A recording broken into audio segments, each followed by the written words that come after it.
Well, what is good, everyone? I hope you are ready to release yourself from the day you had to get that well-needed rest. So let's snuggle up and settle into something perfectly soothing. Now, you guys have recommended something based on what the first ships looked like and how they worked, so we're going to go through all of it. Now, the rain in the background and the ocean waves are placed here to help you feel at ease, and as always, every story is a carefully researched and thoughtfully written sleep story shaped from historical sources. So if this calm, grounded, boring history helps you achieve what you came here for, feel free to follow, leave a like, and tell me where you're listening from and what time it is. Now dim your pesky lights, grab your blanket, and be sure to turn on a fan for some noise. Hello, my tired friends. Tonight, we are going back to a time before harbours and compasses and sails snapping in ocean wind. We are going to the very beginning, when humans first realised they could move across water without drowning, and when that realisation changed everything about how we understood our world. Before we had cities or written language or metal tools, we had boats. The story of how we learned to float is older than almost any other human technology, and it began not with grand designs but with simple observation and desperate need. You're standing at the edge of a river in what will someday be called the Fertile Crescent. The year is roughly 8,000 before the Common Era. The water moves past you with that particular sound rivers make when they are full and confident and going somewhere important. Your people have been following this river for 3 generations now. You know its moods. You know when it floods and when it shrinks back into itself. You know which fish swim near the surface at dawn and which plants grow thick along the muddy banks. But you have never been to the other side. The river is too wide to throw a stone across, too deep to wade, too fast to swim without being pulled downstream into waters you do not recognise. On the far bank you can see fruit trees heavy with something your people have never tasted. You can see birds nesting in numbers that would feed your family for a moon cycle. Everything you want is over there. Everything you need is here. Someone in your group has been watching logs in the water. This is not unusual. Logs float past every few days, torn from upstream banks during storms, but this person has been watching differently. Not just seeing them, but thinking about them. One morning, after a night of heavy rain, a massive tree trunk comes down the river. It moves slower than the water around it, turning slightly as it catches on rocks and sandbars. 3 people from your group wade out to where the water reaches their chests. They grab the log, they pull it to shore, then they do something that has never been done before in exactly this way. They climb onto it. The log rolls. They fall off. They try again. The log rolls. They fall off. By midday, 6 people are attempting this strange new game. By evening, someone figures out that if you lie flat on your belly and spread your weight across the wood, the log becomes more stable. You are not that person. You're watching from shore. You're the one who notices that when they splash their hands and kick their feet, the log moves forward, not quickly, not gracefully, but forward. The next day, someone ties 2 logs together using vine. The lashing is crude but functional.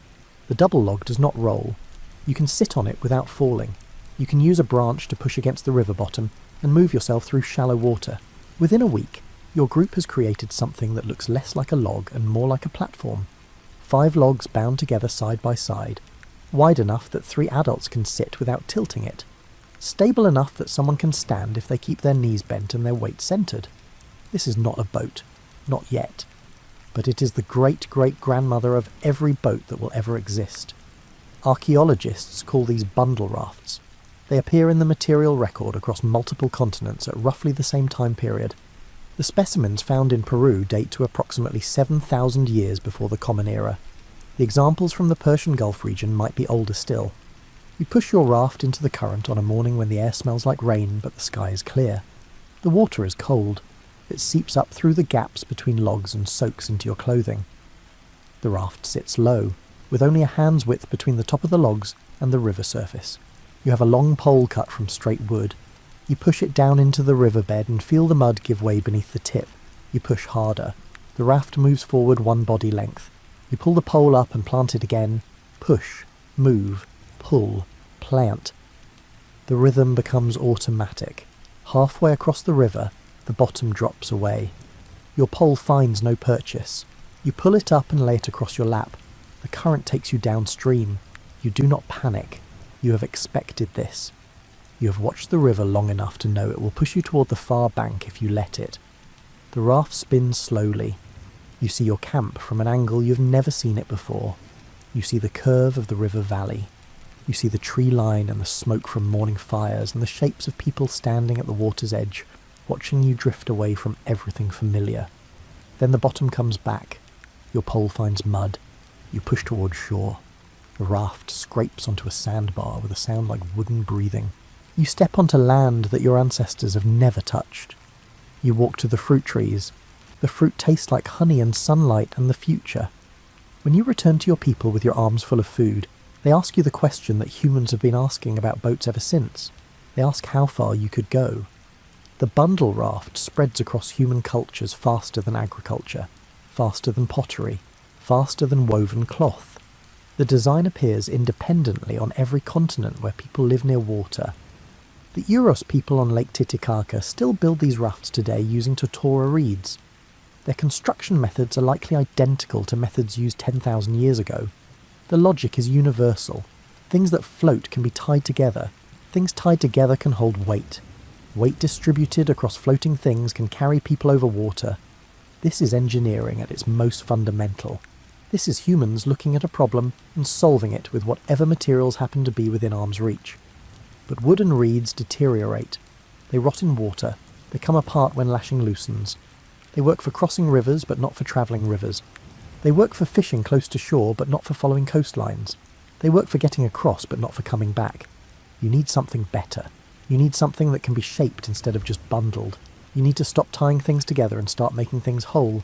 You're standing in a forest in what will someday be Northern Europe. The year is approximately 6,000 before the Common Era. You're looking at a pine tree that fell during the winter. Lightning struck it at the crown and split it down to the roots. Half the tree is still standing. Half lies on the ground in front of you. The fallen half is longer than 5 people lying head to toe, thicker than your torso at the base. The wood is solid. The bark is still attached. Inside the split, you can see the pale flesh of the tree still damp with sap. You have been thinking about boats for 2 seasons now. Your people have bundle rafts, but they come apart. The reeds get waterlogged. The vines stretch and snap. You spend more time repairing rafts than using them, but this tree is one piece, solid all the way through. If you could make it hollow, it would float with nothing to come untied. If you could make it curved inside like a bowl, it could hold people without letting water in. You do not have metal tools. Metal has not been invented yet in your corner of the world. What you have is stone. Sharp stone that can be chipped into edges, stone that can be hafted onto wooden handles, stone that holds an edge just long enough to be useful before it needs resharpening. You also have fire. You build a small fire on top of the log. You feed it carefully. You do not want flames. You want coals. Red coals that sit in one place and burn downward into the wood instead of spreading outward along the bark. The wood begins to char. The charcoal layer goes soft. You scrape it away with a flat stone. You scrape until you reach hard wood again. Then you build another small fire in the scraped hollow. More coals, more charring, more scraping. This is not quick work. This is the kind of work measured in weeks. You burn and scrape, burn and scrape. The hollow grows deeper. The shape starts to emerge. Not a perfect shape, not a planned shape. A shape that follows the grain of the wood and the patience of fire. The Pesser canoe is the oldest known boat in the world. It was found in the Netherlands and dates to between 8,000 and 7,500 years before the Common Era. The canoe is 3 metres long and 44 centimetres wide.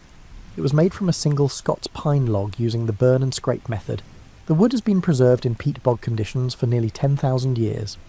When archaeologists examined the Pesser canoe under magnification, they found tool marks, stone tool marks. The pattern of scraping is visible in the charred wood grain. Someone made this boat using the same technique you are using right now. Someone burned and scraped for weeks to create a hollow that could hold one person and a fishing spear and nothing else. Your canoe takes 20 days to complete. When you're finished, the log has been transformed into something that looks almost intentional. The hollow runs most of the length of the trunk. The walls are thick enough to be strong but thin enough to be light. The bottom is rounded. The ends are blunt. You drag it to the water on a path of rollers made from small logs. 4 people help you. The canoe is heavy but manageable. When you push it into the lake, it floats. The hollow stays dry. The wood sits in the water like it was always meant to be there. You climb in carefully. The canoe rocks. You freeze. It steadies. You sit on the bottom with your legs crossed and your weight centred. You pick up a paddle made from a flat piece of wood lashed to a handle.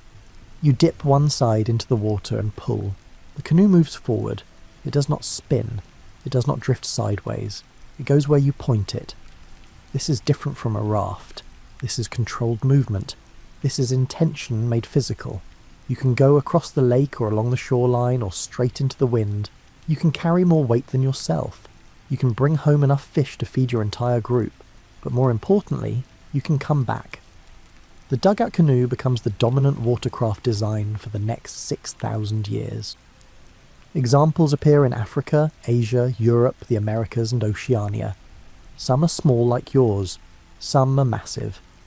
The Maori Wakatawa war canoes from New Zealand could be 40 metres long and hold up to 80 warriors. Those massive canoes started the same way yours did, with fire and stone and patient scraping. The Scandinavian bog finds reveal an evolution in technique. Early canoes are rough, later ones show increasingly sophisticated tool marks. By 4,000 years before the Common Era, humans in northern Europe are using stone adzes to shape the interior walls to even thickness. They're carving decorative patterns along the gunnels. They're creating vessels that are not just functional, but beautiful. You teach the fire and scrape method to your children. They teach it to their children. The knowledge spreads along waterways and coastlines. Different cultures develop different refinements. Some people discover that if you make the prow pointed instead of blunt, the canoe moves through water with less resistance. Some people figure out that if you make the sides slightly higher, you can travel in rougher conditions without taking on water. In the Pacific Northwest, indigenous peoples take the dugout design to extraordinary levels. They use cedar trees that grow wide enough to yield canoes capable of ocean travel. They heat and bend the wood to widen the beam. They add carved figureheads that serve both spiritual and practical purposes. These canoes can navigate open ocean swells and carry entire families with their possessions across hundreds of miles of water. The oldest known canoe in Africa comes from the Dufuna site in Nigeria. It dates to approximately 6,000 years before the Common Era. Like the Pest canoe, it was made using fire and simple tools. Unlike the Pest canoe, it is much larger, 2.5 metres long, 70 centimetres wide, built to carry multiple people and cargo through swampland rivers where crocodiles outnumber humans. You are getting older now. Your children have children. Your original canoe is still in use. The wood has darkened with age. The interior walls are smooth from years of wear. Small cracks have appeared near the prow, but they do not leak. The boat has become part of your family's identity. People know you as the fireboat maker, the person who figured out how to trap air inside wood. One day, your oldest grandchild asks you why you made the hollow the shape it is. You realise you do not have a good answer. You made it the way it wanted to be made. You followed the wood's grain. You stopped when the walls felt right. But your grandchild wants to understand the principles, why this shape works and other shapes do not. You spend an afternoon trying to explain something you learned through doing rather than thinking. You talk about how the rounded bottom makes the canoe stable, how the curved sides keep water from pouring in when the boat rocks, how the pointed ends cut through water instead of pushing it. This conversation's important. This is the moment when boat making stops being accidental and starts being intentional. This is when humans begin to understand the physics of floating without having words for physics yet. You're standing in a marsh in southern Mesopotamia. The year is approximately 5,000 before the Common Era. The water here does not flow like a river. It spreads out in shallow pools and channels that change with the seasons. Reeds grow taller than your head. The mud is black and rich and smells like decomposing vegetation. Your people do not have forests. Your people do not have logs thick enough for dugout canoes. What you have is reeds. Millions of reeds. More reeds than you could harvest in 100 lifetimes. Reeds float. You have known this since childhood. Every child who plays in these marshes builds small reed boats by accident, while gathering stalks for basket making. But those play boats fall apart. The reeds separate, water gets in. They work for a few minutes and then they stop working. The breakthrough comes from watching how your people make floor mats, the tight bundling, the systematic wrapping, the way each reed is laid parallel to the next and bound at regular intervals so the whole thing holds together under weight. You gather reeds in the early morning when they're wet with dew and flexible. You need hundreds of them. You sort them by length and thickness. You lay them in parallel bundles about as thick as your leg. Then you take smaller reeds and weave them around the bundle at intervals, pulling tight, creating a bound cylinder that cannot separate. You make 6 of these cylinders. Each one is longer than you are tall. You lay them side by side. You lash them together using more reed cord.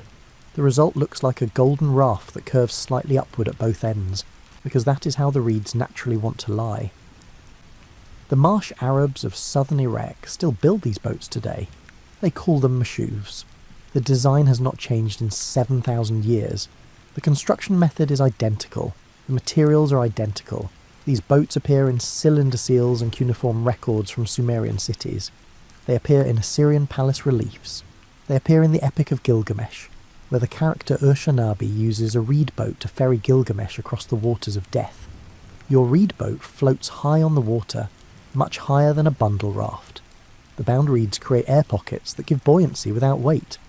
You can stand on this boat without it sinking. You can jump on it without breaking it. The reeds are flexible enough to bend with the water's movement, but bound tightly enough not to come apart.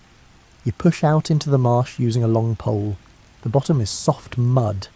The pole sinks deep but provides enough resistance to propel you forward. Small fish scatter in front of the boat. Waterbirds lift off from reed clusters and circle overhead before landing again behind you. The boat handles differently than a dugout canoe. It rides on top of the water instead of sitting in it. It catches the wind. In a strong breeze, you can feel it trying to turn sideways. You learn to angle your pole to compensate. You learn to read the water's surface for current directions. You learn that the boat moves fastest when you pole on alternating sides instead of just pushing from one side. Reed boats have one significant advantage over wooden dugouts. They're absurdly easy to repair. When reeds get waterlogged or damaged, you cut them out and weave in fresh ones. The boat never gets old because you are constantly replacing parts of it. Your boat is simultaneously 7 years old and 7 days old, depending on which reeds you are looking at. In Egypt, reed boats follow a different design. The Nile gives you papyrus instead of marsh reeds. Papyrus stalks are thicker and more rigid. The Egyptians bundle them into boat-shaped forms with high, curved prows and sterns. These papyrus boats appear in Egyptian art as early as the pre-dynastic period, before the unification of Upper and Lower Egypt around 3,100 years before the Common Era. The tomb of Saqqara contains relief carvings showing papyrus boat construction. The images are detailed enough that modern boat builders have used them as instructions. The stalks are laid lengthwise and bound with papyrus cord. The bundles are lashed together in layers, creating a thick hull. The ends are pulled upward and bound tightly to create the distinctive curved shape. Thor Heyerdahl built 2 replica papyrus boats in the 20th century Common Era to test whether ancient vessels could make transoceanic voyages.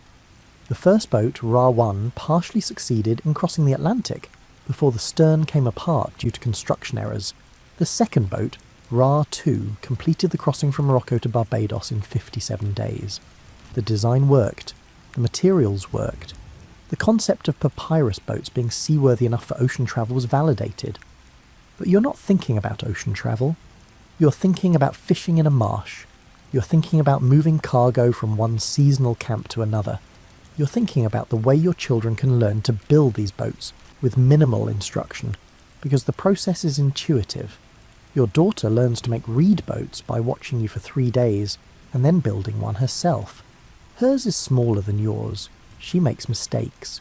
She binds the reeds too loosely in some places and too tightly in others. The shape is irregular, but it floats. It holds her weight. It moves when she poles it. She's 12 years old and she has made a functional watercraft from plants she harvested this morning. This is the power of reed boat technology. It is accessible. It does not require specialized tools. It does not require rare materials. It does not require years of training. Anyone who can weave a basket can theoretically build a reed boat. The learning curve is gentle. The disadvantage becomes apparent over time. Reed boats are temporary. They last 1 season, maybe 2 if you maintain them obsessively. The reeds rot. They become waterlogged. They lose buoyancy. You cannot leave a reed boat in the water for months and expect it to still work. You must pull it ashore after each use. You must dry it. You must inspect it for damage. Some cultures solve this problem by treating reed boats as disposable. You build one when you need it. You use it for a few weeks or months. When it stops working, you let it decompose back into the marsh and build another. The time investment is low enough that this approach makes sense. 3 days to build a boat that lasts 3 months is a reasonable trade. Other cultures focus on extending reed boat lifespan. They coat the reeds with bitumen, a natural tar that seeps up from the ground in places like Mesopotamia.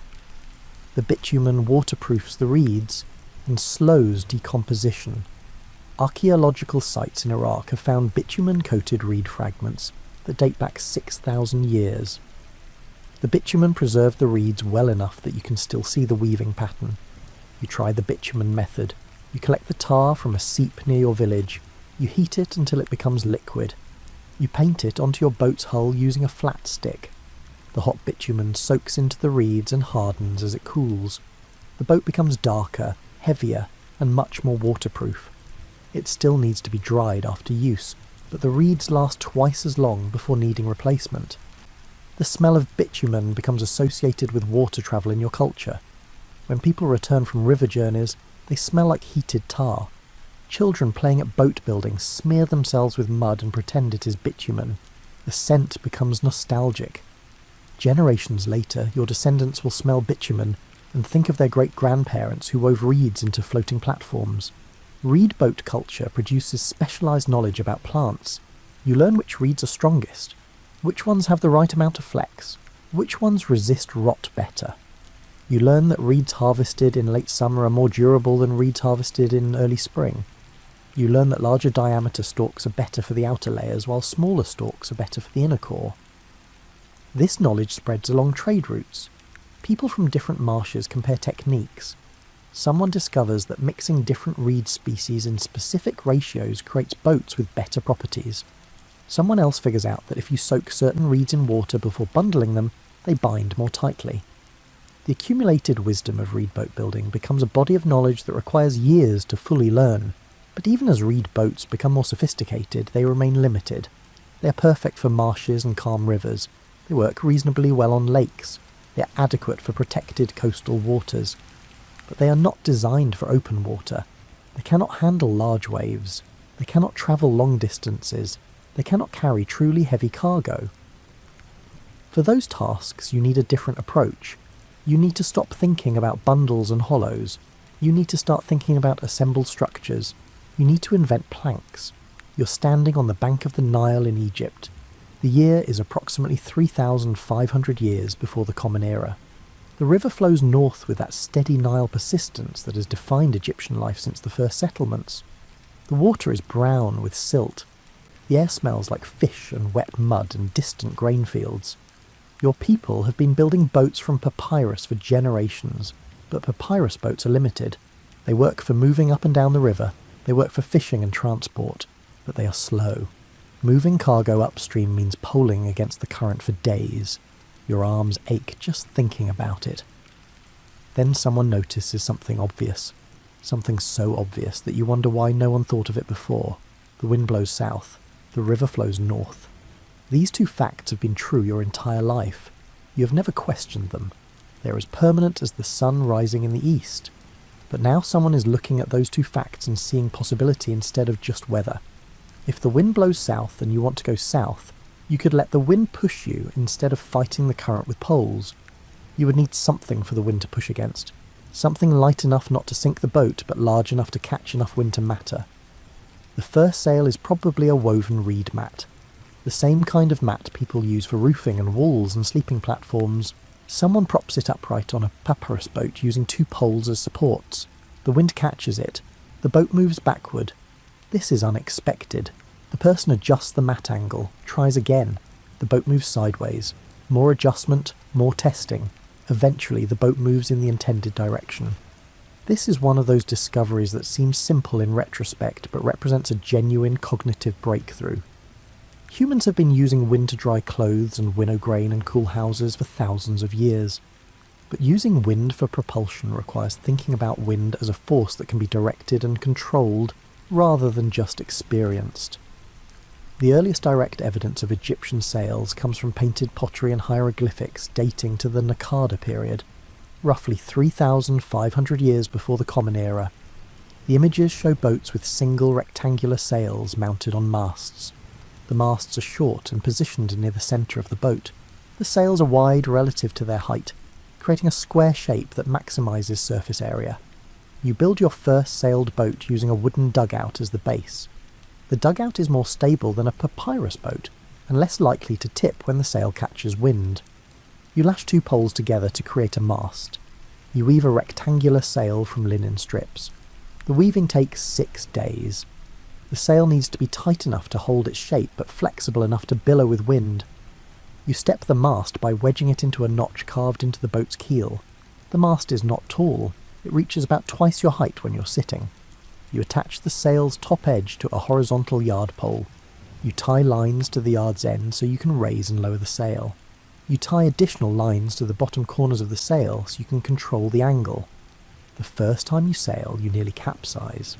The wind fills the sail faster than you expect. The boat tips sharply.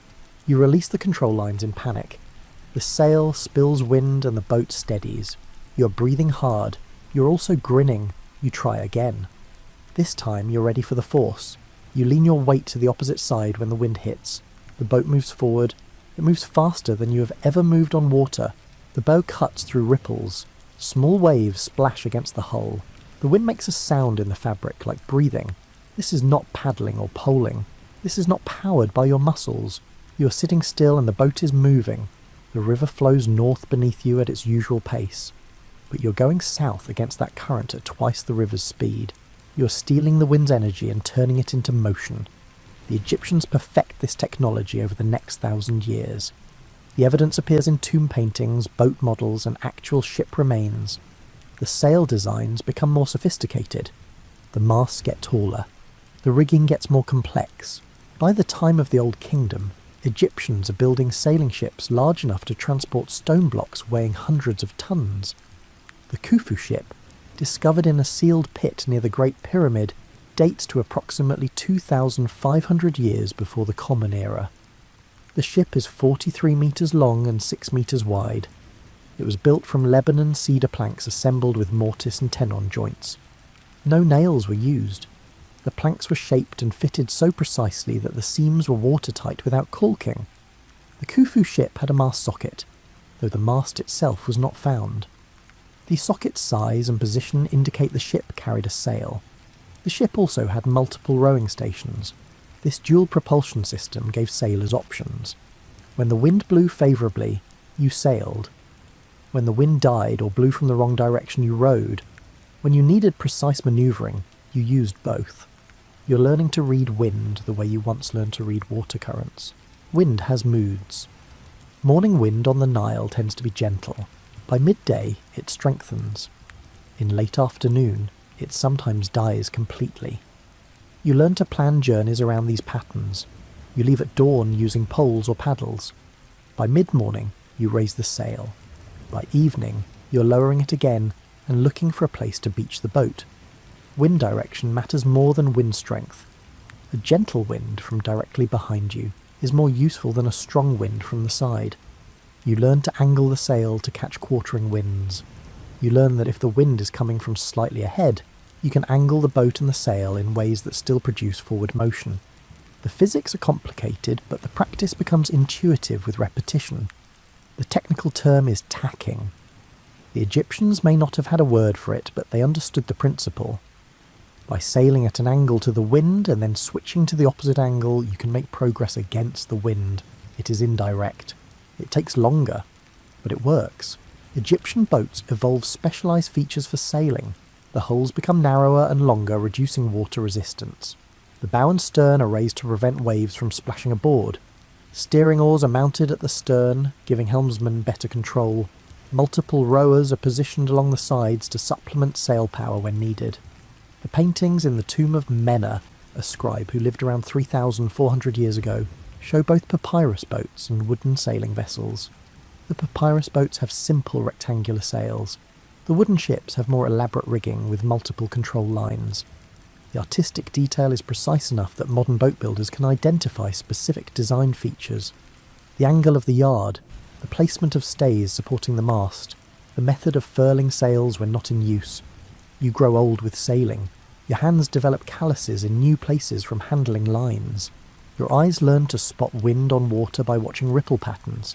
You develop opinions about sail shape and mast height that other sailors find either insightful or tedious, depending on their own experience level.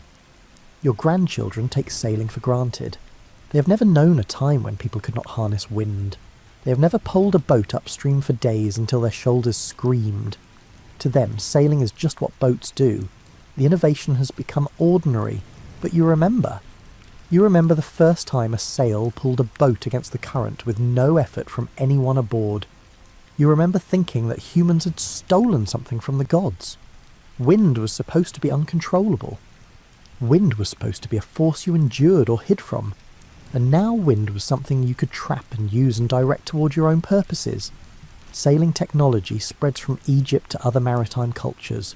The Minoans on Crete are building sailing ships by 2,500 years before the Common Era. The Phoenicians master long-distance sailing by 1,000 years before the Common Era. The Greeks, the Romans and the Carthaginians all developed their own variations on sail design and rigging. But the basic principle remains the same. You catch wind in fabric. The wind pushes the fabric. The fabric is attached to a boat. The boat moves. This simple chain of cause and effect enables human exploration, trade, migration and empire across bodies of water that were previously too vast to cross using muscle power alone. You have invented something that will be refined but never fundamentally replaced. 10,000 years from now, people will still be using sails. The materials will change. The designs will become unrecognisably sophisticated, but the core concept of catching wind to move boats will endure because it is based on a physics truth that does not change with culture or technology. The wind always blows. The question is whether you know how to use it. You're sitting in a wooden boat on a calm lake. The year is approximately 4,000 years before the Common Era. The location is what will someday be northern Germany. The water is so still that you can see clouds reflected on its surface. The boat rocks gently. You can hear birds calling from the reed beds along the shore. You hold a paddle. It is carved from a single piece of ash wood. The blade is flat and oval-shaped. The handle is round where you grip it and flattens into the blade in a smooth taper. The wood has been smoothed with sand and stone until there are no splinters. It feels alive in your hands. Paddling is the oldest form of boat propulsion that requires tools. Before paddles, people use their hands. Before hands, they probably kick their feet. But hands and feet are inefficient. They create splash without much forward push. A paddle extends your reach and multiplies your force. You hold the paddle on one side of the boat. You lean forward and place the blade in the water ahead of you. You pull back. The blade catches water. The water resists. The boat moves forward. You lift the blade out, lean forward again, and repeat. The rhythm becomes automatic. Reach, plant, pull, lift. Reach, plant, pull, lift. This is stroke mechanics. The power comes from your torso rotation, not just your arms. You twist from your core. Your shoulders follow. Your arms are mostly just connections between your body and the paddle. When you get the motion right, you can paddle for hours without exhausting yourself. But there is a problem. Every stroke on one side pushes the boat forward, but also turns it slightly away from that side. After 5 strokes, the boat is angling off course. You switch sides. Now you are correcting the turn, but also creating a new turn in the opposite direction. You zigzag across the water in an inefficient pattern. Someone solves this by figuring out the J-stroke. At the end of each pull, you twist the paddle blade and push it slightly outward. This creates a small corrective force that counteracts the turning effect. With practice, you can paddle on one side indefinitely while maintaining a straight course. The technique takes weeks to learn properly, but once mastered, it feels natural. Archaeological evidence for paddles appears surprisingly early. A 7,000-year-old paddle was found at a Neolithic site in Yorkshire, England. The paddle is complete and functional. The wood grain runs lengthwise for strength. The blade width is optimised for the paddler's arm span. Someone who understood hydrodynamics made this tool. You're teaching your daughter to paddle. She's 11 years old and strong for her age. She understands the basic motion, but she is not getting the torso rotation. She's pulling with her arms alone. You can see her shoulders tensing. She will tire quickly this way. You place your hands over hers on the paddle. You guide her through the motion. You exaggerate the torso twist so she can feel it. Reach, plant, pull, lift. again, again. She starts to get it. Her strokes become more powerful. The boat moves faster. She looks surprised at how much easier it becomes when you use your whole body instead of just your arms. By the end of the afternoon, she can paddle for 20 minutes straight without stopping. She cannot paddle well yet. Her technique still needs refinement, but she has learned the fundamental principle. The paddle is not a tool you push against water with. The paddle is a tool you use to pull yourself through water with. Then someone invents the oar. An oar is different from a paddle in one critical way. An oar is attached to the boat. The attachment point is called a fulcrum or oarlock. This seemingly small change alters everything about how water propulsion works. With a paddle, you hold the tool and push it against water. With an oar, the boat holds the tool and you push it against water.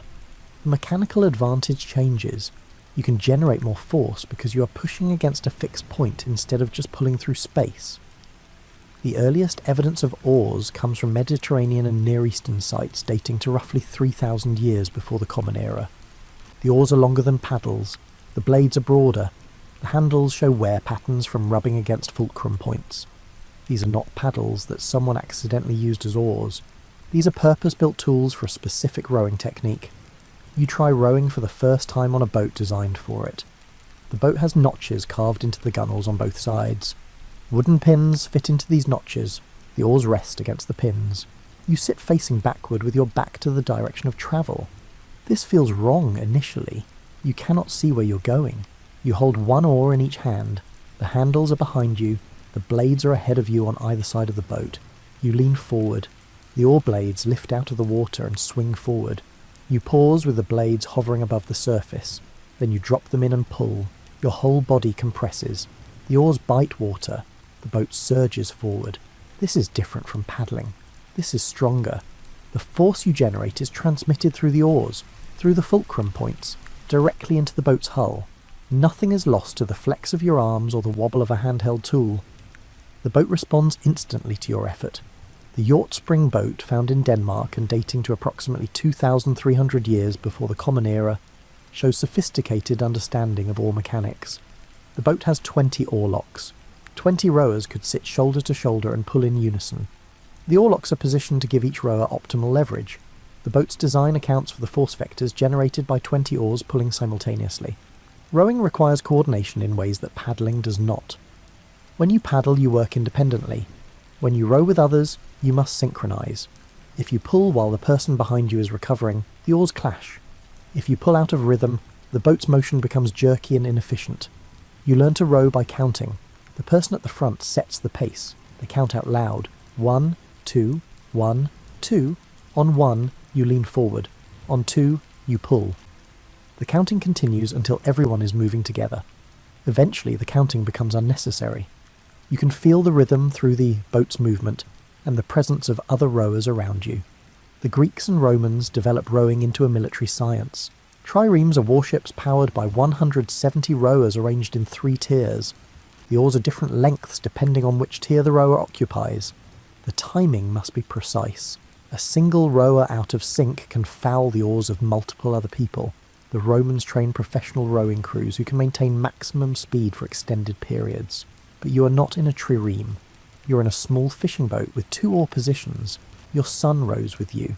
You have rowed together so many times that you no longer need to coordinate consciously. You both lean forward at the same moment. You both drop the blades at the same angle. You both pull with the same force. The boat moves in a straight line without either of you making steering adjustments.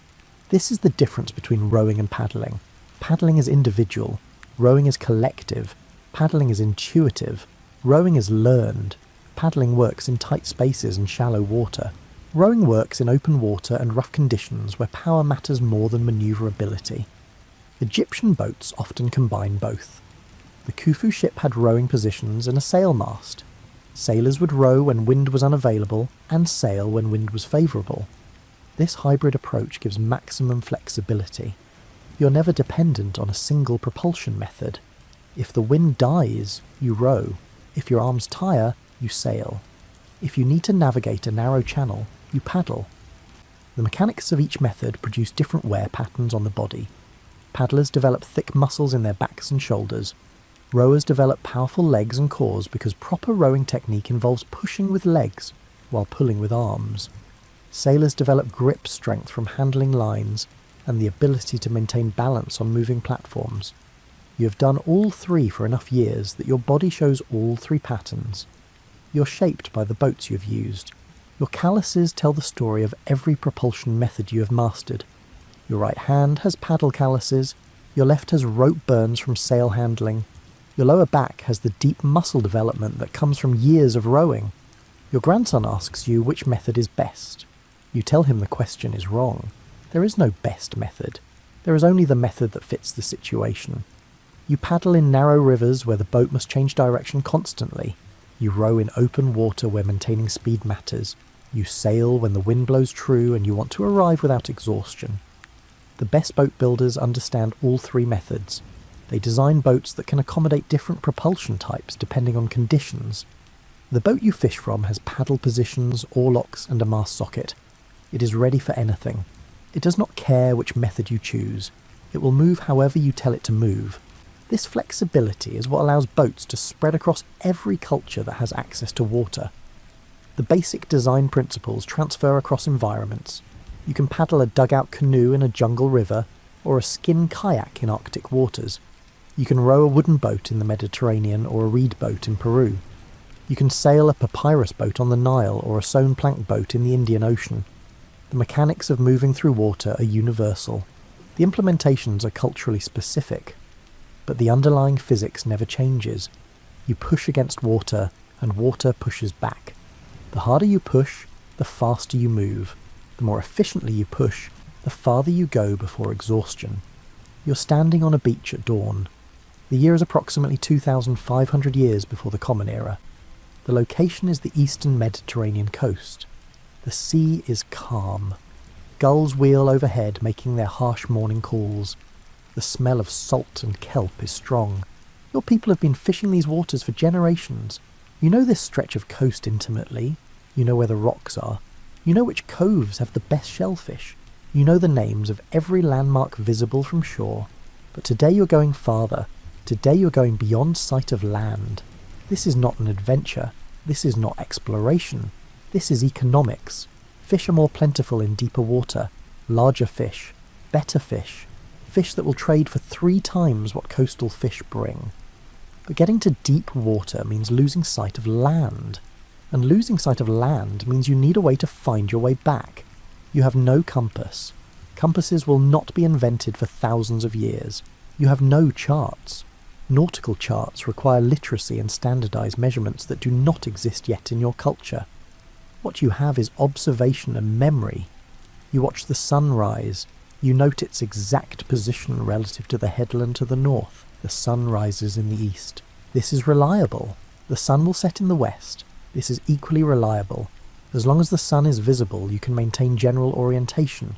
You push your boat into the surf and row past the breakers. The shore grows smaller behind you. The landmarks you use for navigation shrink. The headland becomes less distinct. Eventually you can barely make out the fishing village where you live. You row for what feels like an hour, maybe longer. Time is hard to judge on water. You stop and let the boat drift. You drop a weighted line. The weight does not hit bottom. You're in water too deep for your line to measure. This is good. This is where the large fish live. You catch 3 fish larger than any you have caught in shallow water. The fishing is everything you hoped. But now you have a problem. You need to get back, and you're not entirely certain which direction back is. You study the water. The sea is not featureless. There are patterns if you know how to look for them. Long, slow swells run from west to east. These are predictable. Wind-driven waves run at a slight angle to the swells. Combining these 2 directions gives you a rough sense of orientation. You look at the sky. Clouds are building over land. They always build over land during afternoon heating. The direction with the most cloud build-up must be east, where the coast is. You cannot see the coast, but you can see evidence of the coast in the cloud formation patterns. You row toward the clouds. After what might be half an hour, you see birds, not just seagulls, but smaller birds. Land birds. These birds do not fly far from shore. Where you see land birds, land is near. You row toward the birds. The coast appears as a thin line, then the line resolves into recognisable features. You are north of your village, farther north than you intended. The current must have pushed you during the fishing, but you are close enough to correct. You row south along the coast until you recognise your home beach. This is navigation, not with instruments, but with accumulated knowledge. You have learned to read water and sky and birds and clouds. You have learned that the world gives constant subtle signals about location and direction if you pay attention to them. Polynesian navigators perfect these techniques over thousands of years. They develop systems for reading ocean swells that allow them to navigate thousands of miles without instruments. They memorize star positions at different times of year. They study bird behavior patterns. They learn which clouds indicate islands beyond the horizon.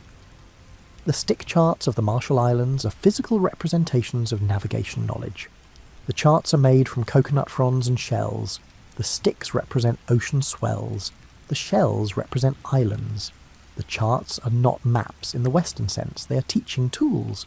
They help navigators memorize wave patterns around island chains.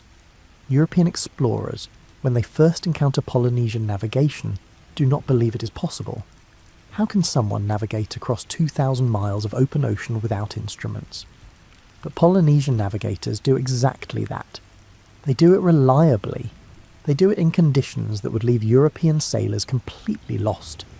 You are not a Polynesian navigator. You are a coastal fisherman pushing slightly beyond your comfort zone. But you are learning the same fundamental skills. You are learning that navigation is about pattern recognition and inference rather than precise measurement. You teach your daughter to read water. You teach her that swells indicate deep water while chop indicates shallow water or nearby land. You teach her that watercolour changes over different bottom types. Dark blue water is deep. Green water is shallow. Brown water means river outflow. Light blue water means sand bottom. She learns to navigate by keeping the sun on her left shoulder in the morning and her right shoulder in the afternoon when travelling north. She learns that wind direction changes through the day in predictable patterns. Morning wind comes from offshore. Evening wind comes from onshore. These patterns are not absolute, but they are reliable enough to use. You teach her to read clouds. Clouds that stay in one place while other clouds move indicate land. The land heats and creates updrafts that generate stationary clouds. Clouds with dark bottoms indicate rain. Rain over distant water shows as a grey curtain between sea and sky. She learns to read birds. Terns and gulls feed close to shore. If you see them in large numbers, land is near. If you see petrels and shearwaters, you're in open ocean far from shore. If you see land birds flying out to sea in the morning, they're going to feed on offshore islands. If you see them flying back in the evening, follow them. They are going home. The Vikings develop a reputation for navigation skill that exceeds what their instrument technology should allow. They cross the North Atlantic regularly. They established settlements in Iceland and Greenland. They reached North America. All of this with navigational tools that consist primarily of sun compasses and careful observation. The sun compass is a simple device. A vertical pin casts a shadow on a wooden disc marked with direction indicators. As the sun moves across the sky, the shadow's position changes. By comparing the shadow position to known positions at certain times of day, you can determine direction. The device only works when the sun is visible, but in northern latitudes during summer, the sun is almost always visible. You do not have a sun compass, but you have a similar system. You have a stick mounted in your boat. At noon, the stick's shadow points north. In morning, the shadow points northwest. In evening, it points northeast. You have used this stick often enough that you can estimate the time of day based on shadow position. This is practical astronomy. You're not calculating celestial positions or plotting orbits. You're using the sun as a directional reference because the sun's movement is predictable. The sophistication comes not from complex mathematics, but from careful observation over many years. You learn to combine multiple navigation cues simultaneously. You check the sun position. You watch the swell direction. You note the cloud formations. You observe bird behavior. No single cue is perfectly reliable. But when multiple cues agree, you can trust the combined information. Bad weather removes many cues. When clouds cover the sky, you cannot use the sun. When wind generates confused seas, you cannot read swell direction clearly. When visibility drops, you cannot see birds or clouds or land. You must rely on dead reckoning. You estimate speed and time and calculate approximate distance travelled. The calculations are rough, but better than nothing. You develop a feel for boat speed. You can estimate how fast you're moving by watching the water flow past the hull. Fast enough to create a small bow wave means about 5 miles per hour. Slow enough that the boat barely displaces water means about 2 miles per hour. These estimates are approximate but consistent enough to be useful. You also develop a feel for wind strength. Light wind means gentle propulsion. Strong wind means you should reef the sail to reduce area. Dangerous wind means you should lower the sail completely and row or drift. The boundaries between these categories are not precise. They are judgment calls based on experience. Your daughter asks how you know when to turn back. You do not have a good answer. You know based on some combination of time elapsed, distance travelled, fish caught, weather conditions, and something you can only describe as intuition. The intuition comes from doing this often enough that the calculations happen subconsciously. Sometimes you make mistakes. Everyone makes mistakes. You end up farther from home than intended. You arrive at the wrong beach. You miss your harbour in fog and have to wait offshore until visibility improves. These mistakes teach you what not to do next time. Navigation skill is built from accumulated errors more than accumulated successes. The older you get, the fewer mistakes you make. Not because you become infallible, but because you learn your limitations. You know which conditions you can handle and which conditions you should avoid. You develop the humility to turn back when the weather looks uncertain. You develop the confidence to push forward when conditions are favourable. This knowledge is not written down. Writing systems exist in some parts of the world by now, but not in yours. This knowledge exists in stories, and teaching, and demonstration. You pass it to your children by taking them on fishing trips and pointing things out. They pass it to their children the same way. The information chain remains unbroken for centuries. You are old now. The boats you built as a young adult have long since rotted away or been broken up for firewood. The grandchildren you taught to paddle are teaching their own grandchildren. You spend most days sitting near the harbour watching boats come and go. The boats are different now, larger, more sophisticated. The coastal fishing boat you used has been replaced by trading vessels that make runs to other villages up and down the coast. The papyrus boats have been supplemented by wooden ships with proper hulls and multiple sails. The technology has advanced even within your lifetime, but the basic principles remain unchanged. Boats float because they displace water. Boats move because people push them. Boats navigate because people read the world around them. The refinements and elaborations do not alter these fundamental truths. You think about what boats have made possible. When you were young, your people traded only with the neighbouring village a half-day walk inland. Now you have trade relationships with communities 2 days' sail up the coast. You have seen goods that originated from places you will never visit, pottery styles you do not recognise, metal tools made from techniques your people do not possess, fabric dyed colours that do not occur in local plants. All of this movement, all of this exchange, all of this cultural mixing. It happens because boats allow people to travel farther and faster than walking permits. Rivers become highways, coastlines become trade routes, islands become connected networks instead of isolated communities. The archaeological record shows the impact. Before boats, human settlements cluster in small areas. After boats, settlements spread along waterways. Trade goods appear hundreds of miles from their origin points. Pottery from one culture appears in archaeological layers of another culture. Stone from specific quarries shows up in distant locations. These material signatures prove that people were moving and trading and connecting across distances that would be impractical by foot. The Lapita people spread across the Pacific starting around 3,000 years before the Common Era. They island hopped from New Guinea to Fiji, Tonga and Samoa. The journey covered thousands of miles of open ocean. The Lapita did this using outrigger canoes and sophisticated navigation skills. Their distinctive pottery appears across this entire range. The pottery styles evolve regionally but retain enough similarity to prove cultural connection. Without boats, the Pacific Islands remain isolated.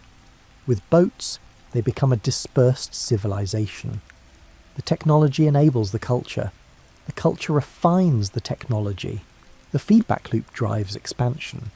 You watch a trading ship being loaded. The ship is longer than 10 people laid end to end. The hull is made from planks carefully shaped and fitted. The sail is woven linen that has been treated with oil to make it more durable. The rigging is complex enough that it takes 3 people to manage it properly. This ship will carry grain down the coast to a village that grows mostly fish and dates. It will return with dried fish and baskets of dates, and probably some pottery from a third location where skilled craftspeople trade their work for food. The ship makes this run twice a month during good weather. The economic impact is larger than the physical cargo. The ship creates relationships. It creates dependencies. It creates a web of obligation and exchange that binds distant communities together.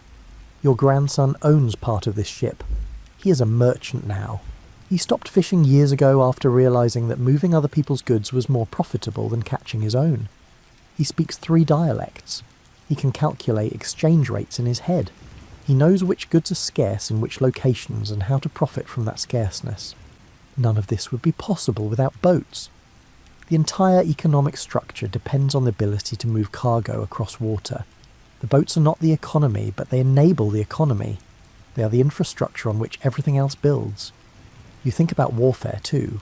You are old enough to remember the raid from the northern village. Armed men arrived by boat before dawn. They moved along the coast quietly. They landed at the village beach and attacked while most people were still asleep. They stole grain and tools and several young women. They were gone before any organised resistance could form. Boats make raids like this possible. Before boats, enemies must approach on foot through known paths. There is warning time. There is opportunity for defence. With boats, enemies can appear anywhere along a coast at any time. The defensive problem becomes much more complex. The response to boat-based raiding is to develop boat-based defence. Your village now maintains a watchboat crewed by young men who take turns staying alert. When strange boats are spotted, the watchboat alerts the village. When necessary, the watchboat intercepts. This changes social structure. It creates a warrior class, it creates hierarchies, it creates political complexity. Cities develop at natural harbour locations. The cities that control harbours control trade. The cities that control trade accumulate wealth. The cities that accumulate wealth build walls and temples and administrative buildings. Civilization as a recognisable phenomenon seems to correlate with water access. The great early civilizations all develop along rivers or coasts. Egypt on the Nile, Mesopotamia between the Tigris and Euphrates, the Indus Valley civilization along the Indus River, the Chinese dynasties along the Yellow River. This is not coincidental. Water provides transportation, irrigation, and food. But transportation might be the most important. Water allows ideas and goods and people to move in ways that overland travel does not. A cart on a road can carry maybe 400 pounds. A small boat can carry 10 times that. A large boat can carry hundreds of times that. The economic efficiency is obvious. Your great-granddaughter asks you what it was like before boats. You do not have a good answer. You're not old enough to remember before boats. Boats have been part of your world since before you formed memories, but you have heard stories from the elders who raised you. They spoke of a time when the opposite riverbank was foreign territory, when the village across the lake might as well have been on the moon, when the entire world consisted of the territory you could reach on foot in a long day's walking. That world was smaller, not physically smaller, but experientially smaller. The number of people you could meet in your lifetime was limited. The number of places you could visit was constrained. The amount of new information you could encounter was finite. Boats expanded that world. Not just for you, but for every human culture that adopted them. The expansion was not always positive. Boats brought raiders and diseases and invasive species along with trade goods and new ideas. But the expansion was transformative. You tell your great-granddaughter that boats are one of the most important inventions humans ever made. More important than agriculture, because boats enable agricultural products to reach markets. More important than writing, because boats carry the materials writing requires. more important than metalworking because boats transport metal ores and finished metal goods. She looks sceptical. She has grown up with boats. She takes them for granted the way you take breathing for granted. They are just there. They have always been there. The idea that the world could function without them seems strange. You try to explain. You tell her to imagine her world without boats. No trade goods from up the coast. No fish from deep water. No raids from northern enemies. No trading expeditions. No family visits to the island community. Her world becomes very small very quickly. She starts to understand. The boats are invisible infrastructure.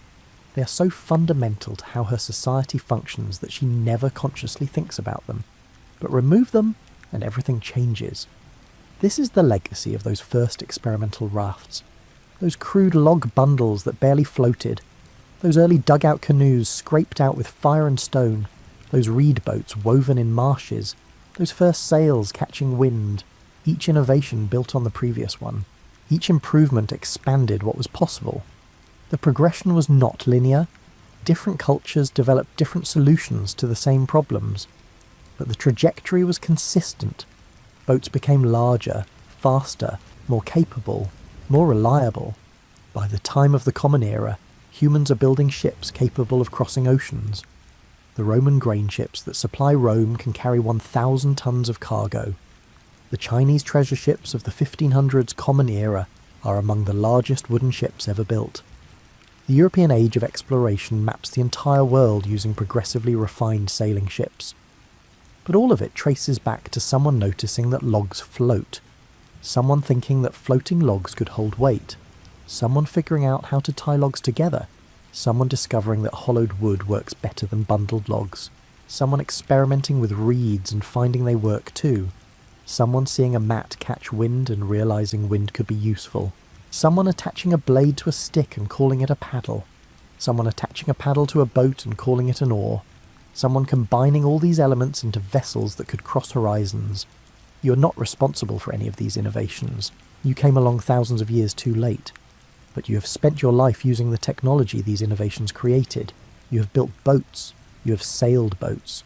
You have taught boat skills to younger generations. You are part of the continuity. The sun is setting now. The harbour is quieting. The trading ship has finished loading and will depart with the morning tide. The fishing boats have returned and been pulled onto the beach. The watchboat crew is changing shifts. Everything is routine. Everything is ordinary. But ordinary is extraordinary when you think about it. The simple fact that boats exist. The simple fact that humans figured out how to move across water.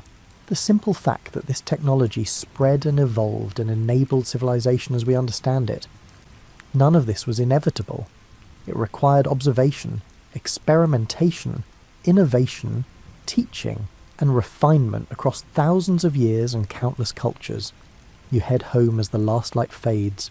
Your joints ache. Your eyes are not what they used to be. But you can still hear the water. You can still smell the salt. You can still remember the feeling of a boat moving beneath you, and wind filling a sail and the endless possibility of the horizon. You have drifted through 10,000 years of humans learning to float tonight. From the first tentative log riders to the confident sailors catching wind you have followed, the story is fundamentally about humans refusing to let water stop them from going where they wanted to go. If you found this interesting, my tired dumplings, you might consider subscribing. More history waits in the archive. More quiet voices from the past ready to walk you through their worlds until sleep arrives. But that decision is entirely yours to make. The boats are still out there, the wind still blows, the water still flows, and somewhere, probably right now, someone is figuring out a better way to move across it all. Sleep well.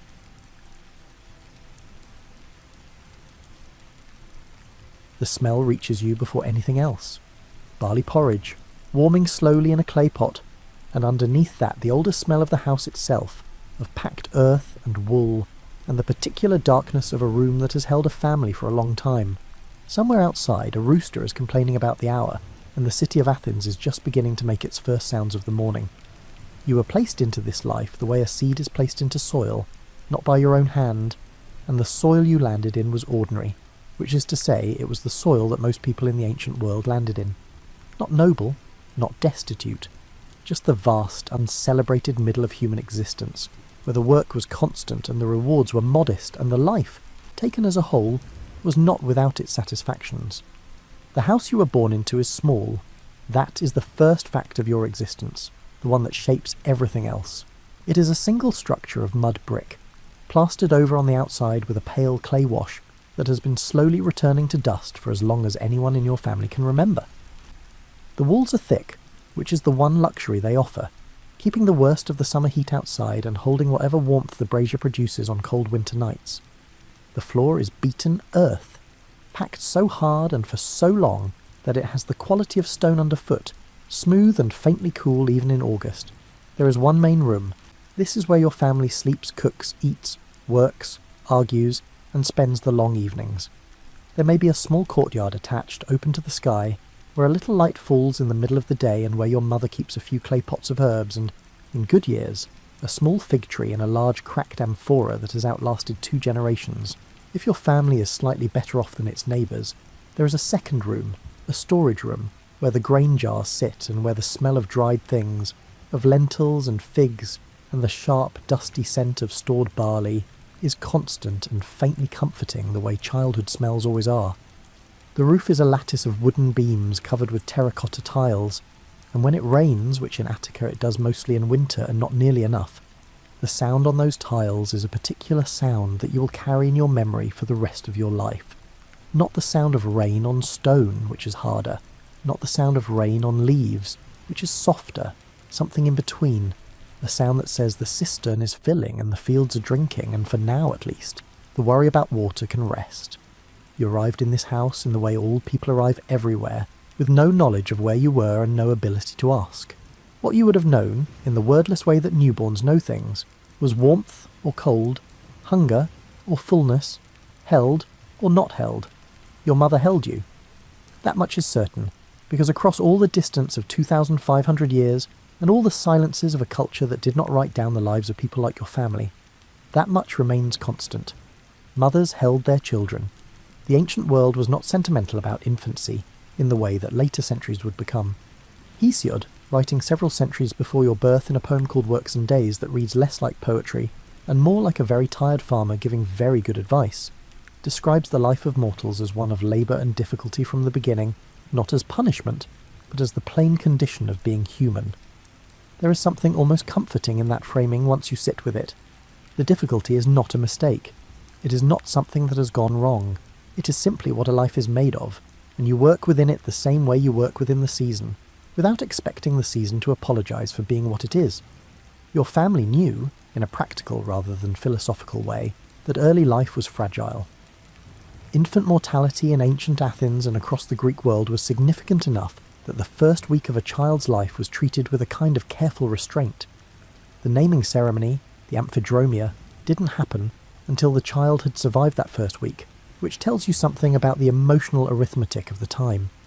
You love the child while also knowing that love might need to be survived. You named the child when it seemed reasonable to believe the child would be there to grow into the name. The rooster outside continued to complain. The barley porridge continued to cook before dawn. You had survived the first week, and now you had a name to grow into. The house you grew up in had a smell that was entirely its own, and that you would not have been able to describe to anyone because it was simply the smell of home, which is to say it was invisible to you in the way that the air is invisible. It was only later, leaving the house for the first time and coming back hours later, that you would catch it briefly as something distinct. Smoke from the hearth, which was not a fireplace in any grand sense, but a low clay structure in the centre of the main room with a hole in the roof above it, that was supposed to let the smoke out, and did, mostly. The oily warmth of wool, the faint sweetness of dried figs in the storage room, the particular mineral smell of clay pots that have been filled and emptied and filled again many times. The objects in that house were not decorative. Every object served a purpose, and if it stopped serving a purpose, it was either repaired or repurposed. The large storage jars, the ones your family called pithoi, were the most important objects in the house, more important than any piece of furniture, because they held what the household needed to survive the months between harvests. Grain went into the biggest ones, olive oil into others, sealed at the top, dried legumes, chickpeas and lentils, and dried fava beans into the smaller ones. You knew from a very young age what was in each jar and roughly how full it was. because in a household without surplus that knowledge mattered. The furniture was minimal by any standard you would recognise from the world you live in now. A few low wooden stools, sleeping pallets that were rolled or stacked against the wall during the day and spread out at night, filled with wool or dried grass. A wooden chest that held the household's cloth, the tunics and cloaks that your mother wove on the upright loom, that stood against one wall and was never, in your memory, ever entirely finished. The loom was always in some stage of production. Cloth in ancient Athens was not cheap to buy and not quick to make, and a family like yours made most of what it wore. There was no table in the way you might imagine one. Food was eaten from bowls, sitting on stools or on the floor in a way that would look informal to later eyes, but which carried its own unspoken rituals. Who ate first, how much, what was saved and what was shared. The archaeology of small daily decisions that no one thought to write down. The neighbourhood around your house was not quiet.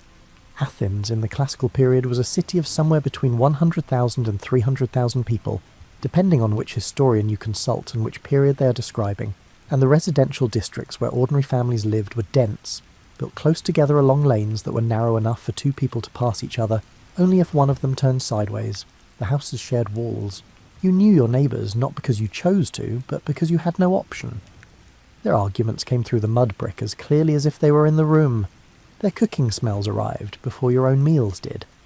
This proximity was not only an inconvenience, it was also how information moved, who had work available, who had grain to sell, which merchant at the Agora had been shortchanging customers, which family had new trouble.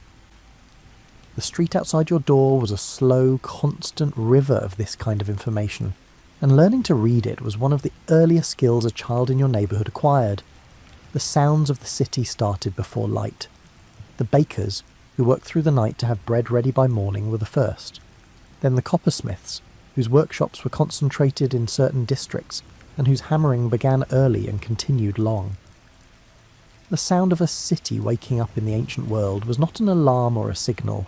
It was a gradual accumulation of individual sounds that added together into something that meant the day had begun, and there was no point trying to stop it. You did not know, in those early years, that your life was a particular kind of life rather than just life in general. Children do not arrive with comparisons already made.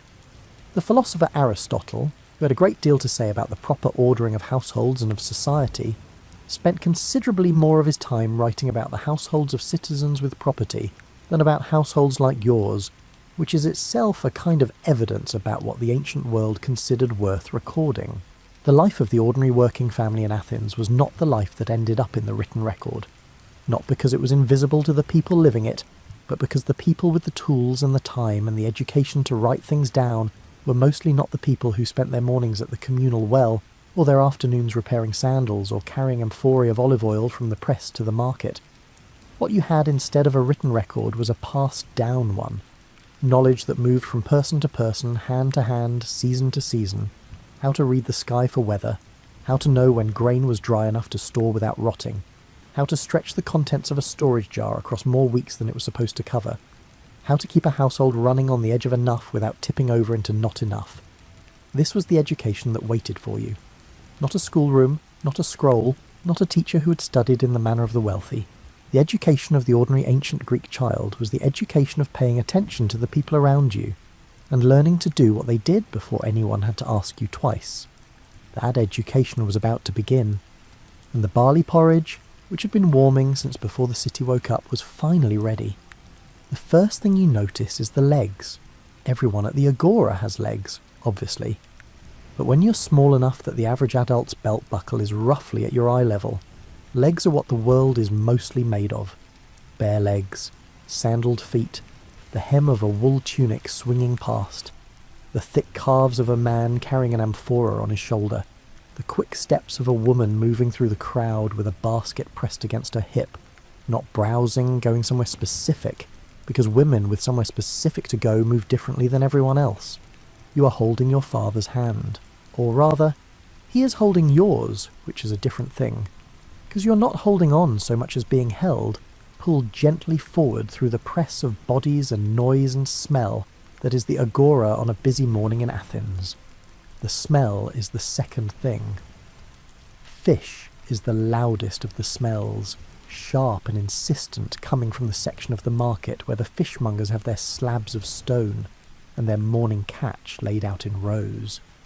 Behind that, the smoke from a brazier where someone is selling hot food, something with onions in it, something that makes your stomach speak up regardless of whether you're hungry. Further in, the mineral smell of fresh-cut stone from a mason's stall, the green bite of herbs piled in bundles, the warm dusty scent of grain being poured from one container into another somewhere nearby. The agora does not smell like one thing, it smells like everything at once, and when you're small, standing in the middle of it, the effect is not unpleasant so much as genuinely overwhelming, like being submerged in something that has too many temperatures. The noise is constant and layered, vendors calling out, not to you, not to anyone in particular, just into the air, the ancient equivalent of a sign that moves and makes sound. Two men near a pottery stall arguing about a price with the particular energy of people who are enjoying the argument as much as they care about its outcome. A donkey somewhere expressing its feelings about its current situation. The clatter of bronze weights on a merchant scale. Children who are not you, older children, moving through the crowd with a confidence you have not yet earned, running errands with the practiced efficiency of people who have done this enough times that the crowd no longer feels large. Your father stops. He is looking at something, a stall with amphorae stacked in careful rows, and he is doing the thing adults do at markets. The slow assessment, the calculation behind the eyes that you cannot yet read but are already learning to watch for. He picks up a small jar, turns it, sets it down. He picks up another. The merchant, a man with a beard going grey at the edges and the unhurried manner of someone who has been doing this for 30 years, says something. Your father says something back. You do not follow all of it yet. You follow the tone, which is careful and neutral on both sides, two people who each want the other to believe they are less interested than they are. You are watching your first economics lesson without knowing it has a name. Nobody in a family like yours sits down and decides to educate a child. The education simply happens the way weather happens around you and to you, because you are present in a life that requires knowledge to navigate, and the knowledge is everywhere if you are paying attention. Hesiod, whose works and days reads in places like a letter from a father to a son, about the non-negotiable realities of agricultural existence, understood this without needing to name it. The farmer's child learns farming by being a farmer's child. The craftsman's child learns the craft by being underfoot in the workshop long before anyone hands them a tool. What this meant in practice was that your education had no beginning and no end. It did not start at a particular age or finish with any ceremony. It was the slow accumulation of things you had watched enough times that you could eventually do them yourself, and then the slow refinement of doing them badly into doing them adequately, and the very gradual and never quite complete process of doing them well. Before you were old enough to be useful, you were old enough to watch. You watched your mother's hands at the quernstone, the way she leaned into the grinding with her whole upper body, rather than just her arms, because her arms alone would have given out by mid-morning. You watched your father assess the condition of the soil by crouching down and pressing 2 fingers into it, not deeply, just at the surface, and reading something from the resistance and the colour and the smell that you could not yet decode but filed away anyway. You watched the way your neighbour carried heavy amphorae, not gripped in the hands but balanced against the hip and shoulder, the body doing the work instead of the arms, because the arms were not the strongest part of a person, and anyone who had carried things long enough had figured that out. The agora taught you things that no one in your family could have taught you at home, because the agora was where the wider world was compressed into one loud and smelly place. You learned early that not all merchants were equally honest, not because anyone sat you down and explained the concept of commercial dishonesty, but because you watched it happen. A scale that sat slightly wrong, a thumb resting with suspicious lightness against the edge of the weighing pan. The faint hesitation before a price was named, the kind of hesitation that meant the first price was not the real price. Aristophanes, whose comedies were performed for audiences that included people very much like your family, built entire scenes around this kind of marketplace cunning, because it was funny precisely because it was familiar. The audience laughed because they recognised it. You learned it because you were there. The agora in classical Athens was not only a marketplace. It was the civic centre of the city, the place where political announcements were made and legal notices posted, and where the general business of being a city happened in public view. For a child from a working household, though, Most of that civic architecture was background. What mattered was the commercial layer, the part of the agora that intersected directly with the daily survival of your family. The market was organised in loose sections, not by any formal regulation, but by the kind of organic sorting that happens when vendors congregate over years and the customers learn where to go for what. Fish in one area, meat in another, vegetables and herbs clustered together, bread and grain toward one edge, pottery and household goods along a colonnade. You learned the layout the way you learn the layout of any familiar place, not by being taught it, but by moving through it enough times that your feet knew where to go before your mind caught up. The vendors you saw most often were not wealthy people. The fishmonger who called out in a voice roughened by years of outdoor work. The old woman selling dried herbs and medicinal plants from a cloth spread on the ground, sitting on a low stool with the patience of someone whose business model relied entirely on outlasting the morning. The bread seller whose loaves were stacked in a shallow basket, and who always seemed to know exactly how many she had sold without counting. These were people of the same broad stratum as your family, people who were managing rather than prospering, who were at the agora because they had to be, and not because it was where they preferred to spend their time. You absorbed this without commentary. The market was not a spectacle to you. It was infrastructure.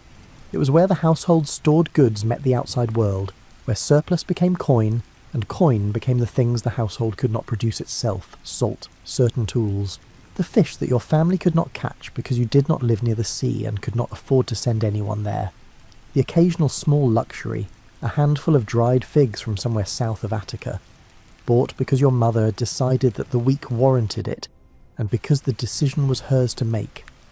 The first time you were sent to the agora alone, you were probably somewhere between 8 and 10 years old, though the exact age mattered less than the readiness, and the readiness was not announced. It arrived the way most things arrived in your childhood, without ceremony, as a simple expectation.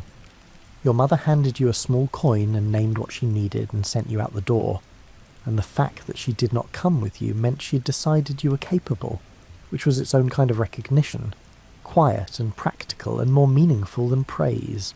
The coin was an obol, the smallest common denomination in Athenian currency, worth roughly a sixth of a drachma, which was itself roughly what an unskilled labourer might earn for a full day's work. It was not a large sum. It was enough for what your mother needed, and the margin for error was approximately nothing, which meant you had better not lose it, not be cheated out of it, not make the wrong purchase, and not take long enough that the good portions were gone by the time you got there. You went, found what you were sent for, made the transaction with the careful suspicion your mother had not needed to teach you, and came back with what she asked for and the change accounted for. A crowd that did not adjust itself for you, to conduct a transaction with an adult who had no particular obligation to treat you fairly, to make change in your head, and verify it with a suspicion that you had been practicing since the first time you watched your father at that amphora stall.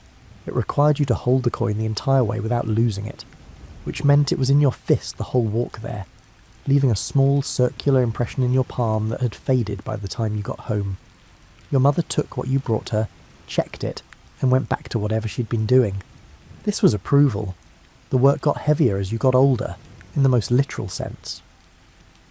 There is a particular moment in the physical life of a working child when the loads that the adults around you carry daily are transferred to you, not all at once but incrementally, each new task slightly beyond what you did last season, calibrated to what your body can now do by people who know your body better than you do yourself. The first time you carried something genuinely too heavy for you, you carried it anyway. This is not a piece of wisdom or a lesson that anyone in your family would have felt the need to articulate. It was simply the condition. The thing needed to be carried. You were the one available to carry it. The weight was not interested in your age or your preference, and the ground between where the thing was and where it needed to be did not shorten itself on your behalf. What happened in your body during that carry was the beginning of something. Not strength, exactly, not yet. More like the knowledge that your body could be asked to do more than it thought it could, and that the asking, though unpleasant, did not break anything. This knowledge, once acquired, does not leave. It settles into the muscles and the posture, and the particular way a person from a working background moves through the world. Hesiod wrote about the body of a labouring man with the matter-of-fact respect of someone who lived in one. The ideal farmer in Works and Days is not graceful or refined, He is capable. His value is in what he can sustain across a long season, in what he can do when the work arrives, whether he is ready for it or not. You are learning, in the small daily accumulations of effort and repetition, what it meant to be that kind of person. Not a person who accomplished great things once. A person who did necessary things, over and over, without requiring the necessity to first justify itself. The agora was still there every morning. The fish still smelled the same way. The scale still needed watching. And every time you went, you were a little less lost in the crowd than you had been the time before, a little less held and a little more holding your own. The pithos in the corner of the storage room is not empty. You check it every few days now, not because checking it changes anything, but because not knowing feels worse than knowing. You press your hand down into the grain, feel the cool, dry resistance of it against your palm, and make the same rough calculation you've been making since the solstice. How much is left? How many weeks remain before the spring barley comes in? Whether those two numbers are going to agree with each other. It is February. In Attica, the February sky is low and grey, and the fields are still bare from the winter ploughing, the soil turned and waiting, doing the invisible work that soil does before anything is visible above ground. The olive harvest is finished. The grain stores from last autumn are past their halfway point. There are months between where you are and the next time this jar will be full, and the distance between those 2 points is not only time, it is a calculation your entire household is running constantly, in the background of every meal, every portion, every decision about whether today is a day for a little more or a day for a little less. The central fact of food in the ancient world was not what you ate, but how you managed what you had. The grain in that jar is barley, almost certainly. Not wheat, which grew in Attica but not abundantly, which was harder to process and more expensive to buy, which was the grain that showed up at a wealthier table. Barley was the grain of ordinary Greek life in the classical period, hardier than wheat and more tolerant of the thin, rocky soil that covered most of the Attic countryside. It grew where wheat struggled. It yielded reliably where wheat was uncertain. It was not the more desirable grain, and everyone knew it, but desirability is a luxury that a household running calculations in February cannot afford to prioritise. The primary thing you made from barley was masa, and if you lived an ordinary working life in ancient Athens, masa was the foundation of almost every meal you ate. Not bread exactly. The Greeks had bread, artos, made from wheat flour and leavened and baked, and it was good and it existed, but it was not what most people in your situation ate most of the time. Masa was simpler and cheaper, and required less fuel to prepare. To make it, you roasted the barley grain first, which dried it further and gave it a faint nutty smell that would follow you out of whatever room the roasting happened in, and into the street, and stay in your clothes for the rest of the day. Then you ground it, either on a saddle quern or a rotary quern depending on the period, and the household's equipment, a physical task that your mother or older sisters, or you yourself spent real time on every day. The grain feeding in at the top and the coarse flour coming out at the sides, your whole body involved in the motion the way all hand milling required. The flour you produced was not fine. It was not supposed to be fine, it was supposed to be enough. From there you mixed the barley flour with water, sometimes with a little olive oil if there was olive oil to spare, sometimes with nothing more than water and a pinch of salt, and you worked it into a flat, dense cake that could be eaten as it was, or briefly heated on a hot stone. The texture was heavy, substantially heavier than bread. It sat in the body with the serious weight of something that understood its function was not to delight, but to sustain. Masa tasted of barley, which is to say it tasted of grain and earth, and the faint bitterness that barley carries, and if you ate it every day of your life from childhood onward, you did not taste that bitterness anymore, because it was simply the taste of food. Cato the Elder, writing from a Roman rather than a Greek context but describing a Mediterranean agricultural world that shared many of the same conditions, recorded barley cake preparations with the matter-of-fact brevity of someone documenting the obvious.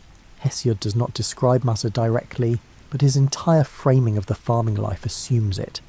The way you assume the existence of bread when you describe a kitchen. It was not worth describing because it was simply there, every day, the way the floor was there. Alongside the barley, olive oil. These two things, barley and oil, were the structural poles of your diet. the things around which everything else was arranged. The olive trees on the family plot, if your family had a plot, or the oil purchased at the market from the season's pressing, arrived in a smaller clay jar than the grain pithos, sealed at the top with a cloth or a plug of clay to slow the oxidation.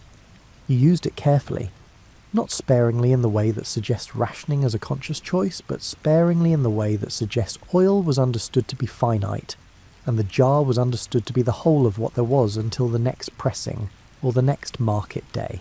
Olive oil in a lower-class Greek household did not only go on food, it went on the body, used after exercise or work to clean the skin in the absence of soap, which did not exist in the modern sense.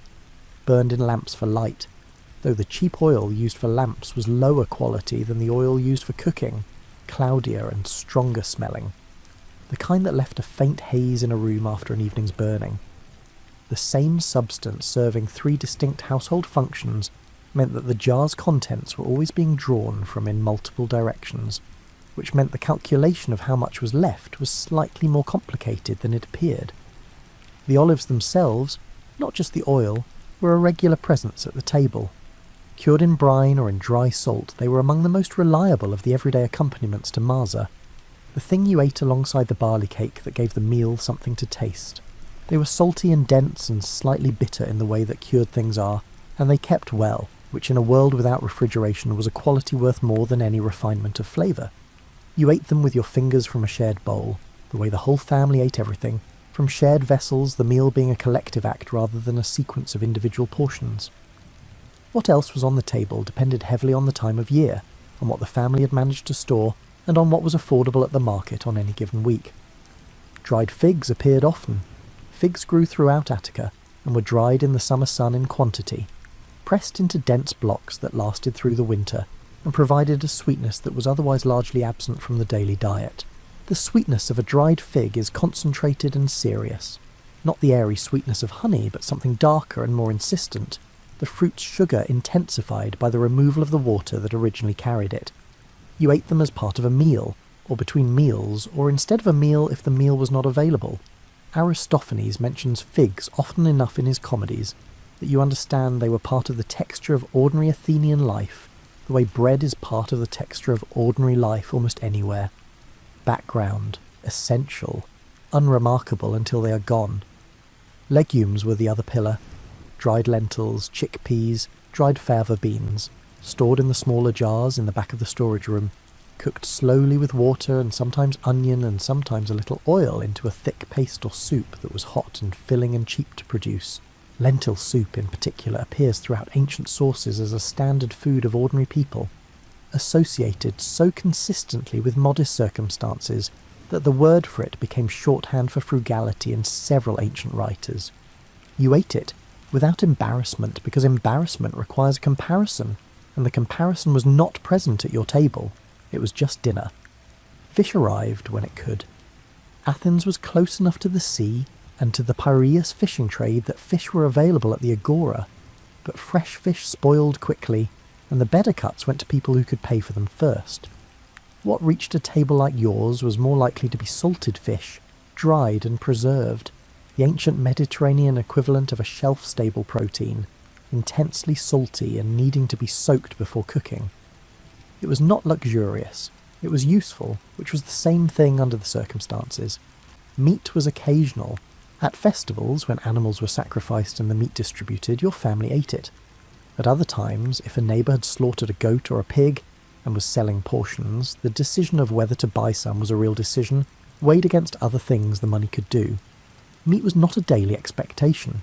It was an event marked as such without anyone needing to say so, the way a meal slightly better than usual is always noticed even when nothing is said about it. The psychology of the storage jar is not something that shows up in the written sources, because the people who wrote things down were not generally the people staring into a half-empty pithos in February. But it was real, and it was constant, and if you grew up in a household like yours, it shaped the way you thought about food for the rest of your life. The jar represented time. What was in it was not only grain, it was the number of weeks between now and the next harvest, made physical, made possible to look at and touch and measure with your hand. When the jar was full in October after the harvest came in, there was something in the household that relaxed. a collective exhale that was not named or celebrated but that changed the feeling of the rooms. When the jar was low, as it was now in February, the opposite thing happened. Not panic, nothing so dramatic, just a tightening, a recalibration, a series of small adjustments in how much went into each meal, made without announcement by the person, usually your mother, who understood the jar better than anyone. Hesiod addresses this directly in Works and Days in the context of urging the farmer to store properly and plan carefully, not as moral instruction, but as practical survival guidance delivered with the particular impatience of someone who has seen what happens when people do not listen. The pathos is central to his framing of a well-run household. He describes the man who harvests well and stores properly as someone who can eat his own bread. In the world Hesiod is describing, that is exactly enough. You press your hand into the grain one more time. It is enough. Not comfortably enough. Not enough with room to spare, but enough, which in February in Attica is what you were hoping for when you came in here, and the same thing you will be hoping for when you come back in a week. You put the lid back on the jar, you go back into the main room where the lamp is burning and the evening is settling in, and you sit down to the meal that is ready, which is mazza and olives and the last of the lentil soup from yesterday. Still good, still warm enough, still the taste of the life you are living. Tonight it is enough. The leather smell hits you before you sit down. It is not unpleasant exactly, more like the smell of something that has been worked on for a long time by hands that knew what they were doing. A warm animal smell underneath, and the sharper chemical edge of the tanning process on top, and underneath. Both of those, the faint mineral smell of the stone floor and the particular dusty warmth of a small room that faces south, and catches the morning sun full in the face from the moment it clears the buildings across the lane. You're at the front of the shop, which is to say you're essentially in the street, because the shop has no front wall in any meaningful sense. There is a beam overhead, and a roof behind you, and walls on three sides, but the fourth side, the one that faces the lane, is open.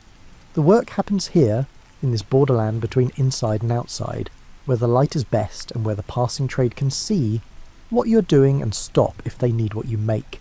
The awl is in your hand, the leather strip is on the last. The morning has maybe 2 good hours of this quality of light before the sun moves and you have to shift position or light the lamp, and you have learned over years of sitting in this spot exactly how to use those 2 hours before they change on you.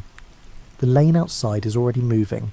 A woman with a water jar balanced on her head, walking with the careful upright posture of someone who has done this 10,000 times and stopped thinking about it.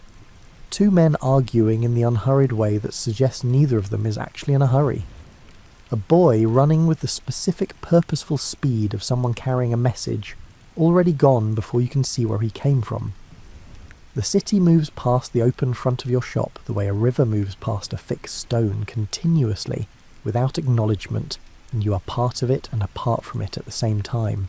Xenophon, who wrote about household management and the organisation of labour, with the careful interest of a man who thought deeply about how things ought to work, had a fairly dim view of the kind of work you do. He recorded the opinion, shared by much of the Athenian citizen elite, that the crafts practised in workshops, the Bnautic trades, were corrosive to the body and therefore to the character. The work kept you indoors or in one fixed position. It made you round-shouldered. It narrowed the range of motion in your hands to the specific repeated gesture of whatever your craft required. And over years it changed the shape of those hands, thickened some joints, stiffened others, so that the body became a record of its own occupation, in ways that were visible to anyone who knew how to look.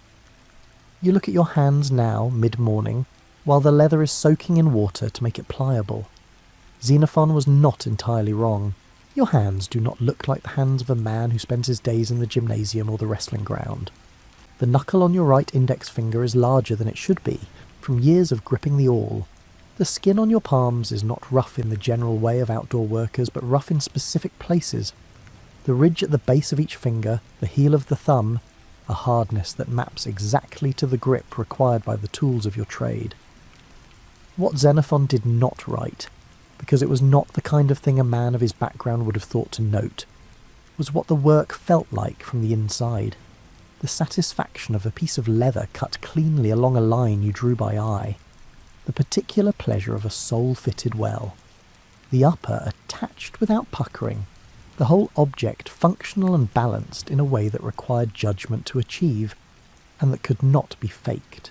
The craftsman's knowledge that a thing well made will outlast the person who made it, carried in the hands rather than in any written record, was not the kind of knowledge that appeared in the philosophical literature of the period. It was simply the texture of a working day. Your neighbour, 2 shops down, is a bronze worker. His shop sounds different from yours, the rhythmic ring of hammer on metal that starts shortly after dawn and continues with very few interruptions until the light fails. You have worked next to that sound for so long that you no longer hear it as sound. Exactly. It has become part of the texture of the morning the way the smell of leather has become part of the texture of the shop. When he is sick and the hammering does not start, the morning feels wrong in a way that takes you a moment to locate. Not everyone who worked with their hands in classical Athens worked in a shop. The city and the countryside were not as separate as later centuries would make them seem. Many families held both, a small workshop or trade in the city and a plot of land outside it, moving between the two as the season required, urban in winter and rural at planting and harvest, neither one identity nor the other entirely. The line between the craftsman and the farmer in ancient Attica was permeable in ways that the surviving sources, which tend to sort people into categories, do not always capture. If your family had land, and many families of your kind did, it was probably not much. A few acres in the Attic countryside, enough for olives and a little grain, and perhaps some vegetables in a kitchen plot near the house. Not enough to make you wealthy, enough to matter. The difference between a family with a small plot and a family without one was the difference between having something to fall back on and having nothing to fall back on, which in a world without safety nets of any institutional kind was a difference that could determine everything in a bad year. The farming calendar that Hesiod laid out in Works and Days with the methodical patience of someone who had learned it the hard way, organised the agricultural year into a sequence of tasks so specific and so timed that deviation from them carried real consequences. Ploughing happened in autumn, after the first rain softened the ground, when you followed the ox across the field in the particular slow rhythm of a man and an animal who have worked together long enough to have an understanding. The soil in Attica is not generous. It's thin and stony over much of the region, and working it required coaxing rather than force. The plough finding the line of least resistance between the rocks while you steered from behind, your weight on the handles, your eyes reading the ground ahead. The smell of freshly turned Attic soil in October is specific, dry on the surface from the summer and then suddenly damp and dark below, where the moisture that went down in last winter's rain has been sitting in the cool of the subsoil all through the hot months, waiting. When the plough breaks that surface open, the smell comes up all at once, sharp and green and ancient, the smell of something that has been closed being opened, and it carries in it, if you are a person who has ploughed this ground before, the memory of every other October you have stood in this field. Pruning came in late winter, when the olive trees needed to be cut back to encourage the new growth that would carry next autumn's fruit. Olive pruning is slow and cold work. The trees in an old Attic grove are not tall, but they are dense, their branches grown in on themselves over decades in the way that olive trees do, and getting into them requires patience and a pruning hook and a tolerance for the particular cold of a February morning in the hills outside Athens when the wind comes down from the north and has not yet decided to stop. The olive tree is one of the slow commitments of Mediterranean agricultural life. It takes years to begin producing and decades to produce well, which means that the trees you pruned were almost certainly planted by someone before you, your father or your grandfather or someone further back whose name you may or may not have known. When you worked among them, you were working in a landscape that other hands had shaped, and the trees themselves carried that history in the way old trees carry everything, silently, in the thickness of the trunk and the particular angle of the branches, and the places where old cuts had healed over into smooth grey wood. Hesiod is specific about the timing of pruning, and the importance of not letting the trees go too long between cuttings, because an unpruned olive tree puts its energy into wood rather than fruit, and a tree putting its energy into wood rather than fruit is a tree not earning its place in the plan. This is the agricultural calculus that ran underneath every task in the farming year, nothing wasted, nothing done for its own sake, every action in service of the yield that would fill the storage jars in autumn.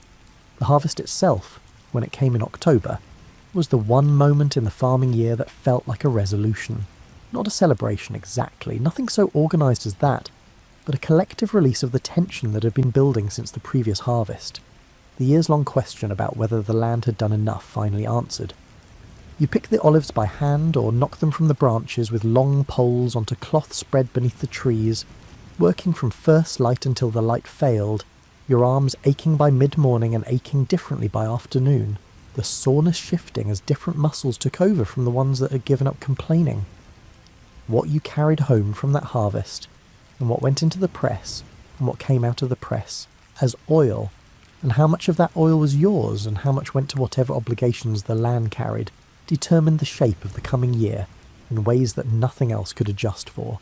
A good harvest meant the pithos full in October, the February calculation coming out in your favour, the evening meal arriving without the particular anxiety that the same food carried in a thin year.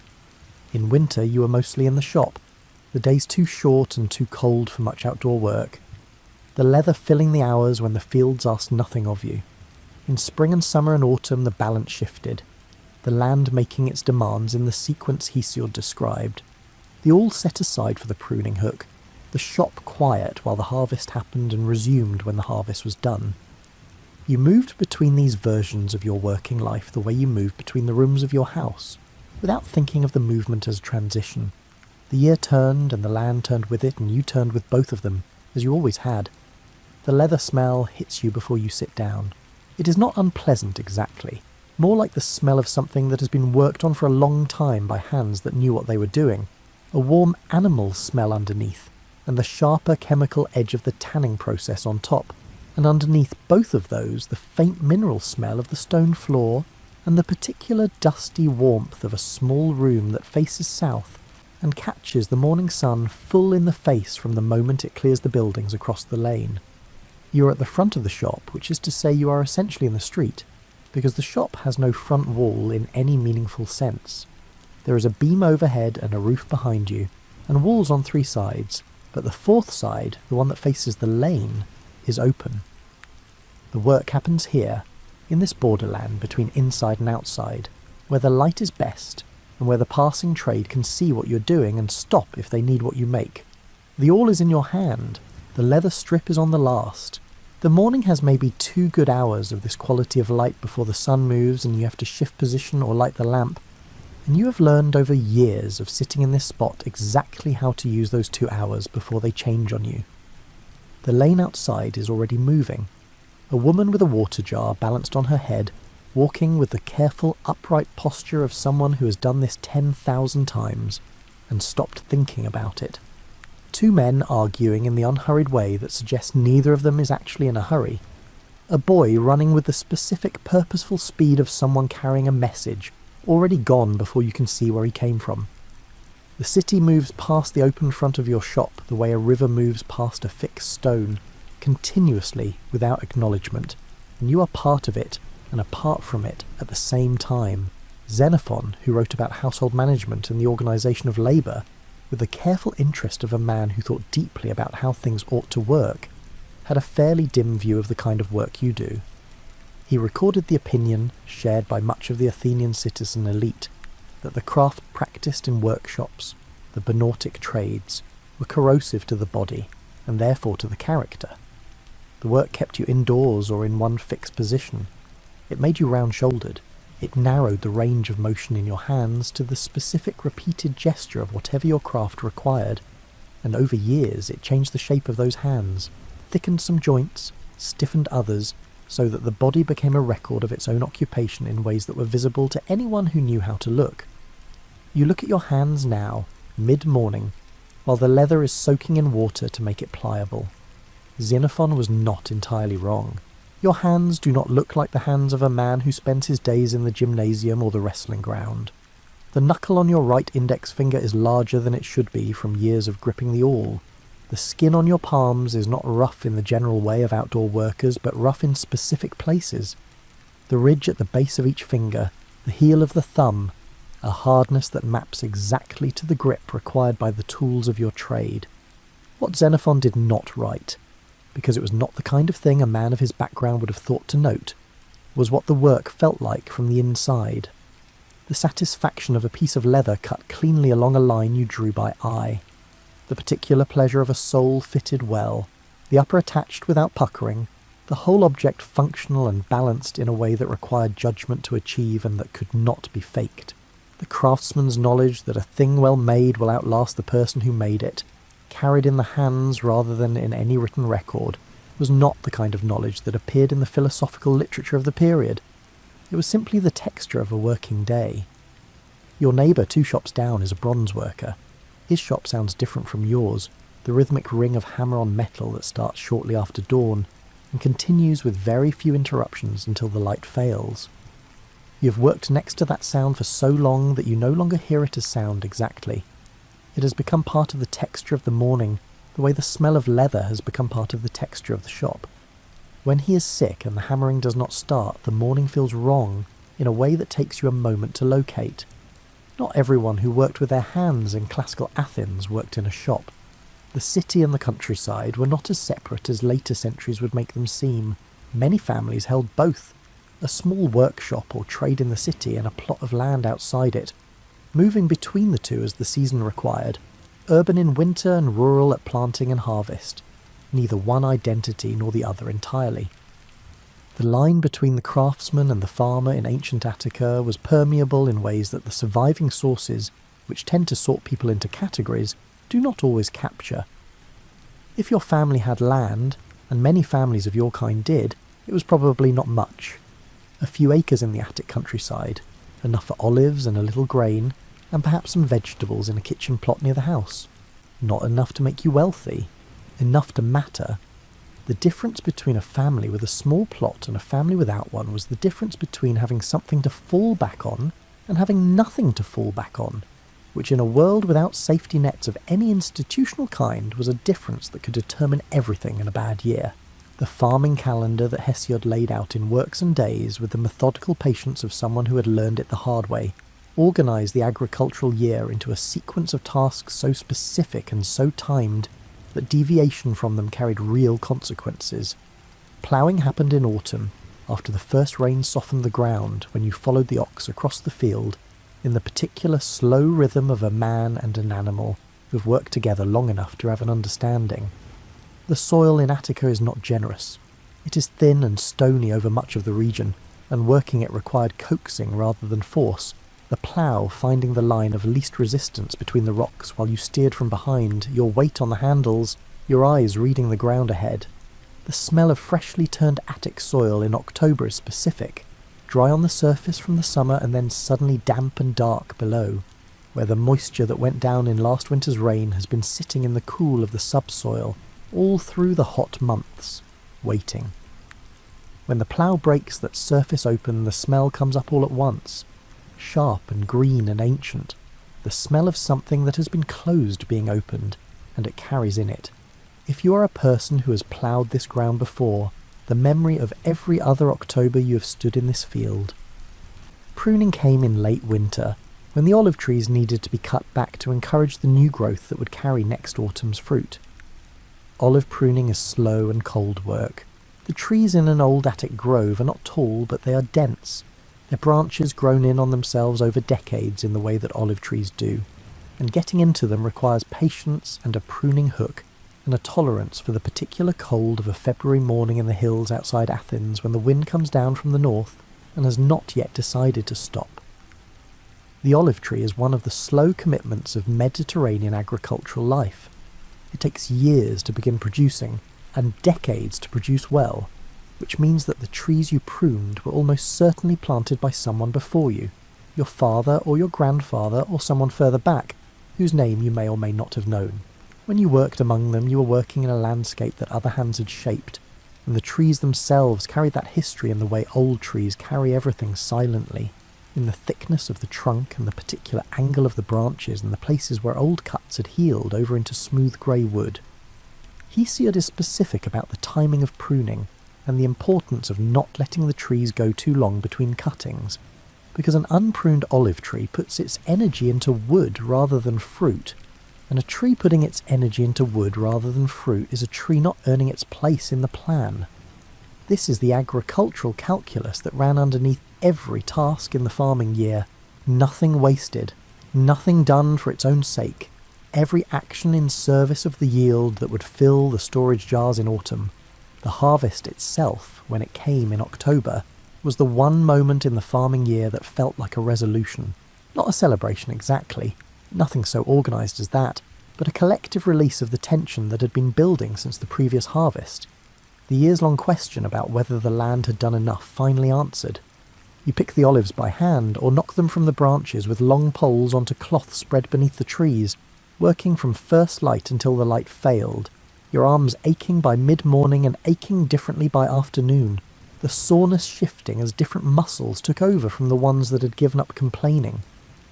What you carried home from that harvest, and what went into the press, and what came out of the press as oil, and how much of that oil was yours, and how much went to whatever obligations the land carried, determined the shape of the coming year in ways that nothing else could adjust for. A good harvest meant the pithos full in October, the February calculation coming out in your favour, the evening meal arriving without the particular anxiety that the same food carried in a thin year. In winter you were mostly in the shop, the days too short and too cold for much outdoor work. The leather filling the hours when the fields asked nothing of you. In spring and summer and autumn the balance shifted, the land making its demands in the sequence Hesiod described. The all set aside for the pruning hook, the shop quiet while the harvest happened and resumed when the harvest was done. You moved between these versions of your working life the way you moved between the rooms of your house, without thinking of the movement as a transition. The year turned and the land turned with it, and you turned with both of them, as you always had. You smell it before you turn the corner. Wood smoke, yes, but underneath the smoke something richer and darker and more serious. The smell of animal fat rendering over a fire that has been burning long enough to know what it is doing. It reaches you in the narrow lane 2 streets before the source of it, carried on a morning breeze that has picked it up from wherever the sacrificial fires are burning and brought it here, to you, before you were ready for it. You turn the corner and the square opens up and the city has changed overnight into something it only becomes a few times a year. More people than a normal morning, dressed in clothes that are not their working clothes, moving with the particular looseness of people who have nowhere they are required to be by a specific hour. Children running in the purposeless way that children run when they have been released from the structure that normally contains them. Old men sitting on the steps of a stoa in a line, talking with the unhurried quality of people who have decided that today the conversation is the point. The animals sacrificed at the great altars earlier this morning are being distributed now. Portions moved outward from the sanctuary into the surrounding streets, and the city of Athens is, for this one day, feeding everyone. Not lavishly, not in a way that would embarrass a wealthy man's table, but meat, actual meat. The thing that appears on your family's table only when circumstances arrange themselves favourably is available today without arrangement, without calculation, without the weight of what it costs set against what else the money could do. You take your portion and eat it standing in the street with the sun on your face and the noise of the festival around you, and the taste of it is different from how you remember meat tasting, richer and simpler at the same time. Or maybe it is just that you are eating it without the slight anxiety that accompanies it, when it is a purchase rather than a gift. The great festivals of Athens were not holidays in the way the word is used now, days subtracted from the working calendar as a concession to leisure. They were religious occasions first, civic occasions second, and the fact that they also happened to involve days off work and free food was not incidental. The Panathenaia, held every year in midsummer in honour of Athena, and the Greater Panathenaia, held every 4 years with additional ceremony, organised processions and athletic competitions and musical contests around a central act of sacrifice and offering that the whole city participated in regardless of economic standing. The Thesmophoria, celebrated by women in autumn, closed the city's male-dominated public life out entirely for several days and gave the women who ran the households their own ritual space, their own festival, their own claim on the religious calendar. For a family like yours, these occasions were the punctuation of the year, in a way that the agricultural calendar, though more practically significant, was not quite. The harvest mattered more to survival, but the festivals mattered to something else. to the sense of belonging to something larger than the household and the street, and the daily circuit between home and work and market. On festival days you were not a sandal maker, or a farmer's son, or a person managing a storage jar. You were an Athenian, which was a category that included you regardless of what you owned, and the city made that inclusion visible by feeding you alongside everyone else. Aristotle, who thought carefully about what made a polis function as a polis, rather than simply as a collection of people living near each other, understood the festivals as part of the civic glue, the mechanisms by which a city reminded itself that it was one thing rather than many separate things. The free distributions of meat and grain at public sacrifices, the shared participation in procession and ceremony, the collective experience of watching the same athletic contest from the same hillside, these were not generous gestures from the wealthy to the poor. They were the city performing its own unity to itself. On the days between festivals, the agora served a version of the same function in a lower register. You have seen it as a child, overwhelming and loud from knee height. You have moved through it as an adult with errands to run and calculations to make. But there's another way to be in the agora, one that requires neither money nor purpose, and it is available on any morning when the work can wait. You stand somewhere near the middle of the open space and you listen. Not for anything specific. The agora generates information the way the sea generates noise, continuously, from every direction at once, a constant low roar of individual voices that adds up to something larger than any of its parts. Who has grain to sell and at what price? Which general has done something that someone finds outrageous? Whether the harbour at the Piraeus is expecting a particular shipment? Who has died? Who has married? Who has been seen somewhere surprising? The agora in classical Athens was the fastest information network available to anyone who did not have the resources to employ a private messenger, and standing in it for an hour on a slow morning was the equivalent of reading several days of news at once. Aristophanes understood this agora, the one that existed below the level of official civic business, the one made of gossip and complaint and the particular political frustration of people who had opinions about how the city was being run, but limited means of acting on those opinions. His comedies are full of characters who are recognisably from your world. Farmers irritated about the cost of the war, craftsmen being shortchanged by merchants, ordinary Athenians suspicious of politicians who spoke beautifully and delivered poorly. The audiences who sat in the theatre of Dionysus and laughed at these characters were laughing at themselves, and the laughter had an edge to it that made it more satisfying than ordinary comedy. The laugh of recognition, of seeing your own frustration given a mask and a stage. The theatre of Dionysus sat on the southern slope of the Acropolis, and on the days of the dramatic festivals you were in it, not in the front rows, which went to officials and priests and men of standing. Further back, on the wooden benches that climbed the hillside in tiers, packed in among your neighbours and the neighbours of your neighbours, and people you had never seen before and would not see again, all of you facing the same circular orchestra and the same stage and the same actors, in their masks and their elevated boots. The experience of watching a play in that theatre was nothing like sitting quietly in a darkened room. The theatre held thousands of people, and thousands of people do not sit quietly. They responded, they called out, they expressed approval and occasionally disapproval with the directness of an audience that understood itself to be a participant in the event rather than merely a witness to it. When Aristophanes made a joke about the price of fish or the duplicity of a particular politician, the laugh that came back from the hillside was not the polite laugh of an audience being entertained. It was the laugh of people being seen. You laughed too. At the fish joke, which was funny because fish was expensive and everyone on that hillside knew it. At the politician joke, which was funny for reasons that did not require explanation to anyone who'd been standing in the agora the previous week listening to what people were saying.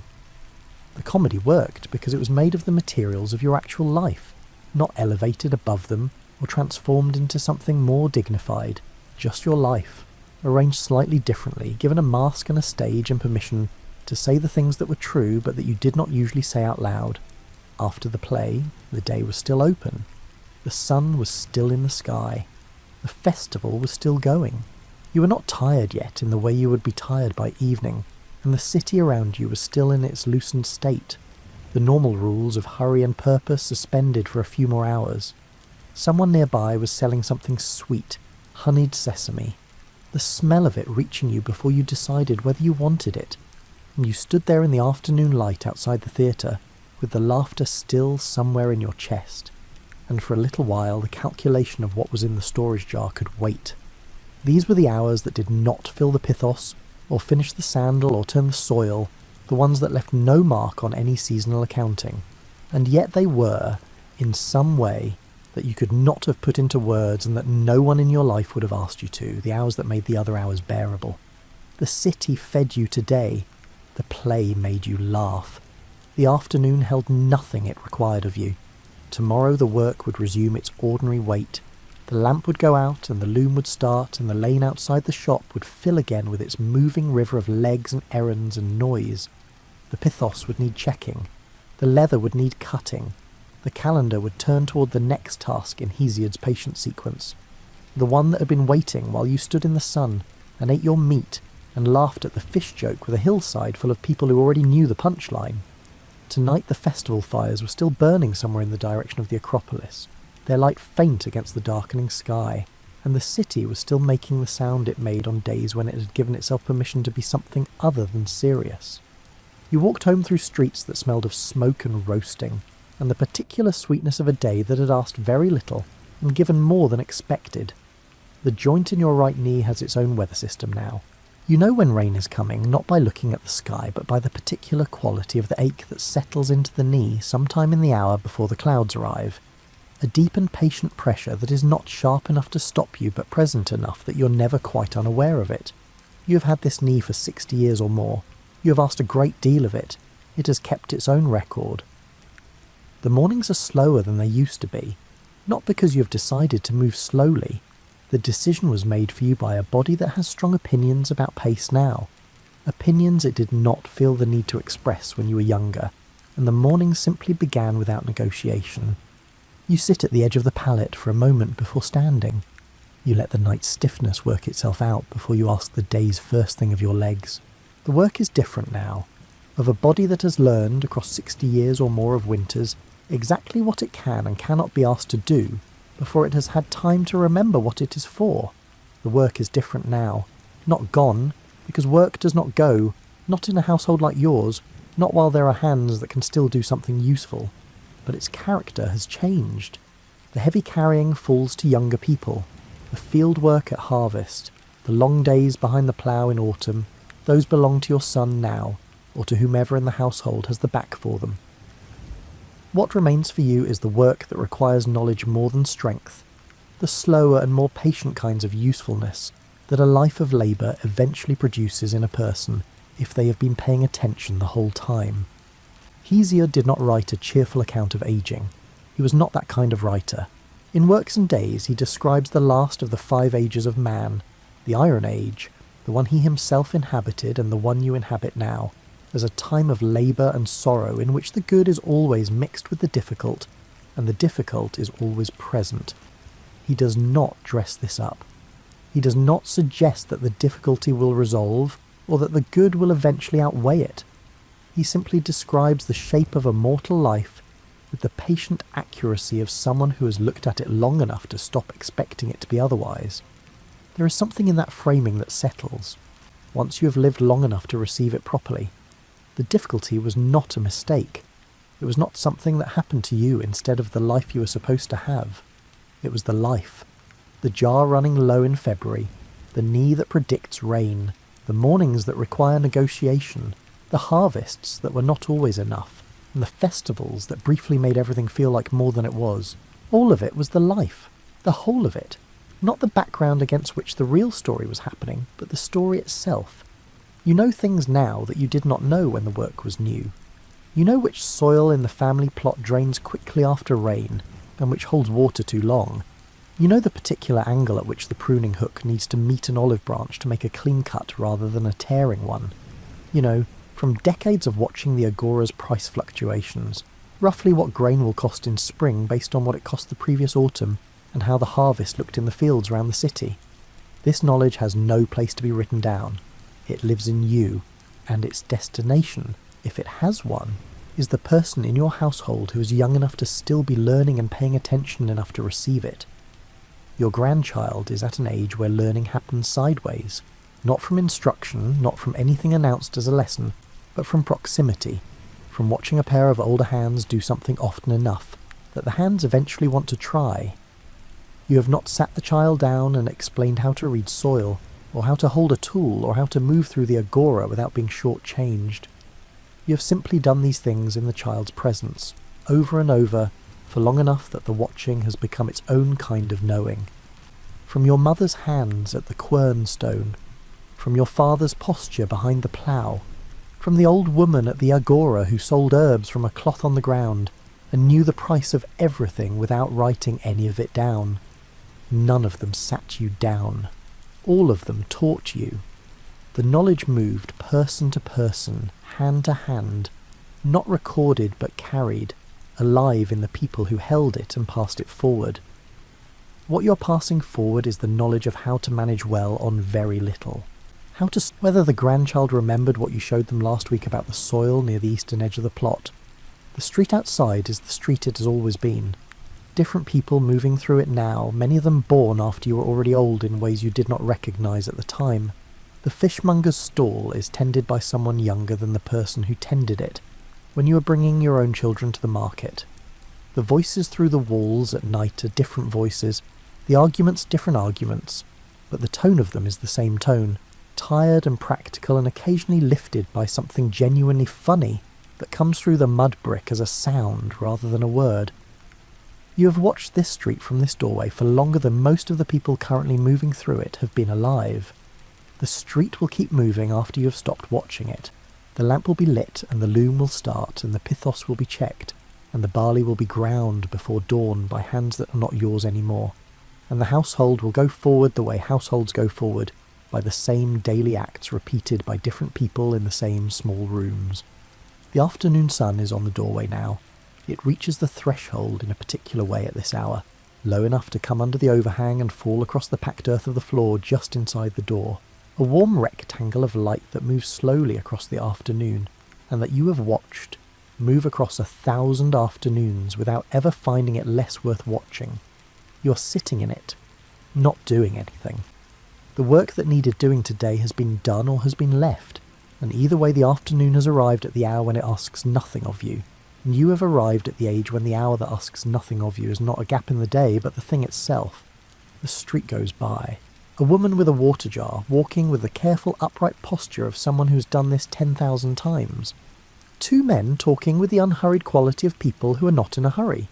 A child running for the specific purposeful speed of someone carrying a message somewhere. The city in its ordinary motion, neither hurrying nor pausing, neither noticing you nor requiring you to notice it. Hesiod understood this. Not the doorway, not your particular doorway, but the shape of the life that leads to it. The labour and the harvest and the thin years and the festival days and the jar checked in February and the knee that predicts rain. All of it adding up to this, an afternoon in a doorway, the sun moving slowly across the threshold, the street going by, the day asking nothing more. Your eyes are heavy, the sun is warm, the street continues its motion, and you watch it, and the watching is enough, and the day is nearly done, and there is nowhere left to be. Rest now, my tired dumplings. You have worked a very long time, and the doorway will still be there when you wake.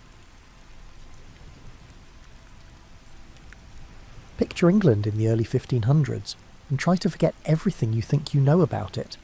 This isn't the England of empire and industry, of tea and parliamentary democracy. This is an island nation still finding its footing, still figuring out what it wants to be when it grows up. The morning light filters through the small, thick-glassed windows of a manor house in the Cotswolds, illuminating dust motes that dance in the cold air. You can smell the wood smoke from cooking fires, mixing with the earthier scent of rushes covering the floor. Rushes that need changing, but probably won't be replaced for another week. The herbs scattered among them, lavender, rosemary and mint, release their fragrance when you step on them, a medieval attempt at air freshening that works better in theory than in practice. England in 1509 is a nation of about 3 million souls, which means it has fewer people than modern Los Angeles spread across an entire country. Most of those souls live in villages so small you could walk from one end to the other in the time it takes to finish your morning coffee. The largest city, London, houses perhaps 50,000 people crowded along the Thames, their timber-framed houses leaning into narrow streets where the upper stories nearly touch across the way, blocking out the sky.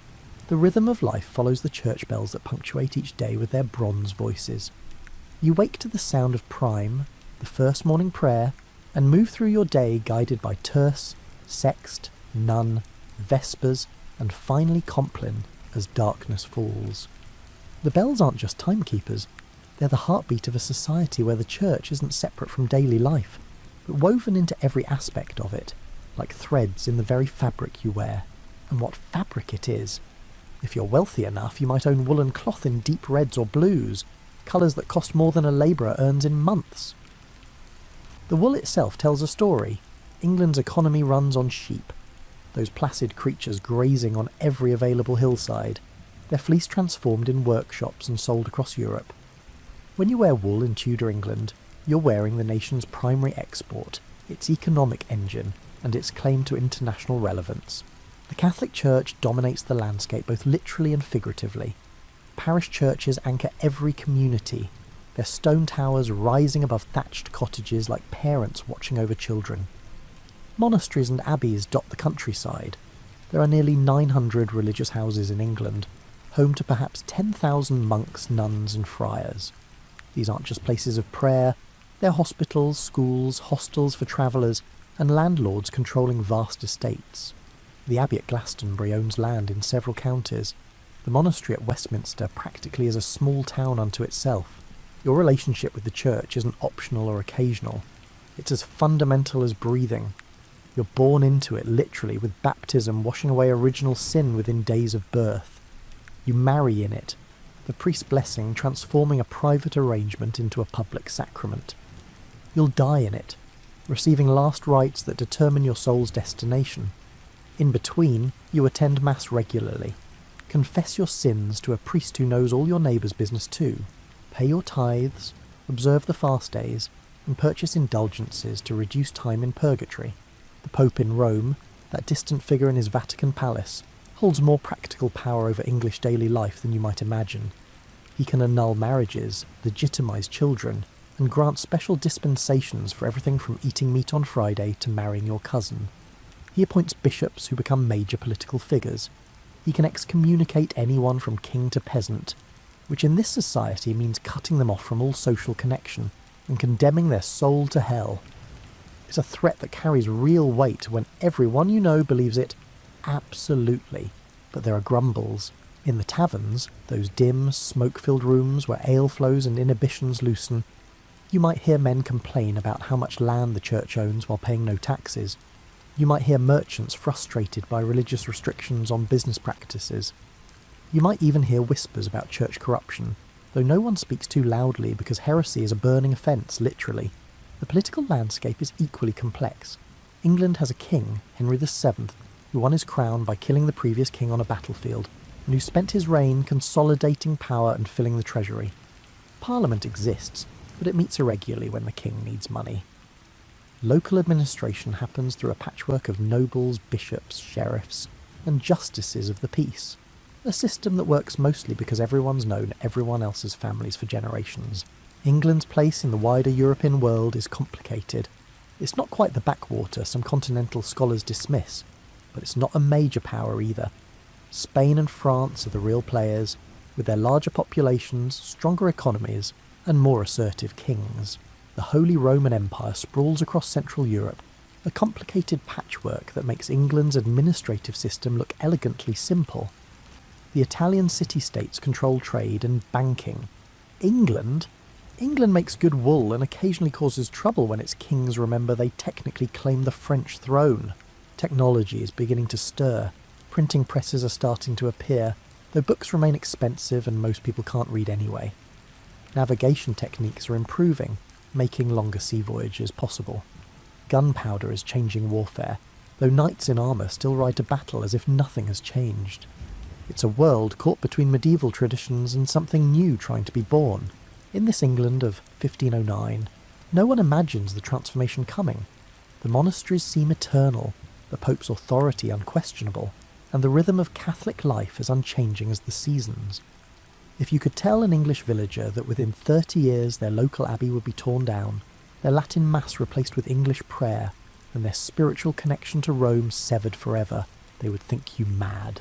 But change is coming, carried not by armies or philosophers, but by one young man's desperate desire for something he cannot have, a legitimate son. On an April day in 1509, 17-year-old Prince Henry became King Henry VIII, and England got a ruler who looked like he'd been ordered from a royal catalogue, featuring only the most impressive specifications. Picture him at his coronation, 6 feet 2 inches tall in an era when most men barely reached 5.5 feet, shoulders broad enough to fill out the elaborate doublets he favours, legs muscular from years of hunting and jousting. His hair catches the light through Westminster Abbey's stained glass, reddish gold, worn long enough to curl at his neck. His face hasn't yet acquired the jowly heaviness of his later years. Instead, it's all youth and confidence, with blue eyes that sparkle when he's pleased and turn cold when he's not. Henry moves through his coronation ceremony with the grace of someone who's been preparing for this moment his entire life, which isn't quite accurate. He was actually the spare heir, the insurance policy, while his older brother Arthur was groomed for kingship. But Arthur died at 15, 7 years earlier, leaving Henry to inherit not just a crown but also Arthur's widow, Catherine of Aragon. The young king is what we might call a Renaissance man, though that term won't be coined for centuries. He speaks Latin fluently, reads French, knows enough Spanish to charm his wife, and is learning Italian because educated people should know Italian. He writes poetry, not particularly good poetry, but enthusiastic poetry that scans properly and occasionally hits on a decent metaphor. He composes music, playing the lute, virginals, and recorder with genuine skill. His song Past Time with Good Company will still be performed 500 years later, though mostly by people who enjoy singing in period costume. Henry jousts with the aggressive confidence of someone who's very good at sports and knows it. He hunts almost obsessively, sometimes riding for 8 or 10 hours straight, wearing out horses and companions with equal ease. He dances with the kind of vigour that makes watching him exhausting. At his coronation celebrations, he reportedly went through multiple partners because he kept wearing them out. But Henry's most impressive feature might be his mind. He's genuinely intelligent, with that particular kind of intelligence that loves learning new things and showing off that knowledge. He can debate theology with scholars, discuss tactics with military commanders, and hold forth on everything from architecture to astronomy. He's also convinced he's right about everything, which will become more problematic as he ages, but at 17 just seems like confidence. His father left him a full treasury, unprecedented for an English king, and young Henry approaches spending this money with the enthusiasm of someone who's just discovered their parents' credit card has no limit. He throws tournaments that cost more than the annual income for small counties. His coronation festivities last for days and include enough food to feed a small army, which is appropriate since he's essentially feeding his entire court plus hundreds of guests.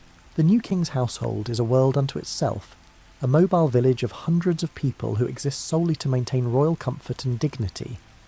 There are gentlemen of the privy chamber who help him dress, grooms who manage his extensive wardrobe, servers who bring his meals, musicians who provide entertainment, chaplains who lead prayers, physicians who monitor his health, and countless others whose jobs have titles like Yeoman of the Mouth and make perfect sense in context. Henry's daily routine would exhaust most people. He rises around 6 or 7, hearing Mass almost immediately because religious devotion and political display conveniently overlap. He conducts business in the morning, signing documents, receiving ambassadors, consulting with councillors, but never so much business that it interferes with dinner at 10 or 11.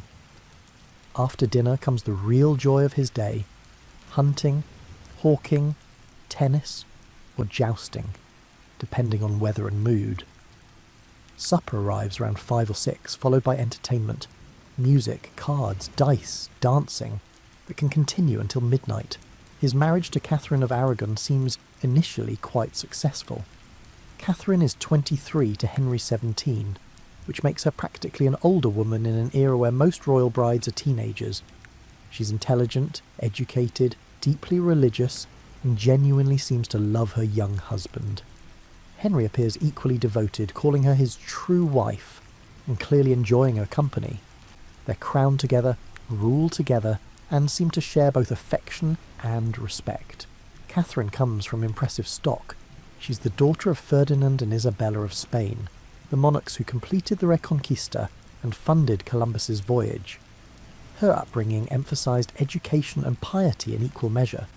She reads Latin, speaks multiple languages, and understands politics with the sophistication of someone raised in one of Europe's most powerful courts. She's not just decorative, she's competent, which Tudor England actually values in its queen consorts. The court Henry creates around himself is magnificent by English standards. The continental observers sometimes find it a bit provincial. The Great Hall at any of his palaces fills with courtiers wearing their finest clothes. Doublets in rich fabrics, gowns with the elaborate sleeves, and hats sporting feathers that cost small fortunes.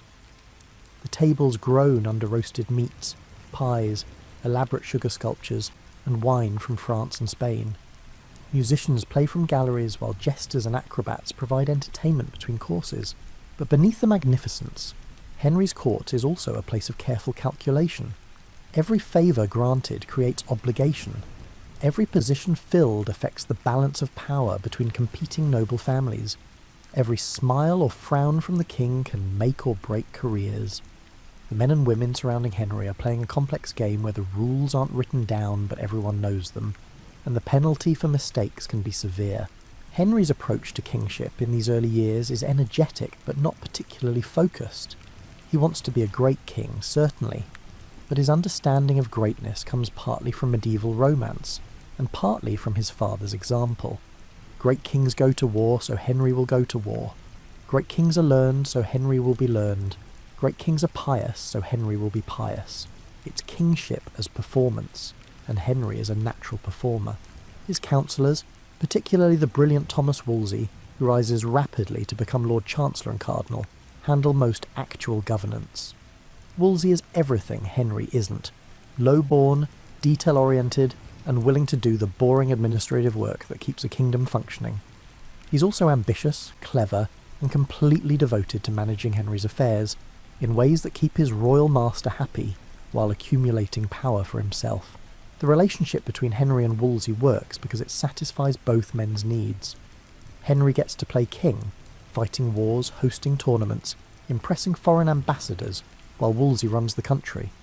Wolsey gets wealth, power and influence far beyond what his butcher's son background would normally allow.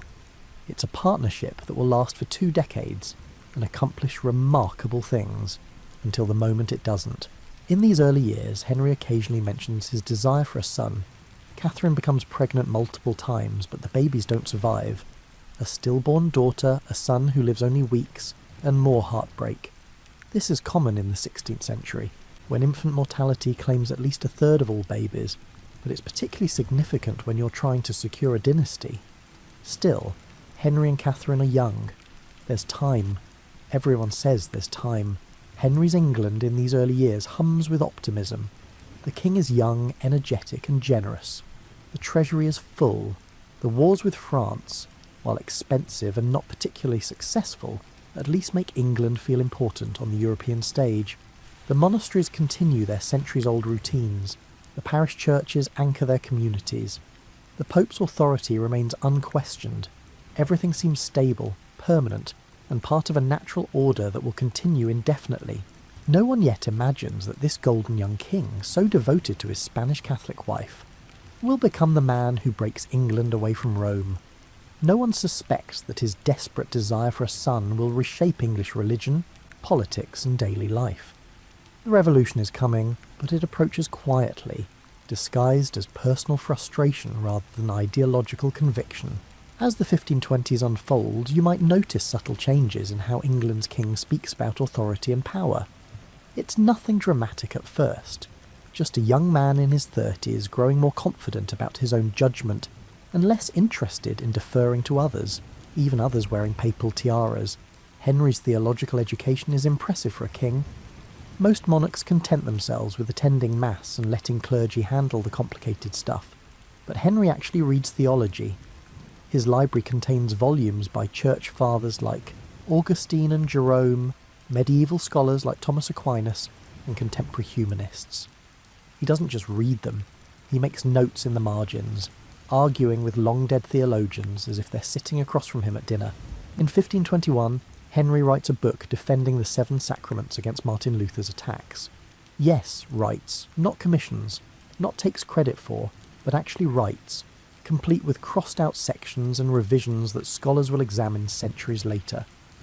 The book earns him the title Defender of the Faith from Pope Leo X, which is deliciously ironic given what's coming. Henry is genuinely proud of this title, wearing it like a teenager wears their first varsity letter. But here's what makes Henry dangerous. He's smart enough to understand complex theological arguments, but convinced enough of his own righteousness to believe that when he understands something differently than traditional interpretation, tradition must be wrong. It's the Dunning-Kruger effect in a crowd, and it's going to reshape a nation. The issue of his marriage to Catherine begins gnawing at Henry like a persistent toothache. By the mid-1520s, Catherine is in her 40s and unlikely to have more children. Their only surviving child is Princess Mary, and England has never successfully been ruled by a queen in her own right. Henry starts wondering if perhaps his marriage was cursed from the beginning. He finds his answer in Leviticus, that Old Testament book of laws that most people skip over. Chapter 20, verse 21. If a man shall take his brother's wife, it is an unclean thing. They shall be childless. Never mind that he has a daughter. The Hebrew word, Henry decides, really means sonless. Never mind that the Pope granted a dispensation specifically allowing him to marry his brother's widow.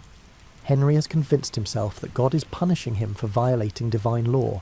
This conclusion isn't entirely self-serving, though it conveniently aligns with his desires. Henry genuinely believes in divine judgment and biblical authority. He also genuinely wants a legitimate male heir to prevent the civil war that could erupt if he dies without one. And he very definitely wants to marry Anne Boleyn, the dark-eyed lady-in-waiting who has captured his attention and refuses to become his mistress. Anne Boleyn is not the conventional beauty you might expect. Contemporary descriptions suggest she's interesting-looking rather than pretty. Long neck, dark hair, dark eyes, and an extra finger on one hand that she carefully conceals with long sleeves, but she's sophisticated, having spent years at the French court, educated beyond most women of her time, and possessed of that quality that's impossible to define but instantly recognisable. She's fascinating. More importantly, Anne refuses to sleep with Henry without marriage. Her sister Mary had been the king's mistress and had been discarded when he lost interest. Anne has observed this lesson and drawn conclusions. She'll be queen or nothing, which drives Henry absolutely mad with desire and frustration in equal measure. Henry's approach to solving his great matter, as the proposed annulment becomes known, reveals both his intelligence and his limitations. He deploys theologians to argue his case, commissions scholarly opinions from universities across Europe, and has his agents search libraries for precedents. He's treating his marriage like a legal case to be won through superior argument and evidence. Cardinal Wolsey, that brilliant administrator who's managed England for years, finds himself tasked with accomplishing something nearly impossible, convincing Pope Clement VII to annul Henry's marriage to Catherine, who happens to be the aunt of Charles V, the Holy Roman Emperor who recently sacked Rome and has the Pope essentially under house arrest. It's like asking someone to convince their captor to anger their captor's aunt. Wolsey tries everything: negotiation, persuasion, legal arguments, implied threats. But it's a chess game where the opposing player controls most of the board. The annulment process drags on for years, and during these years, you can feel England beginning to shift. It's subtle at first, like the change in air pressure before a storm. Henry starts questioning papal authority in ways that would have shocked his younger self. If the Pope won't grant what Henry knows is just, perhaps the Pope's authority isn't as absolute as everyone assumed. Protestant ideas have been filtering into England like water seeping through cracks in a dam. Merchants travelling to the continent bring back books by Luther and other reformers. University scholars debate new theological concepts. Someone keeps smuggling English translations of the Bible into the country, though possessing them is heresy. These aren't mainstream views. Most English people remain thoroughly Catholic, but they're creating intellectual space for questioning traditional authority. Henry's personal piety remains intense even as he questions papal power. He still hears multiple masses daily, still observes fasts and holy days, and still makes pilgrimages to important shrines. But he's developing a distinction in his mind between the eternal truths of Christianity and the institutional structures of the Catholic Church. If those structures stand between him and what he's convinced God wants, perhaps the structures need adjustment. The English clergy finds itself in an impossible position. They owe allegiance to both their king and their pope, which works fine until those two authorities want opposite things. Some clergy, particularly those who've studied Reformed theology, start suggesting that perhaps national churches should govern themselves. Others remain firmly committed to papal supremacy, which is brave but increasingly dangerous. Thomas Cranmer, a Cambridge scholar with quiet manners and radical ideas, enters Henry's circle during this period. Cranmer suggests that instead of asking the Pope for permission, Henry should simply declare that English religious matters should be decided in England.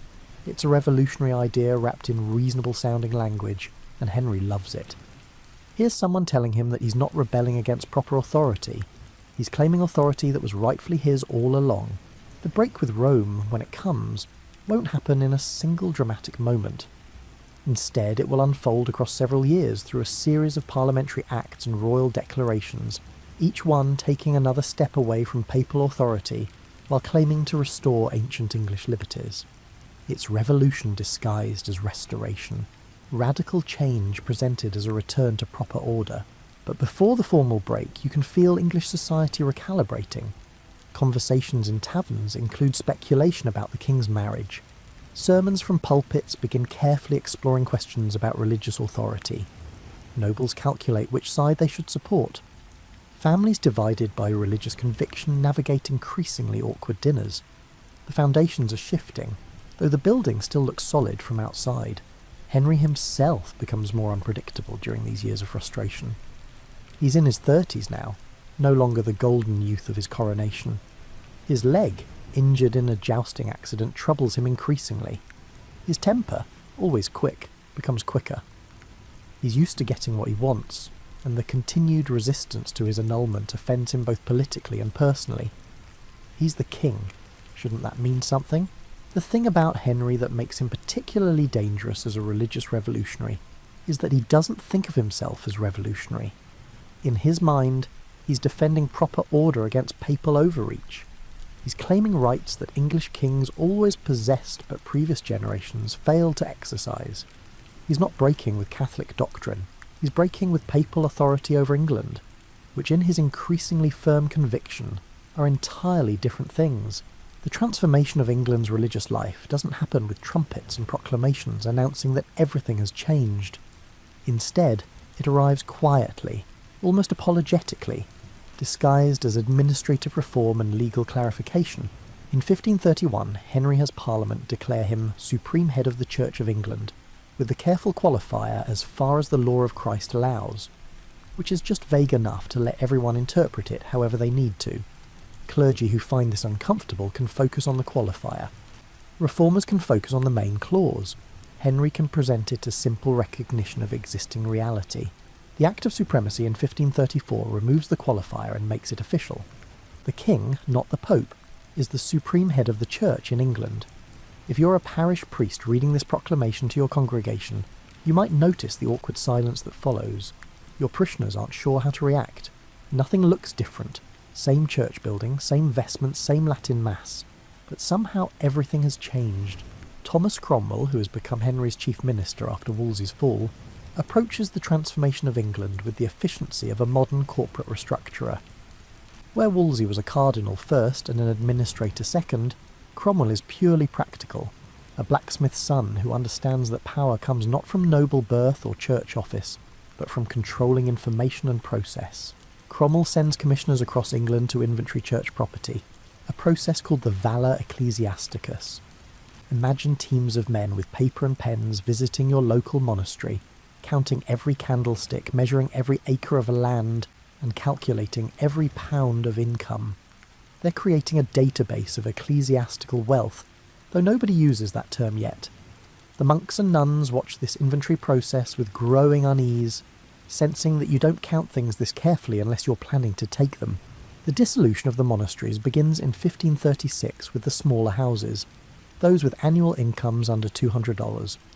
The official justification involves moral failings, laziness, and corruption, though most monasteries probably function no better or worse than they have for centuries. The real reason is simpler. Henry needs money. Wars with France have depleted his father's carefully accumulated treasury, and hundreds of monasteries collectively own somewhere between a quarter and a third of England's land. If you're living near a monastery in 1536, you watch with mixed feelings as the commissioners arrive. The monastery provided employment for local people, bought supplies from local merchants, operated a hospital that treated anyone who showed up, ran a school where boys learned to read and write, and gave food to the poor every week. It's also wealthy while paying no taxes, holds ancient rites that sometimes burden the community, and houses monks whose behaviour isn't always as spiritual as their vows suggest. The dissolution process is surprisingly bureaucratic. Commissioners inventory the property, pension off the monks and nuns, and sell the valuable items: gold and silver plate, lead from the roofs, bells from the towers, and even the stone from the buildings themselves. Local people sometimes buy chunks of monastery to build their own houses, which means 600 years later, someone will be living in a cottage whose walls include stones that once echoed with Gregorian chant. The speed of physical transformation is startling. A monastery that stood for 400 years can be stripped and partially demolished in months.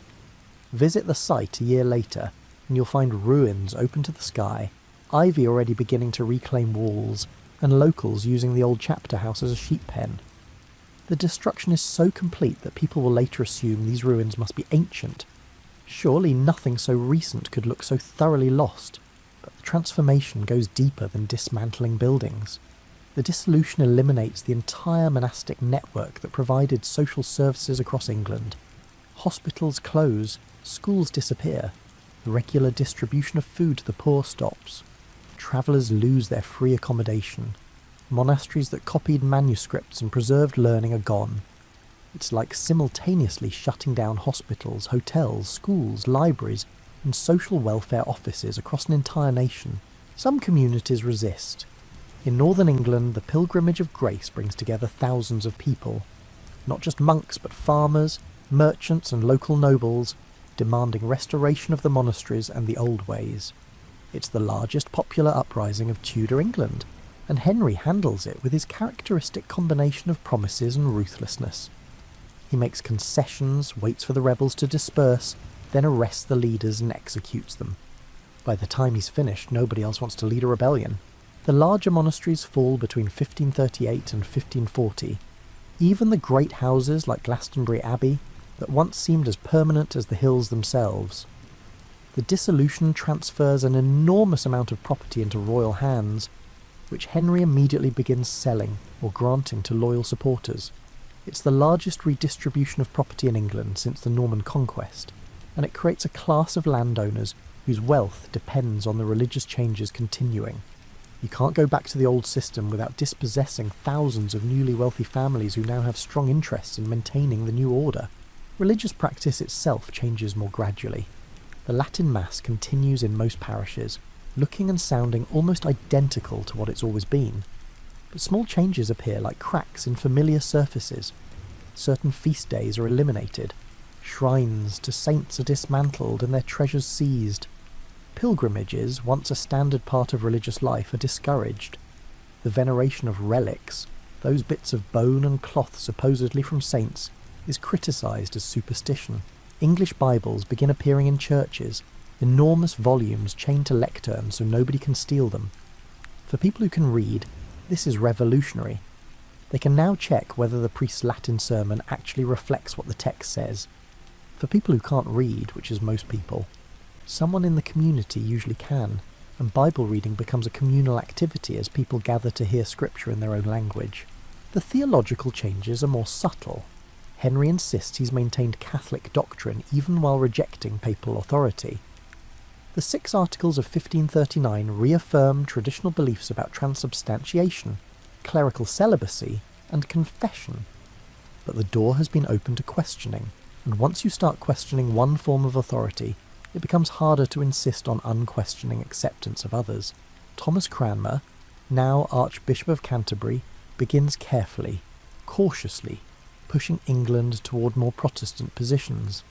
He's a brilliant politician who understands that Henry won't accept dramatic changes, so he works incrementally.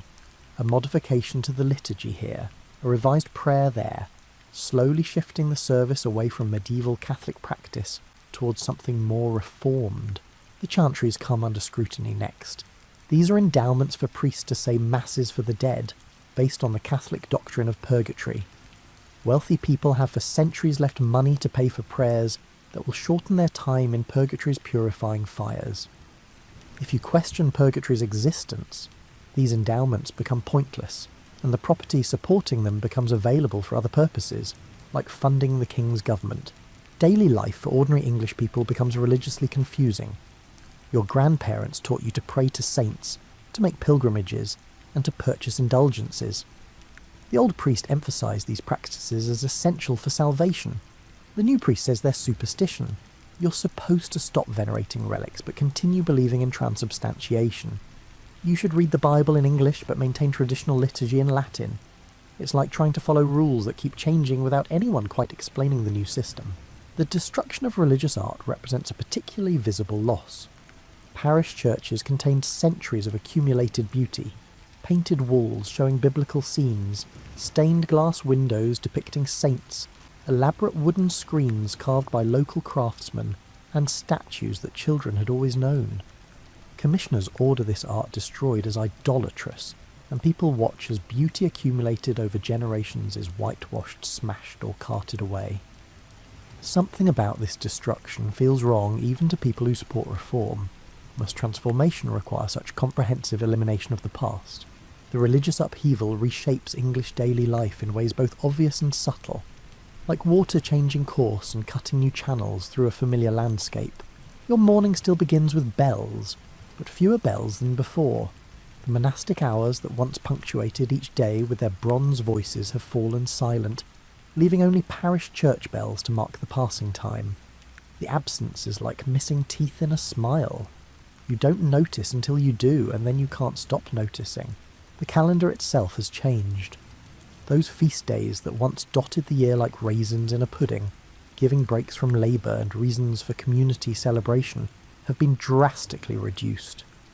The new religious authorities consider many saints' days to be superstitious excess, but to working people, they will welcome breaks in the grinding routine of labour.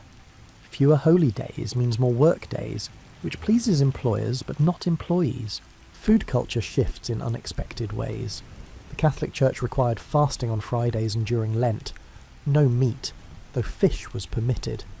This created a huge market for fish, supporting coastal communities and providing nutrition to people who might not otherwise afford protein. As Protestant ideas spread and fasting requirements are questioned, the fish trade suffers. Parliament eventually has to pass laws requiring fish consumption on certain days for purely economic reasons, which creates the odd situation of enforcing religious dietary rules for commercial purposes after abandoning them for spiritual reasons. The poor feel the dissolution of monasteries most acutely. That weekly distribution of food from the abbey is gone. The hospital that treated anyone who arrived no longer exists. The monks who provided education to clever children from poor families have dispersed. The travellers' accommodation has closed. The result is more people with nowhere to turn when times are hard, which in the 16th century is frequently. Parishes find themselves responsible for poor relief without the resources monasteries once provided. The parish has to care for its own poor, which sounds reasonable, until you realise poor people can't travel to find work without losing their parish residence, effectively trapping them in poverty. It's like deleting the social safety net and replacing it with a smaller, less effective local version, while pretending you've improved things. Education transforms from religious to secular control, though the transition takes decades and leaves gaps. Monastery schools have vanished. Cathedral schools continue but with different emphasis. Grammar schools begin appearing, funded by merchant money or wealthy individuals rather than religious houses. The education is still heavily religious. You can't escape that in Tudor England, but its purpose shifts from training clergy to training gentlemen and professionals. The English language itself begins changing as religious vocabulary transforms. Words like priest acquire different implications depending on whether you're Protestant or Catholic. Church might mean the building, the community of believers, or the institutional structure, and which meaning you intend says something about your religious position. The Bible in English introduces Hebrew and Greek concepts directly into common speech, enriching the language even as religious controversy divides communities. Women's roles shift in complex ways. The dissolution of nunneries eliminates the one respectable option for women who didn't want to marry, or whose families couldn't provide dowries. Before the dissolution, an educated woman could become a prioress or abbess, managing substantial property and wielding real authority. After the dissolution, that path no longer exists. Marriage becomes more thoroughly compulsory, which isn't liberation even if Protestant theology emphasises companionate marriage over Catholic acceptance of celibacy. Architecture begins changing, though gradually.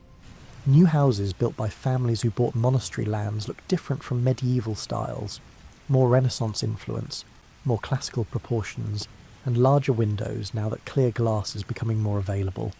The country houses rising on former monastery land represent a new class of gentry, whose wealth comes from royal favour and land speculation rather than ancient inheritance. The art of dying changes significantly. Catholic tradition included elaborate rituals surrounding death, last rites, prayers for the dead, and masses purchased to shorten time in purgatory. Protestant theology questions purgatory's existence, which removes the urgency around deathbed preparations while also eliminating the comfort many people found in believing they could help deceased loved ones through prayer and paid masses. Guilds and confraternities, those medieval organisations that combined professional organisation with religious brotherhood, find their religious functions questioned. The guild still regulates who can practice certain trades, but the shared masses, the processions on patron saints' days, and the religious obligations that bound members together, these are increasingly problematic. Some guilds adapt, others decline, and urban community life becomes somehow more commercial and less communal. Publishing explodes as religious controversy creates demand for books and pamphlets arguing different positions. Print shops in London and other cities churn out Bibles, prayer books, theological treatises, and controversial pamphlets. The government tries to control this through licensing and censorship, but books are small and smuggling is easy. Ideas spread faster than authorities can suppress them, which is both thrilling and frightening depending on which ideas you support. Music in churches shifts from elaborate polyphony sung by trained choirs to simpler hymns that congregations can actually sing together. The glorious complexity of late medieval church music is being replaced by something more participatory, but perhaps less transcendent. If you love that soaring polyphony, this feels like loss. If you always felt excluded by Latin hymns you couldn't understand, sung by professionals you couldn't match, the change feels like finally being invited to participate. The rhythm of the week changes as Sunday becomes more strictly observed. Protestant emphasis on Sabbath rest means fewer of the entertainments that once accompanied holy days. No dancing, no plays, and no excessive merrymaking on the Lord's Day. This creates a peculiarly English Sunday, quiet, sober, and boring to children then and now, but also theoretically a day of rest that even servants and apprentices should receive. Legal changes ripple through daily life. Church courts, which once handled cases involving morality, marriage, wills, and defamation, lose jurisdiction to secular courts. This sounds technical until you realise it affects where you go if your neighbour slanders you, how you contest a will, or how you prove your marriage is valid. The familiar systems people relied on for generations are being replaced with new structures that work differently and require different expertise. Market days continue as always. The need to buy and sell predates any religious controversy, but the character of markets shifts subtly. Fewer religious festivals means fewer special market days.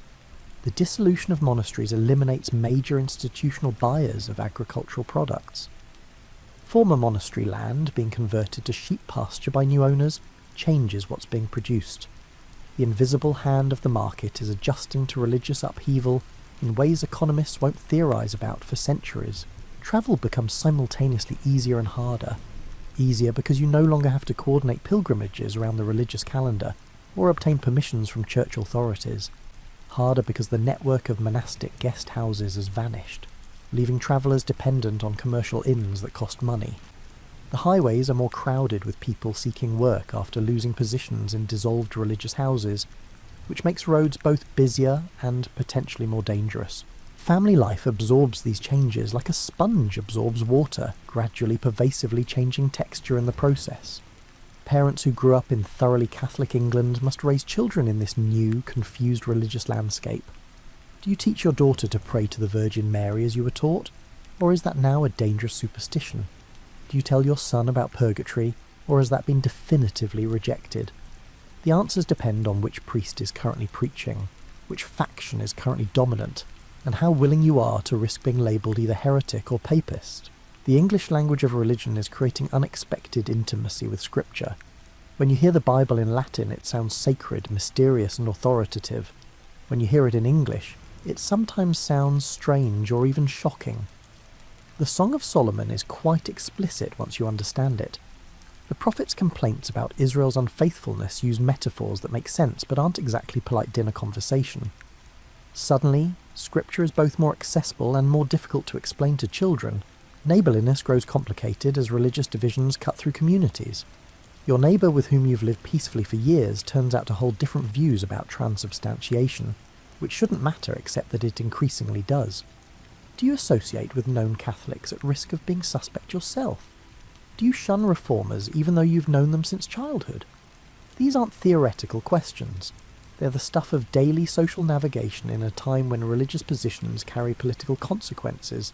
Clothes don't change dramatically, but they become markers of religious affiliation in subtle ways. Sober colours and simple cuts suggest Protestant sympathies, while elaborate decoration might indicate Catholic leanings, though these associations are fluid and unreliable.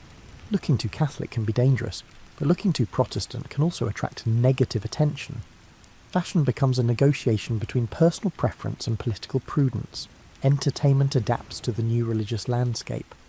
The mystery plays that once dramatised biblical stories during religious festivals are increasingly problematic. They're religious instruction but also performance. Catholic in origin but popular with everyone. Traditional but potentially heretical depending on current theological position. Some continue with modifications, others disappear, leaving gaps in community life that nothing quite replaces.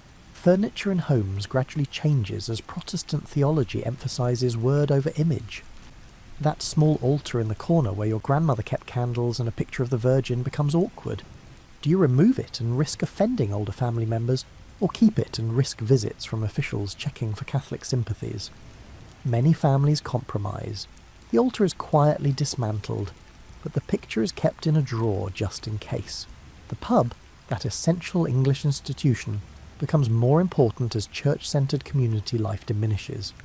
When holy days no longer provide regular community gatherings, people need other places to meet, talk, and maintain social bonds. The alehouse serves this function, though religious authorities frequently complain about how much time people spend drinking, instead of attending services or reading scripture. Children growing up in this era of transformation experience a different England than their parents knew.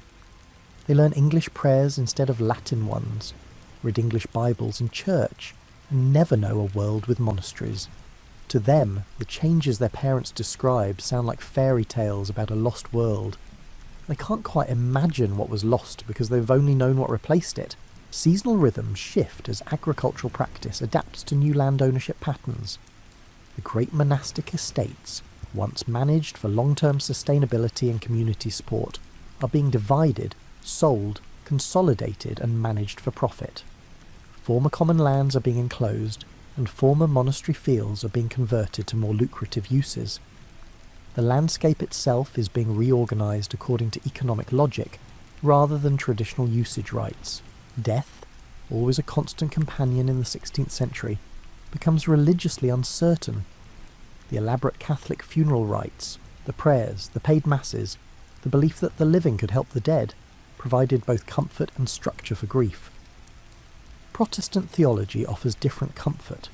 The deceased is in God's hands, prayer can't change their fate. which some find liberating and others find cold. Grief remains, but the approved ways of expressing and addressing it have changed. By the time Henry VIII dies in 1547, England has become something unprecedented. A nation that's Catholic in doctrine but Protestant in governance, traditional in practice but radical in theory, conservative by royal decree but unsettled in popular opinion. The England Henry leaves behind is thoroughly confused about its religious identity, which is partly his doing, and partly the inevitable result of trying to maintain Catholic theology while rejecting papal authority. It's like trying to follow a recipe while substituting different ingredients and insisting the result is the original dish. But something deeper has shifted beyond the specific theological positions. England has discovered that it can exist independently of continental approval. For centuries, English kings looked to the Pope for legitimacy, to France for cultural standards, and to Rome for intellectual authority. Henry's break with Rome, whatever its motivation, has forced England to develop its own answers to religious and political questions. The English Bible, which Henry authorised despite his conservative theology, proves transformative in ways nobody initially anticipated. Now that ordinary people can read scripture themselves, they start developing their own interpretations. Religious authority becomes less about receiving instruction and more about individual understanding, which is fundamentally Protestant even when the reader doesn't identify as Protestant. The dissolution of monasteries has redistributed so much property that thousands of families now have vested interest in preventing Catholic restoration. They've bought monastery lands, built houses on them, and established their fortunes through Henry's religious policies. Going back to the old system would impoverish them, so they become committed defenders of the new order even if they don't particularly care about theology. Parliament has grown stronger through its role in authorising religious changes. Henry needed parliamentary acts to break with Rome, dissolve monasteries, and establish royal supremacy.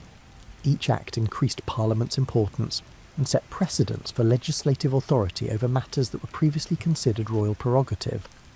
England is accidentally developing constitutional government while trying to manage religious transformation. The English language has gained prestige through its religious use. When the Bible, prayer book and religious instruction all appear in English rather than Latin, the language stops being merely vernacular and becomes worthy of serious literature and scholarship. This linguistic nationalism will eventually contribute to an extraordinary flowering of English literature, though Shakespeare is still decades in the future. National identity is forming around these religious changes in ways that will last centuries. To be English will increasingly mean to be Protestant, while to be Catholic will seem somehow foreign. This association is unfair to English Catholics, who are as thoroughly English as anyone, but it becomes embedded in national consciousness. English patriotism and Protestant identity become intertwined in ways that shape everything from politics to poetry. The Royal Navy, which will eventually make England a global power, is growing during this period partly because Henry's break with Rome makes continental Catholic powers potential enemies. Island nations need strong navies, and England is learning this lesson through religious controversy. The ships being built during Henry's later years will defend England against Spain, and eventually control sea lanes that connect continents. Education is expanding even as its religious character shifts. Grammar schools are being founded, sometimes on the property of dissolved monasteries, teaching Latin, Greek, and increasingly English to boys whose fathers can afford to send them.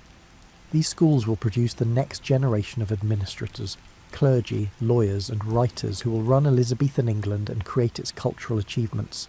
The printing press, which arrived in England just decades before Henry's break with Rome, has become a tool of religious transformation.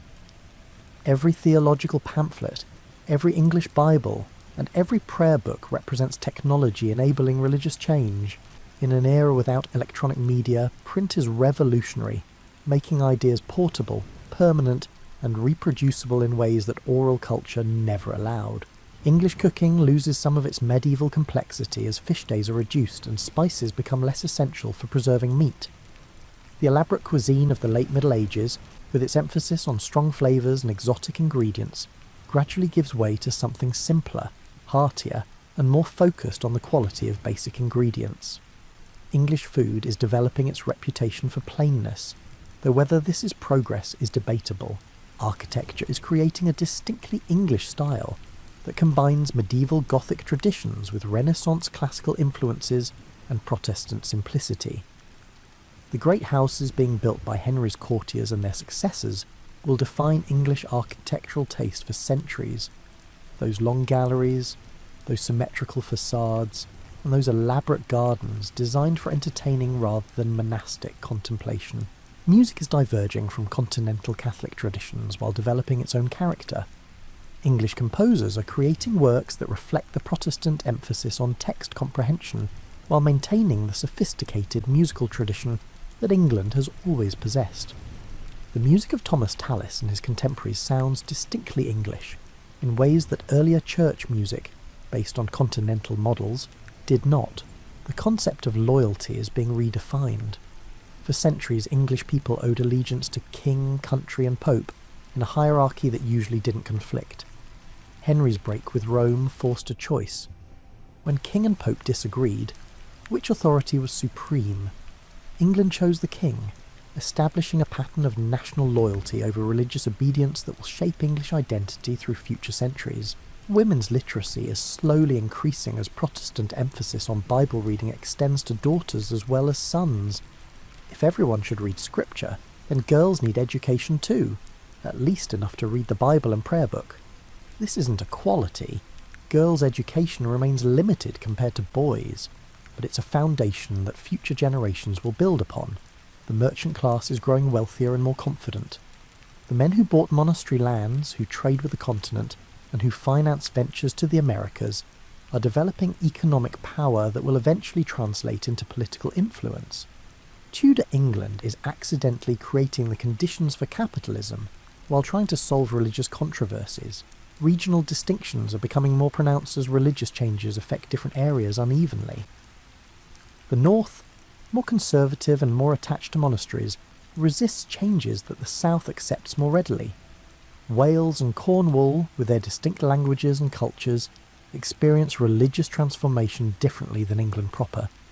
Unity is more aspiration than reality. The legal profession expands as religious changes create endless litigation. Questions about property rights from dissolved monasteries, validity of marriages under changing rules, and enforcement of religious conformity all require lawyers. The Inns of Court training lawyers in London are becoming more important, creating a professional class that will influence England's political development for centuries. Henry's personal life continues chaotically through these years of national transformation. He marries Jane Seymour, who gives him the son he desperately wanted, Edward, but dies shortly after childbirth. He marries Anne of Cleves in a political alliance that fails immediately because Henry finds her unattractive. He marries Catherine Howard, who is young enough to be his granddaughter, then executes her for adultery. Finally, he marries Catherine Parr, who manages to outlive him partly through extraordinary tact and partly through luck. Each marriage, each divorce, or each execution reinforces that the king's personal life and England's religious policies are inseparable. Henry wanted an annulment, couldn't get papal permission, broke with Rome, and in the process transformed a nation. It's cause and effect operating on a scale usually reserved for wars or plagues, except the catalyst was one man's desperate desire for a legitimate son and his equally strong conviction that God supported his claim. As you settle deeper into your comfortable spot, perhaps refreshing that warm drink, let's contemplate what Henry VIII left behind. Not just the obvious political and religious changes, but the subtle ways his reign reshaped how England thought about itself and its place in the world. Henry died in January 1547, enormously fat, probably weighing over 300 pounds, in constant pain from his ulcerated leg and convinced of his own righteousness until the end. His will provided for elaborate prayers for his soul, despite Protestant questioning of prayers for the dead, because Henry never stopped being Catholic in his own mind, even as he destroyed Catholic institutional power in England. His son Edward VI, that desperately wanted male heir, ruled for only 6 years before dying at 15. During Edward's brief reign, Protestant reformers pushed England further from Catholic practices than Henry ever intended. The Latin Mass disappeared, replaced with English prayer services. Priests were allowed to marry, church interiors were whitewashed and stripped of remaining decoration. Henry's attempt to maintain Catholic theology while rejecting papal authority collapsed into something much more thoroughly Protestant. Then came Mary, Henry's daughter, by Catherine of Aragon, who tried desperately to reverse her father's religious policies and restore England to Catholic obedience. Her 5-year reign saw the return of papal authority, the restoration of some monasteries, and the burning of Protestant heretics, which earned her the nickname Bloody Mary, and ensured that her religious policies would die with her. You can't reverse a generation of change through force, especially when so many people have economic interest in maintaining the new system. Finally, Elizabeth I, Henry's daughter by Anne Boleyn, created what became known as the Elizabethan settlement, a moderate Protestant church that retained some traditional practices while firmly rejecting papal authority. Elizabeth understood what her father, brother and sister had not, that most English people wanted religious stability more than doctrinal purity. They were exhausted by change, frightened by religious violence, and ready for someone to simply make decisions and stick with them. The Church of England that emerged from this Tudor tumult was something unique. Protestant in theology but Catholic in structure, reformed in doctrine but traditional in practice, independent of Rome but connected to Christian history. It was Henry's compromise extended and elaborated, made workable through Elizabeth's political genius, and the English people's practical acceptance that this was preferable to continued turmoil. The dissolution of monasteries permanently altered the English landscape. Those ruins you can still visit, Rievaulx, Fountains, Tintern, are monuments to this transformation. 600 years of Benedictine, Cistercian and Augustinian life ended in a decade, and the physical remnants became romantic ruins that later generations would paint and photograph, forgetting they represented the violent destruction of an entire way of life. The land redistribution created a gentry class that would dominate English politics for centuries. The families who bought monastery lands became the country's governing class, serving as justices of the peace, sitting in Parliament and providing local administration. English governance became less centralised and more based on local elites who had both authority and property, a system that worked surprisingly well until it didn't. English national identity crystallised around these religious changes in ways that Henry couldn't have predicted. To be English came to mean being Protestant, being independent of continental Catholic powers, and being loyal to the crown over the Pope. This identity would shape England's conflicts with Spain and France, its eventual overseas expansion, and its internal politics for centuries. The Act of Supremacy established the principle that Parliament could legislate on religious matters, which was revolutionary even if nobody quite realised it at the time. Religious authority came from law rather than tradition or divine appointment. This principle would eventually extend to all areas of governance, making Parliament supreme and establishing the constitutional monarchy that England still technically maintains. The English Bible proved perhaps the most lasting of Henry's unintended legacies. He authorised it for political reasons, but once ordinary people could read scripture themselves, religious authority could never be purely hierarchical again. Every reader became potentially a theologian. Every interpretation created potential controversy. Authority had to be justified through persuasion rather than simply imposed through position. The destruction of Catholic art and religious culture left gaps that took generations to fill. English music, visual art and literature had to develop new forms that reflected Protestant values while satisfying human aesthetic needs. This eventually produced extraordinary achievements. Shakespeare's plays, the King James Bible, English madrigals, but represented a break with medieval artistic traditions that was both liberating and costly. The social welfare system never recovered from the dissolution of monasteries. England developed poor laws that made parishes responsible for their own poor, but this system was less comprehensive and less generous than what monasteries had provided. The poorest English people were probably worse off after the dissolution than before, which is an irony given the Protestant emphasis on charity and social responsibility. Women lost options without recovering equivalent alternatives. The convents that once provided respectable life choices for women who didn't marry disappeared, while Protestant emphasis on marriage made spinsterhood more problematic. Some women gained from the Protestant emphasis on Bible reading and spiritual equality, but institutional opportunities actually decreased. Henry's personal reputation underwent fascinating transformations over the centuries. To Protestants, he became the hero who freed England from papal tyranny despite his conservative theology. To Catholics, he became the villain who destroyed England's Catholic heritage for personal reasons, despite his initial defence of Catholic doctrine. To moderns, he's often that fascinating monster, brilliant, charismatic, ruthless, and ultimately tragic in his desperate quest for dynasty. The historical debate about whether Henry was a reformer or opportunist, a hero or villain, and a visionary or egotist continues because he was genuinely all of these things. He broke with Rome for personal reasons, but created space for genuine religious reform. He brutally suppressed opposition, but was sincerely convinced of his righteousness. He destroyed monasteries for money, but believed he was correcting religious error. His motives were selfish. His consequences were transformative. The Tudor period's religious turmoil taught England lessons about tolerance that wouldn't be fully learned for generations. The burning of heretics under Mary, the persecution of Catholics under Elizabeth, and the continued conflicts over religious conformity all demonstrated that religious uniformity enforced through violence creates resentment rather than genuine agreement. Eventually, centuries later, England would develop religious tolerance. Though the path would be long and painful, the expansion of literacy that began with English Bibles and prayer books created a reading public that would eventually demand more than religious texts. By Elizabeth's reign, printing presses were producing plays, poems, histories, and practical manuals. The culture of literacy that emerged from religious controversy laid the groundwork for England's literary achievements.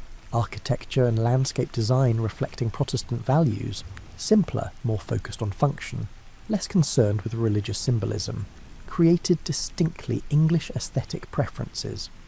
The great houses with their long galleries and Protestant simplicity, the gardens designed for pleasure rather than contemplation, and the churches stripped of statuary but retaining their basic Gothic structure, all reflected this Protestant transformation of physical space.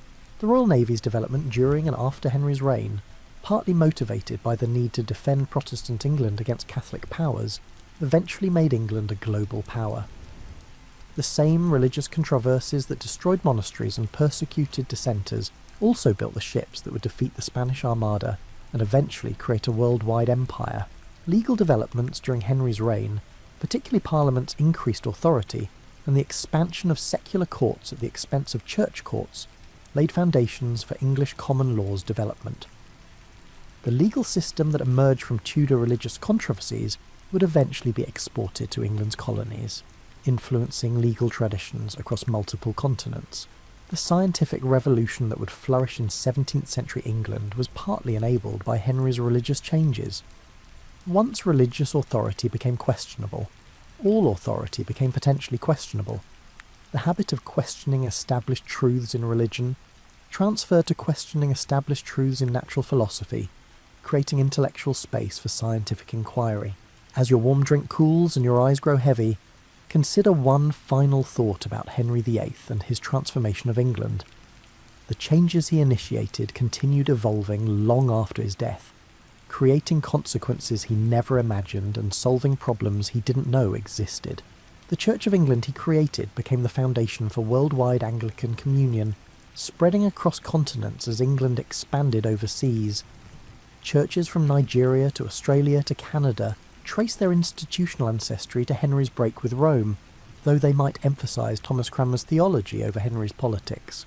The English language he elevated through biblical translation became a global language, carried by English speakers across oceans and continents, eventually becoming the international language of business, science, and diplomacy. The King James Bible, published 60 years after Henry's death, shaped English prose style for centuries and remains in print today. The principle of parliamentary supremacy he accidentally strengthened by using Parliament to authorise religious changes became the foundation of English constitutional government. When American colonists argued that Parliament had no authority to tax them without representation, they were invoking principles that emerged partly from Tudor religious controversies. The nationalism he fostered by making England religiously independent contributed to England's resistance to various continental threats: the Spanish Armada, Napoleon's empire, and Hitler's invasion plans. English identity formed around this idea of independence became a resource during times of crisis. But Henry's legacy also includes religious divisions that persisted for centuries. Catholics faced discrimination and legal disabilities in England until the 19th century.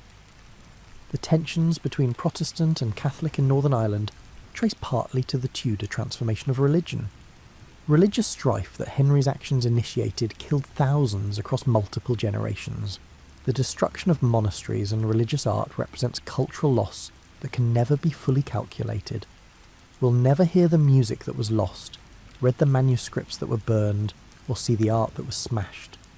Every whitewashed church wall represents not just religious transformation, but cultural impoverishment, however necessary reformers considered it. The social welfare gaps created by monastic dissolution took centuries to address through alternative institutions. Modern social security systems are attempting to solve problems that Tudor England created when it destroyed medieval Catholic social infrastructure without providing adequate replacements. Yet without Henry's break with Rome, England might have remained a minor European power, culturally derivative and politically subordinate. The independence, political, religious and intellectual, that emerged from Tudor religious controversies created space for English achievements in everything from literature to science to political philosophy. Shakespeare's plays, written during Elizabeth's reign, emerged from a culture transformed by Henry's actions. The English identity Shakespeare explored and celebrated in his histories and comedies was partly created by his grandfather's generation's experience of religious transformation. The language Shakespeare perfected was enriched by religious controversy and biblical translation. The scientific revolution that produced Newton, Boyle, and other English scientists emerged partly from habits of questioning authority that began with religious reformation. Once people questioned papal authority, intellectual authority of all kinds became potentially questionable, creating space for empirical investigation over traditional explanations. England's distinctive political development, its constitutional monarchy, its parliamentary supremacy, its gradual extension of political rights, connects in complicated ways to religious controversies that began with Henry. Religious tolerance emerged slowly from religious strife. Limited government emerged partly from centuries of negotiating religious settlements that required compromise rather than absolute authority. As you drift towards sleep, you might reflect that Henry VIII never intended most of what his actions produced. He wanted a son and an annulment. Instead, he triggered changes that reshaped religion, politics, culture, and national identity across centuries. History rarely unfolds as anyone plans. Small decisions combine with structural forces to produce outcomes nobody predicted. The young king who loved theology and wanted to defend Catholic orthodoxy became the man who broke England from Rome. The desperate father seeking a legitimate male heir became the catalyst for religious revolution. The monarch trying to maintain tradition while solving a personal problem became an agent of transformation. England before Henry was one kind of place, medieval, Catholic, looking to the continent for cultural leadership. England after Henry was something different, Protestant, independent, developing its own cultural confidence. The transition was painful and costly, independent, and produced winners and losers across every social class. But it created the foundation for the England that would eventually emerge as a global power, for better and worse. Tonight, as you drift off to sleep, you're part of a world Henry helped create. The English language you speak was elevated partly through his religious policies. The ideas about limited government and individual rights that shaped modern democracies emerged partly from the English experience of religious transformation. The scientific worldview that produced modern technology developed partly in the intellectual space created by questioning religious authority. Henry VIII died over 470 years ago, but his decisions echo forward into our present. Every time someone questions authority, reads scripture in their own language, or argues that national sovereignty matters, they're continuing conversations Henry helped begin. Though usually without knowing it, sleep well, knowing that history is made not just by great plans and noble intentions, but by human beings pursuing very human desires: love, legitimacy, authority, certainty. in ways that produce consequences far beyond their imagining. Henry wanted a son. Instead, he got a legacy. Whether that's tragedy or triumph depends on your perspective and which aspects of the legacy you're measuring. The bells that once marked monastic hours are silent now, but you can still hear church bells if you listen. The monasteries are ruins, but they're stones-built houses people still inhabit. The old faith disappeared officially, but traces remain in language, culture, and memory. Everything changed. Nothing completely disappeared. That's perhaps the real lesson of Henry's Reformation. Transformation is never as complete as revolutionaries hope or conservatives fear. Rest now, and dream perhaps of a younger, simpler England, where stone monasteries caught the morning light and bells marked the hours, where change came slowly and the old ways seemed eternal. Or dream of the England that emerged, confident, independent, finding its own voice and identity. Both Englands existed, one after the other, separated by a few decades of tumultuous transformation, led by an unlikely revolutionary king who never quite meant to revolutionise anything. Tomorrow when you wake, you'll rise into a world still shaped by those distant Tudor transformations, still wrestling with questions about authority, identity, and faith that Henry's choices made urgent 5 centuries ago. But tonight, rest. Let history become a story, and let the story become the gentle companion of sleep.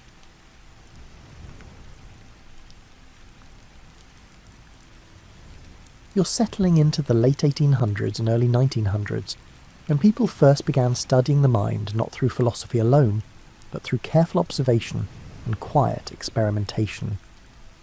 This was a time when psychology was new, uncertain, and filled with more questions than answers, when researchers worked in small rooms with simple tools, trying to understand something that had never been systematically studied before.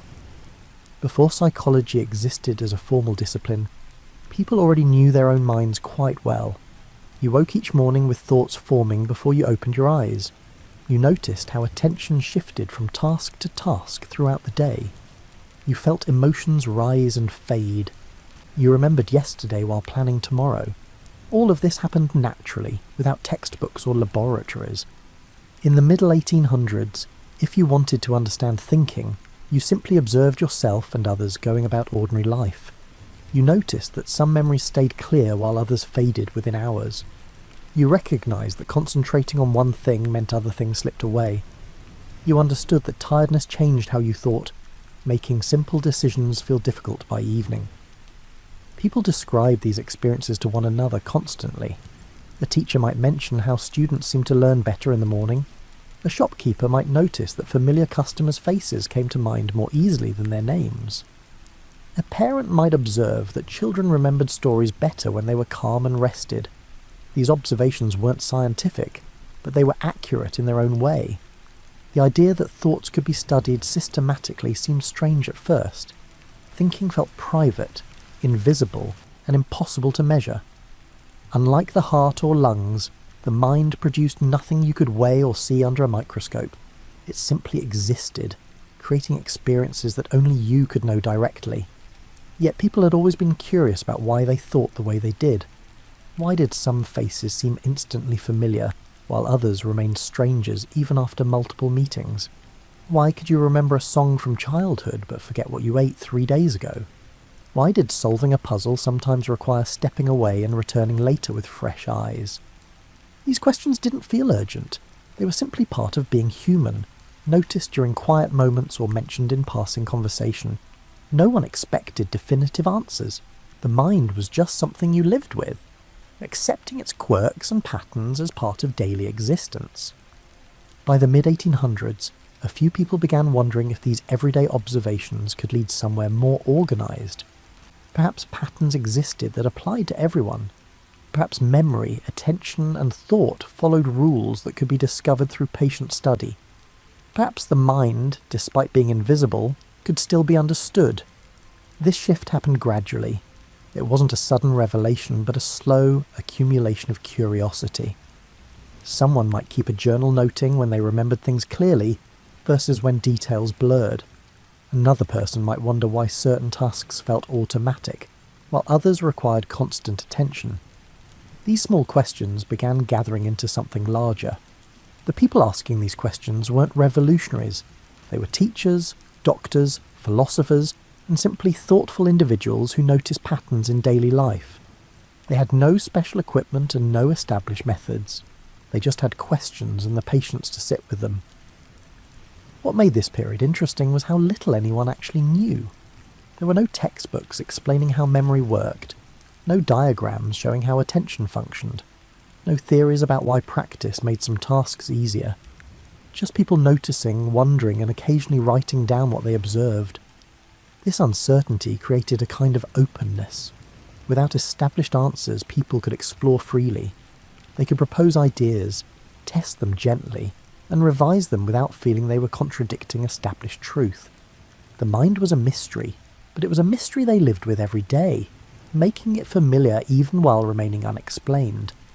Daily life provided constant opportunities for informal observation. Walking through a city, you noticed how quickly you stopped hearing the constant noise of traffic and conversation. Your mind filtered out the familiar, attending only to unusual sounds or sudden changes. This happened automatically without conscious decision. Reading a book demonstrated similar patterns. Your eyes moved across words, but you weren't aware of each individual letter.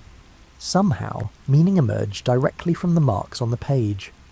Only when you encountered an unfamiliar word did the process slow down, becoming deliberate and conscious. Conversations revealed other aspects of thinking.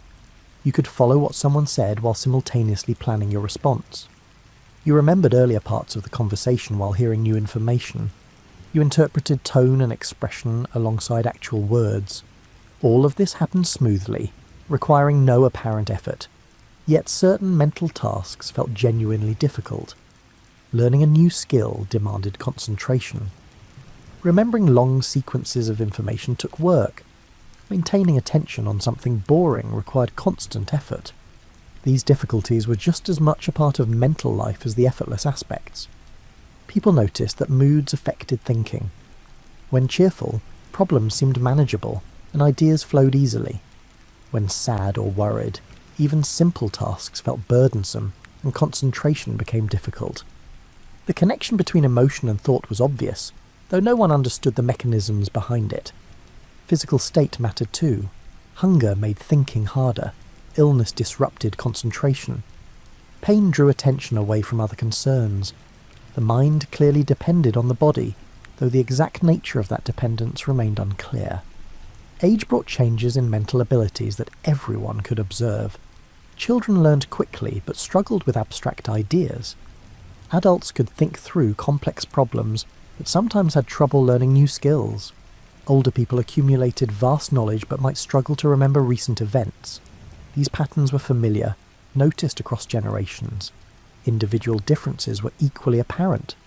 Some people seemed naturally good with numbers, others had exceptional memories for faces or names. Still others could learn languages easily, or showed talent for music or art. These variations suggested that minds, while sharing basic features, also differed in significant ways. All of these observations existed before formal psychology, accumulated through ordinary living rather than systematic study.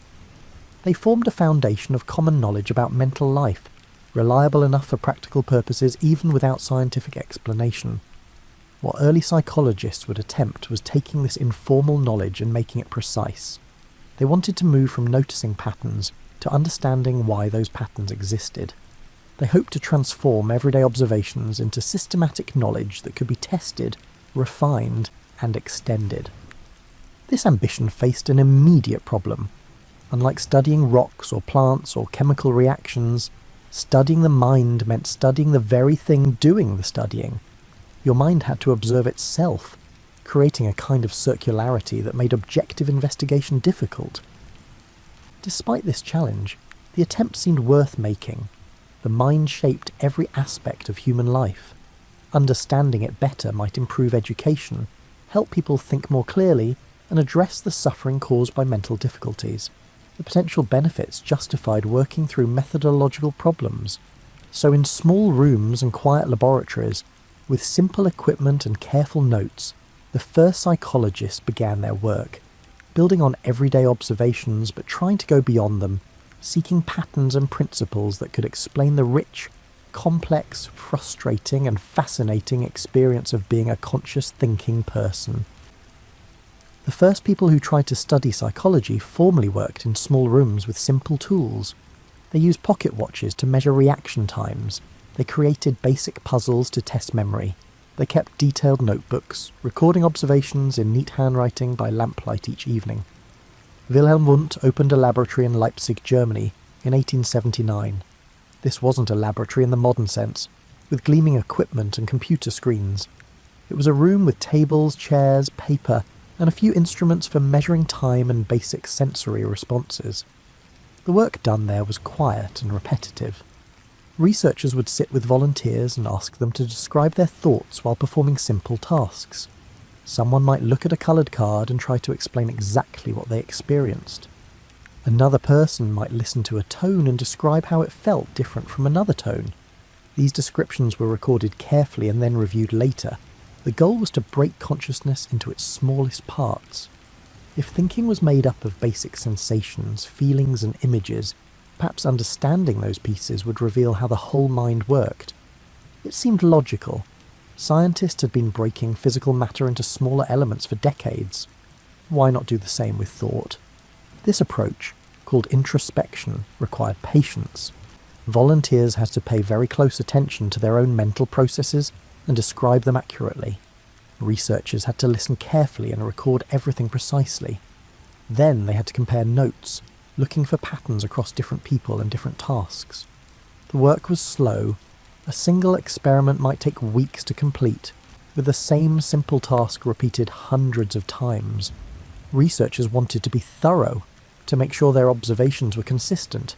They avoided rushing toward conclusions. But problems appeared quickly. When different people described the same experience, their accounts often differed. One person might report seeing a colour as a simple sensation. Another might immediately think of an object that colour, mixing memory with pure perception. A third might feel an emotion connected to the colour, adding yet another layer.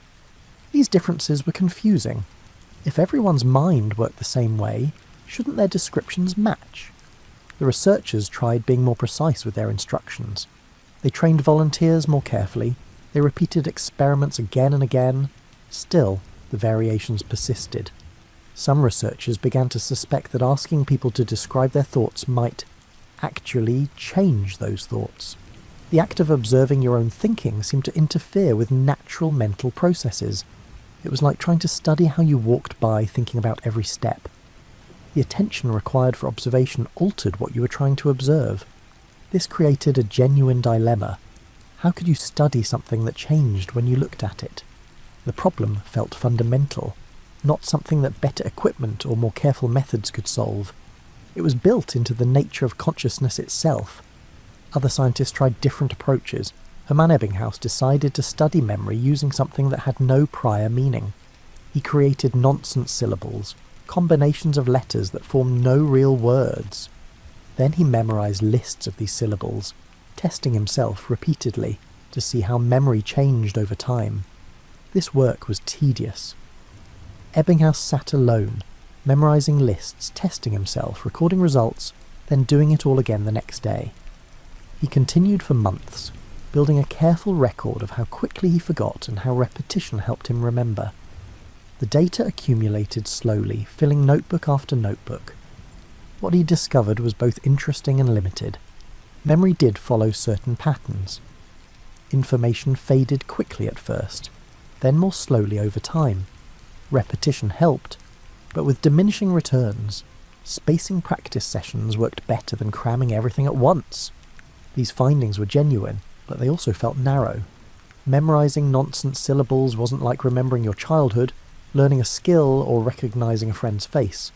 The controlled simplicity that made the experiment possible also made it feel distant from real mental life. Still, the work demonstrated that memory could be studied quantitatively.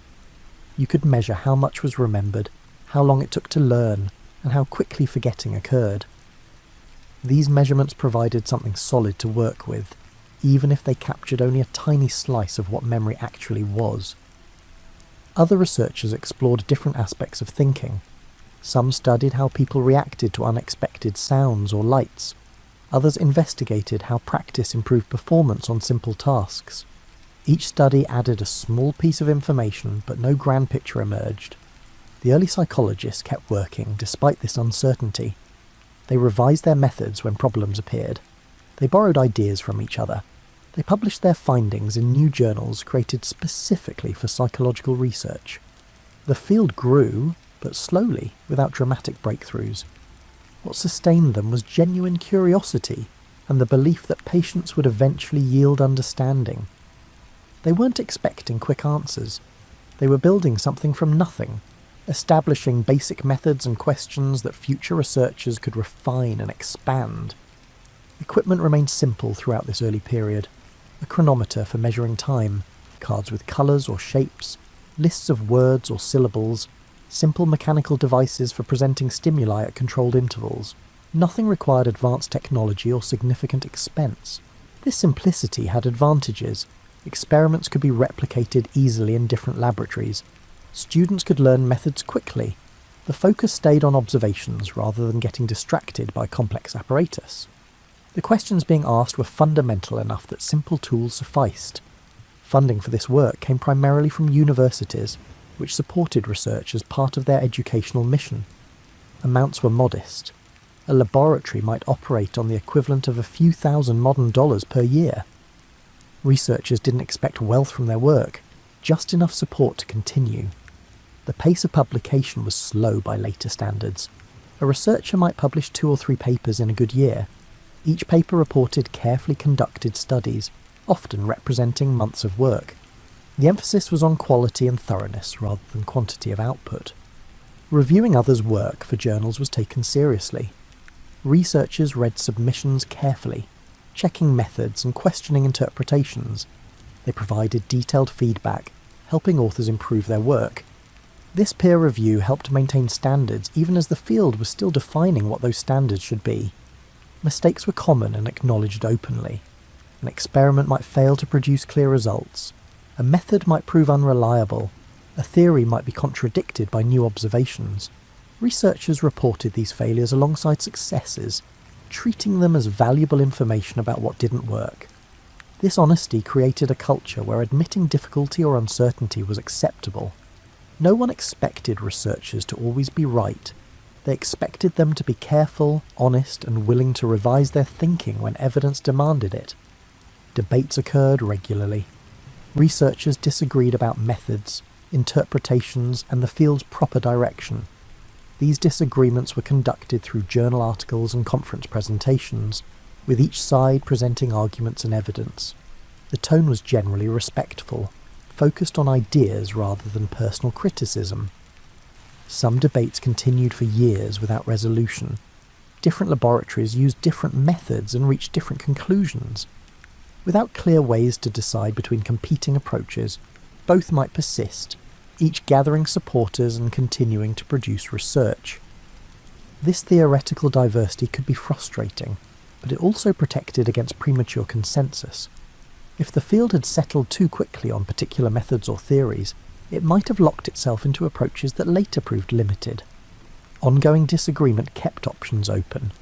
What unified researchers, despite their differences, was commitment to empirical investigation. Whatever their theoretical preferences, they agreed that observation should guide understanding. Speculation alone wasn't enough. Ideas needed testing through systematic study. This empirical commitment didn't eliminate bias or error, but it provided a standard for evaluation. Theories that couldn't be tested or that contradicted.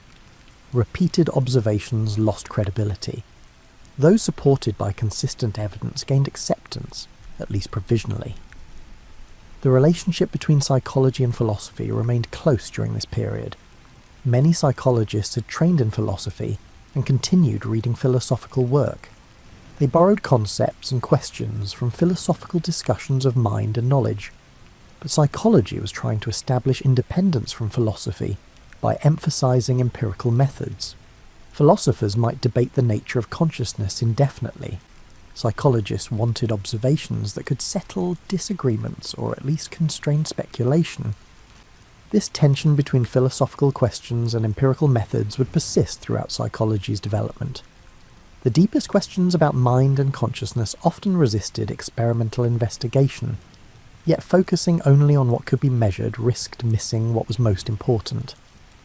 Early psychologists navigated this tension with varying degrees of success.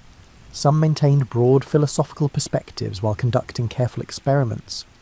Others focused narrowly on what could be measured, setting aside larger questions. Both approaches contributed to the field's development. As psychology developed, researchers gathered in universities, forming small communities of people interested in the same questions. These weren't large departments. Often, psychology existed as a corner of philosophy or physiology, with just one or two people pursuing it seriously. Students came to study with established researchers, learning methods through direct apprenticeship. They attended lectures, observed experiments, and eventually designed their own studies.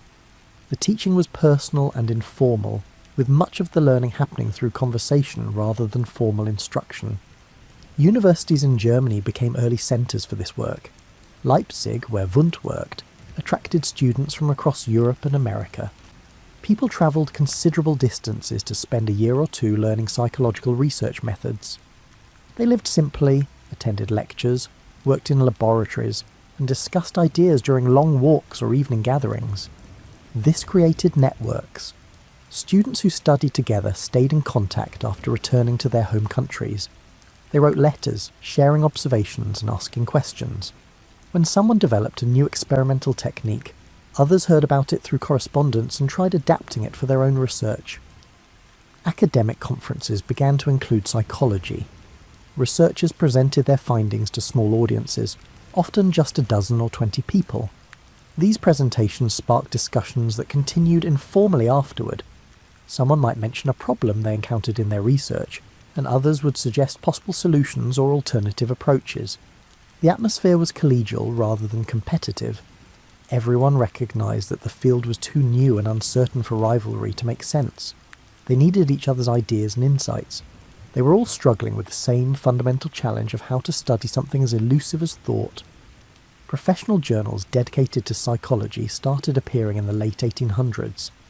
These provided formal channels for sharing research beyond personal correspondence. Articles were typically short and descriptive, reporting observations and methods without much theoretical speculation. The emphasis was on careful documentation rather than bold claims. Reading these journals meant encountering a mixture of promising findings and acknowledged failures. Researchers routinely reported experiments that didn't work as expected. They described problems with their methods. They questioned their own interpretations. This honesty reflected the field's uncertainty, but also its commitment to gradual, honest progress. Teaching psychology to undergraduates required developing new courses. What should be included? How should it be organised? Professors tried different approaches, some emphasising philosophical questions about the mind, others focusing on experimental methods and findings. Course structures varied considerably from one university to another. Students often found psychology interesting but frustrating. The field had few definitive answers to offer. Unlike anatomy, which could show you exactly how the heart worked, psychology dealt in probabilities, tendencies, and ongoing debates. This uncertainty could feel unsatisfying, but it also attracted students who enjoyed open questions. The growth of academic psychology created opportunities. Universities began hiring people specifically to teach and research psychology, rather than fitting it into other departments. Laboratories expanded beyond single rooms to include multiple spaces for different types of research.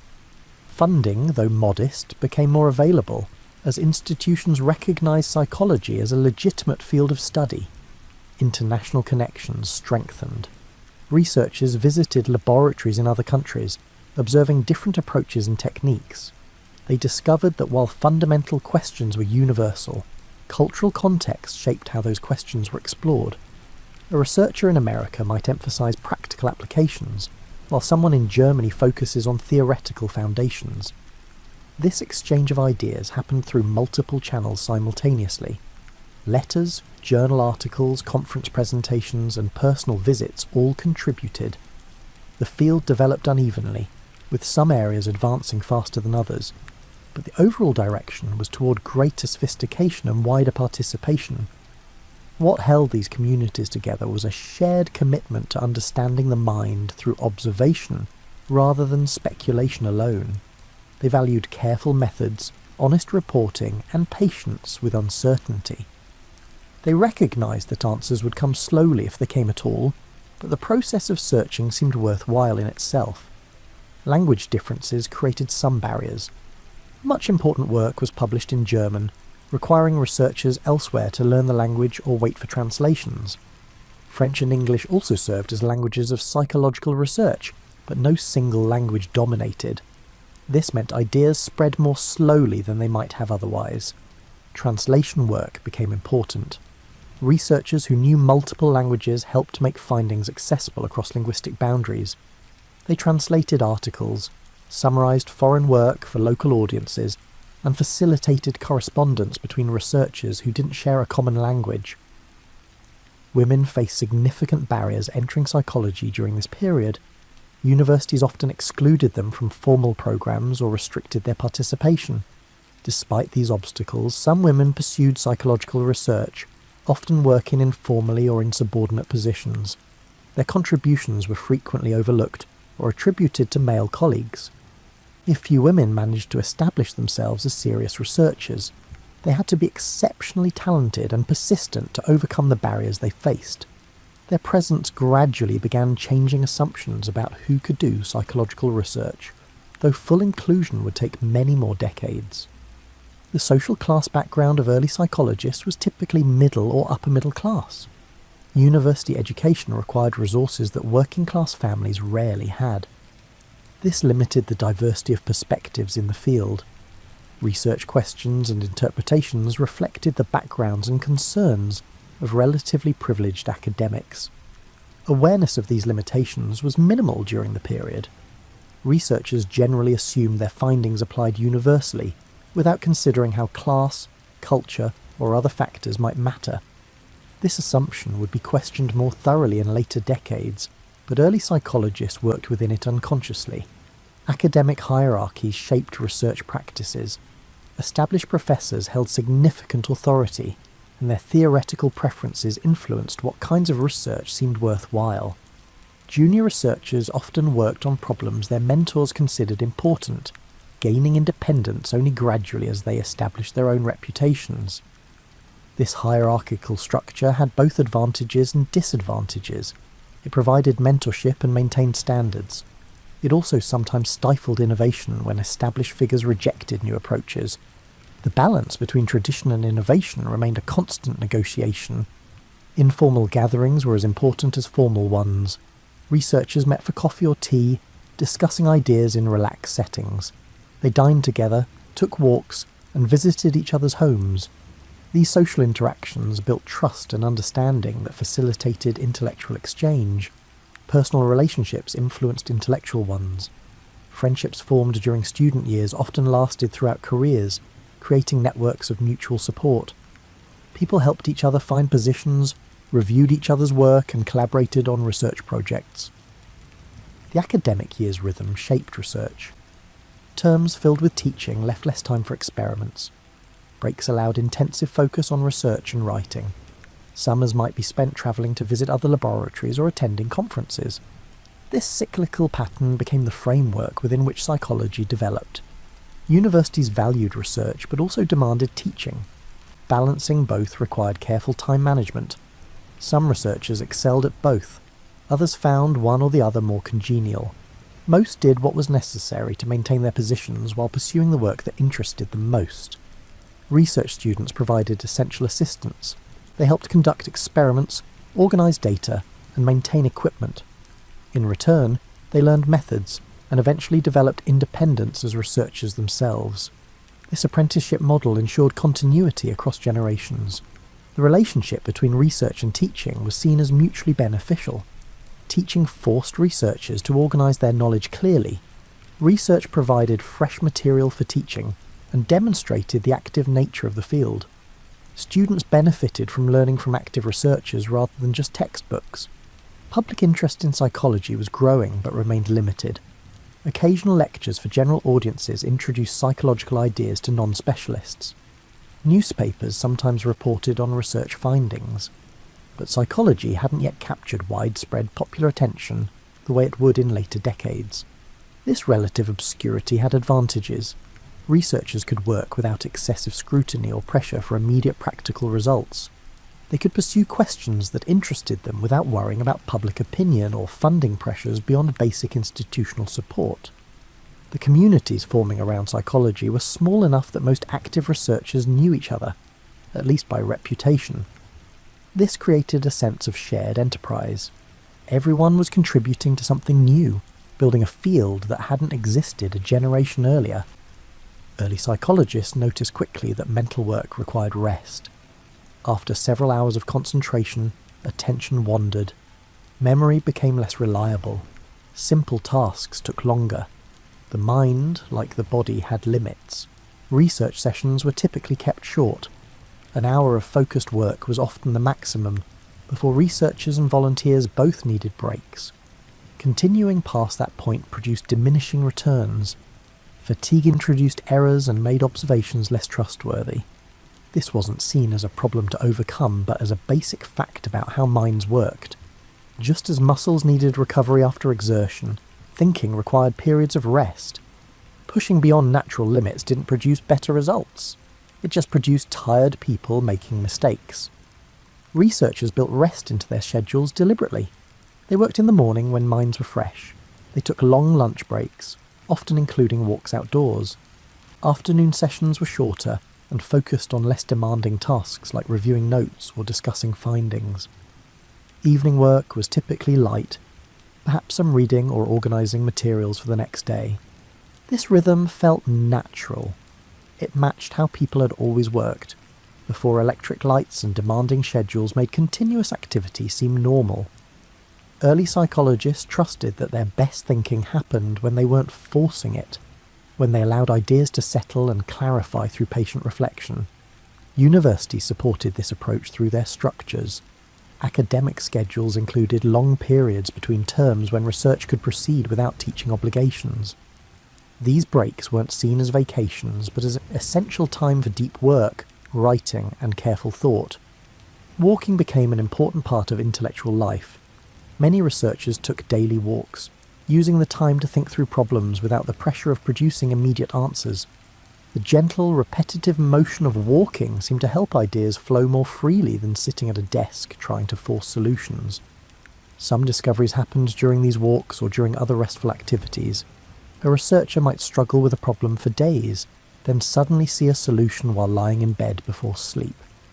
This pattern reinforced the value of stepping away from work rather than grinding through difficulty. Sleep itself became a subject of interest. Researchers noticed that sleep changed thinking.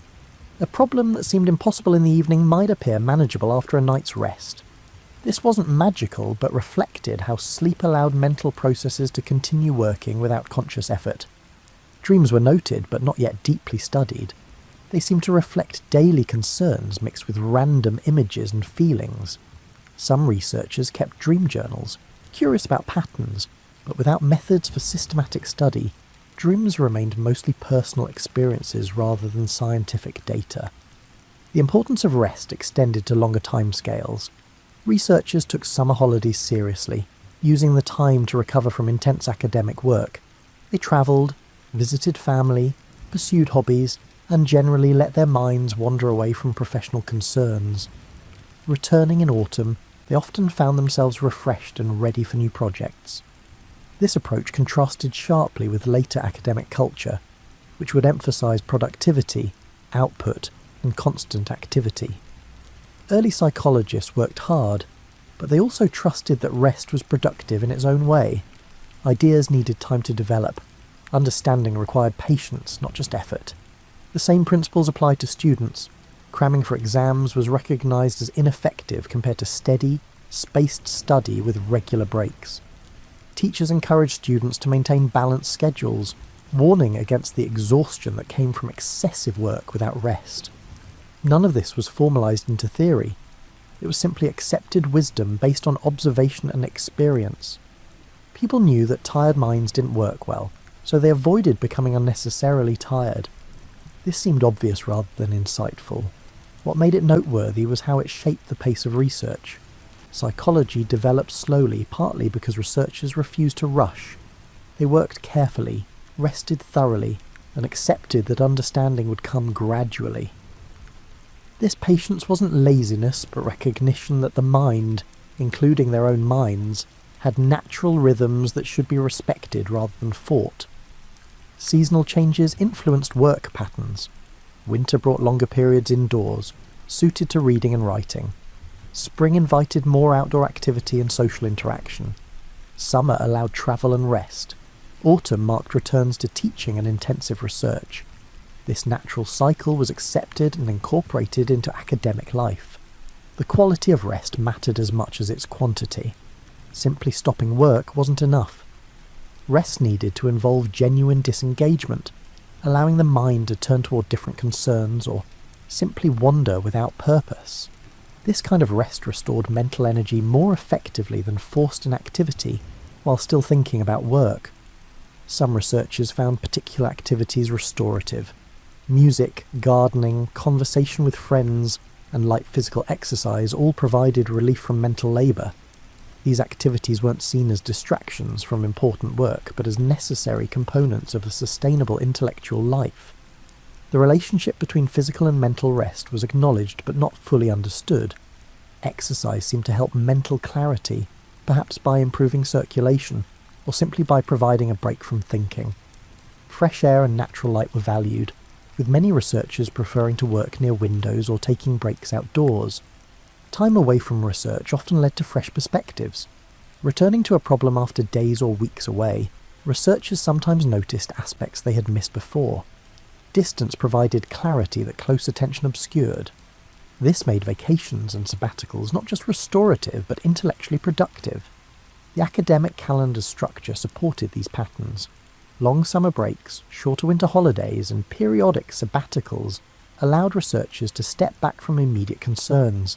They could read broadly, consider new directions, or simply rest without feeling they were neglecting responsibilities. Conversations about research often happened during restful activities. Walking with a colleague, sharing a meal, sitting in a comfortable room with tea. These settings facilitated discussion that felt less pressured than formal meetings. Ideas could be explored tentatively, without commitment to particular positions. The value placed on rest reflected a broader understanding of intellectual work as requiring the whole person, not just focused concentration. Physical health, emotional balance, social connection, and mental rest all contributed to thinking clearly. Neglecting any of these diminished intellectual capacity. This holistic view would be challenged by later emphasis on productivity and specialization. But for early psychologists, it remained a guiding principle. They were whole people trying to understand the whole mind, and that required attending to all aspects of human life, including the fundamental need for rest and renewal. Early psychologists developed simple experiments to understand how minds processed information. These studies used ordinary materials and straightforward tasks, nothing complex or intimidating. Memory research often involved lists. A researcher would read a series of words or numbers, then ask volunteers to recall as many as possible. By varying the length of lists, the speed of presentation, and the time before testing, researchers mapped basic patterns of remembering and forgetting. What they found was that memory had clear limits. Most people could remember about 7 items after a single presentation. Longer lists required repetition. Items at the beginning and end of lists were remembered better than items in the middle. These patterns appeared consistently across different people and different types of material. This consistency was encouraging. It suggested memory followed regular principles, not random processes. If you could predict memory performance based on simple variables like list length and position, perhaps deeper understanding was possible. Researchers tested many variations. Did meaningful words work differently than nonsense syllables? Did pictures produce better memory than words? Did emotional content affect recall? Each question led to careful studies, producing a gradual accumulation of findings. Forgetting proved as interesting as remembering. Ebbinghaus's work showed that most forgetting happened quickly, within the first hours or days after learning. After that, the rate of forgetting slowed considerably. Material that survived a few days often persisted for much longer. This pattern made sense of common experiences. You might forget a name minutes after hearing it, but information you still remembered a week later would likely stay accessible for months or years. The initial consolidation period was crucial. Repetition helped memory, but not in simple ways. Spacing repetitions over time worked better than massing them together. 10 practice sessions spread across 10 days produced better retention than 10 sessions in a single day. This spacing effect appeared reliably across different materials and tasks. Understanding why spacing helped required speculation. Perhaps memory needed time to consolidate between practice sessions. Perhaps spacing reduced interference between similar memories. Perhaps it simply maintained motivation better than tedious repetition. The mechanisms remained unclear, but the effect was consistent. Perception studies examined how people noticed and interpreted sensory information. Researchers presented simple stimuli like lights, sounds, or touches, then asked volunteers to report what they experienced. By varying intensity, duration, and context, they explored how minds translated physical sensations into conscious experience. One persistent finding was that perception wasn't passive. People didn't simply receive sensory information like blank pages accepting ink. Instead, expectations, attention, and prior experience shaped what people noticed and how they interpreted it. The same sound might be heard differently depending on what the listener expected or what else was happening around them. Context effects appeared everywhere. A grey patch looked lighter against a dark background and darker against a light background. A tone sounded different when preceded by other tones than when presented alone. A touch felt different depending on what area of skin received it. Perception was always relative, always influenced by surroundings. This relativity complicated attempts to identify simple laws of perception. What seemed like a straightforward relationship between stimulus and sensation turned out to involve multiple factors. Researchers had to control context carefully to get consistent results. Attention itself became a focus of study. Researchers noticed that concentrating on one thing meant missing others. They tested this with simple tasks. While focusing on counting sounds, people might fail to notice a light flashing. While watching one object move, they might miss another object appearing nearby. This revealed attention as selective and limited. You couldn't pay full attention to everything simultaneously. Instead, focus moved from one thing to another, with most sensory information going unnoticed. This wasn't a flaw, but a necessary feature of how minds worked, filtering vast amounts of information to manage what seemed most relevant. The capacity limits of attention were measured in various ways. How many objects could someone track simultaneously? How quickly could attention shift between different tasks? How did dividing attention between multiple things affect performance on each? The answers varied somewhat but showed consistent patterns. Visual attention was studied using simple displays. Arrays of letters or symbols were presented briefly, and people reported what they saw. Results showed that only a few items could be consciously perceived at once, even though the eye received information about the entire display. Most visual information never reached conscious awareness. Auditory attention showed similar selectivity. In a room full of conversation, you could focus on one speaker and follow what they said while other voices became background noise. This selective listening, later called the cocktail party effect, demonstrated how powerfully attention could filter information. Learning through practice showed interesting patterns. When people first attempted an unfamiliar task, they needed to think through each step deliberately. With repetition, the task became smoother and required less conscious attention. Eventually, it could be performed almost automatically. Researchers traced this progression carefully. They had volunteers practice simple activities like tapping patterns or solving basic problems, measuring speed and accuracy across many sessions. The improvement curves were consistent. Quick gains at first, then gradual refinement, eventually reaching a plateau where further practice produced little change. This suggested that learning involved forming habits, Stable patterns of action that required minimal thought once established. Habits freed attention for other things. An experienced piano player could focus on expression while fingers found notes automatically. A skilled reader could attend to meaning while recognizing words without conscious effort. The role of mistakes in learning was noticed early. When people made errors during practice, they often corrected themselves on subsequent attempts. This self-correction seemed important for improvement. Simply repeating actions without noticing and adjusting mistakes didn't lead to better performance. Feedback proved essential for learning. When people received clear information about whether their responses were correct, they improved faster than when practicing without feedback. This applied to both simple motor tasks and more complex problem solving. Researchers also studied how people grouped information to make it easier to remember.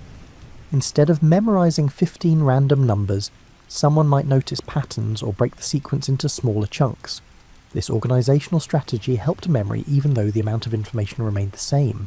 The capacity to organize information seemed to distinguish expert from novice performance. Experts didn't necessarily have better raw memory. They organized information more efficiently, recognizing patterns and chunking details into meaningful units.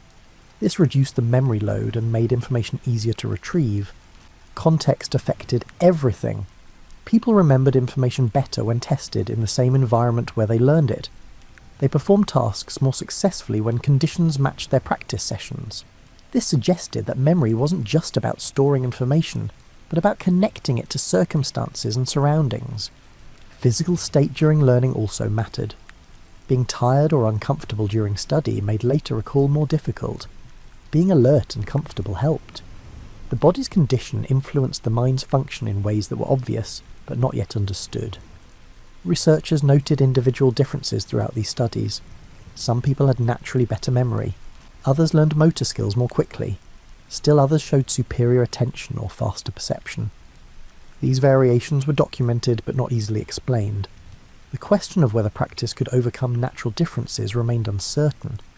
Some evidence suggested that extensive practice could bring almost anyone to high levels of performance. Other evidence suggested limits that practice couldn't fully overcome. The interaction between talent and training remained complex. Fatigue effects appeared repeatedly in studies. Performance declined after extended periods of work. Errors became more common. Reaction times slowed. Rest restored abilities, sometimes even improving them beyond pre-fatigue levels, as if the break allowed consolidation of learning. This made long experimental sessions impractical. After an hour or two, participants showed clear signs of tiredness. Continuing produced unreliable data. It's better to stop, rest, and resume the next day than to push through declining performance. The accumulated findings from memory, perception, and learning studies created a picture of minds as active, limited, and shaped by experience. People didn't passively receive information but actively processed it, filtered by attention, organized by prior knowledge, and stored in forms that made later retrieval possible but not guaranteed. These findings were modest but genuine. They described real regularities in how minds worked. They could be replicated in different laboratories by different researchers. They formed a foundation of reliable knowledge, even though much about underlying mechanisms remained unknown. As daylight faded, early psychologists often turned from active research to quieter work. Evenings were for reviewing the day's observations, organising notes, and writing up findings. This transition from doing to reflecting was built into the rhythm of scholarly life. Laboratories emptied as evening approached. Volunteers went home. Equipment was put away carefully, cleaned, and prepared for the next day. Researchers gathered their notebooks and returned to offices or personal studies to continue work in a different mode. Writing was done by hand, sometimes by lamplight or gaslight, before electric lighting became common. The physical act of writing was slow, requiring thought about each sentence before committing it to paper. Revisions meant recopying entire pages. This enforced deliberation matched the careful nature of the research itself. Notes from experiments needed organisation. Raw observations had to be sorted, patterns identified, and preliminary interpretations considered. This work required concentration but was less mentally taxing than conducting experiments. It felt more contemplative, allowing researchers to see their findings from a slight distance. Many researchers kept detailed research journals separate from their experimental notes.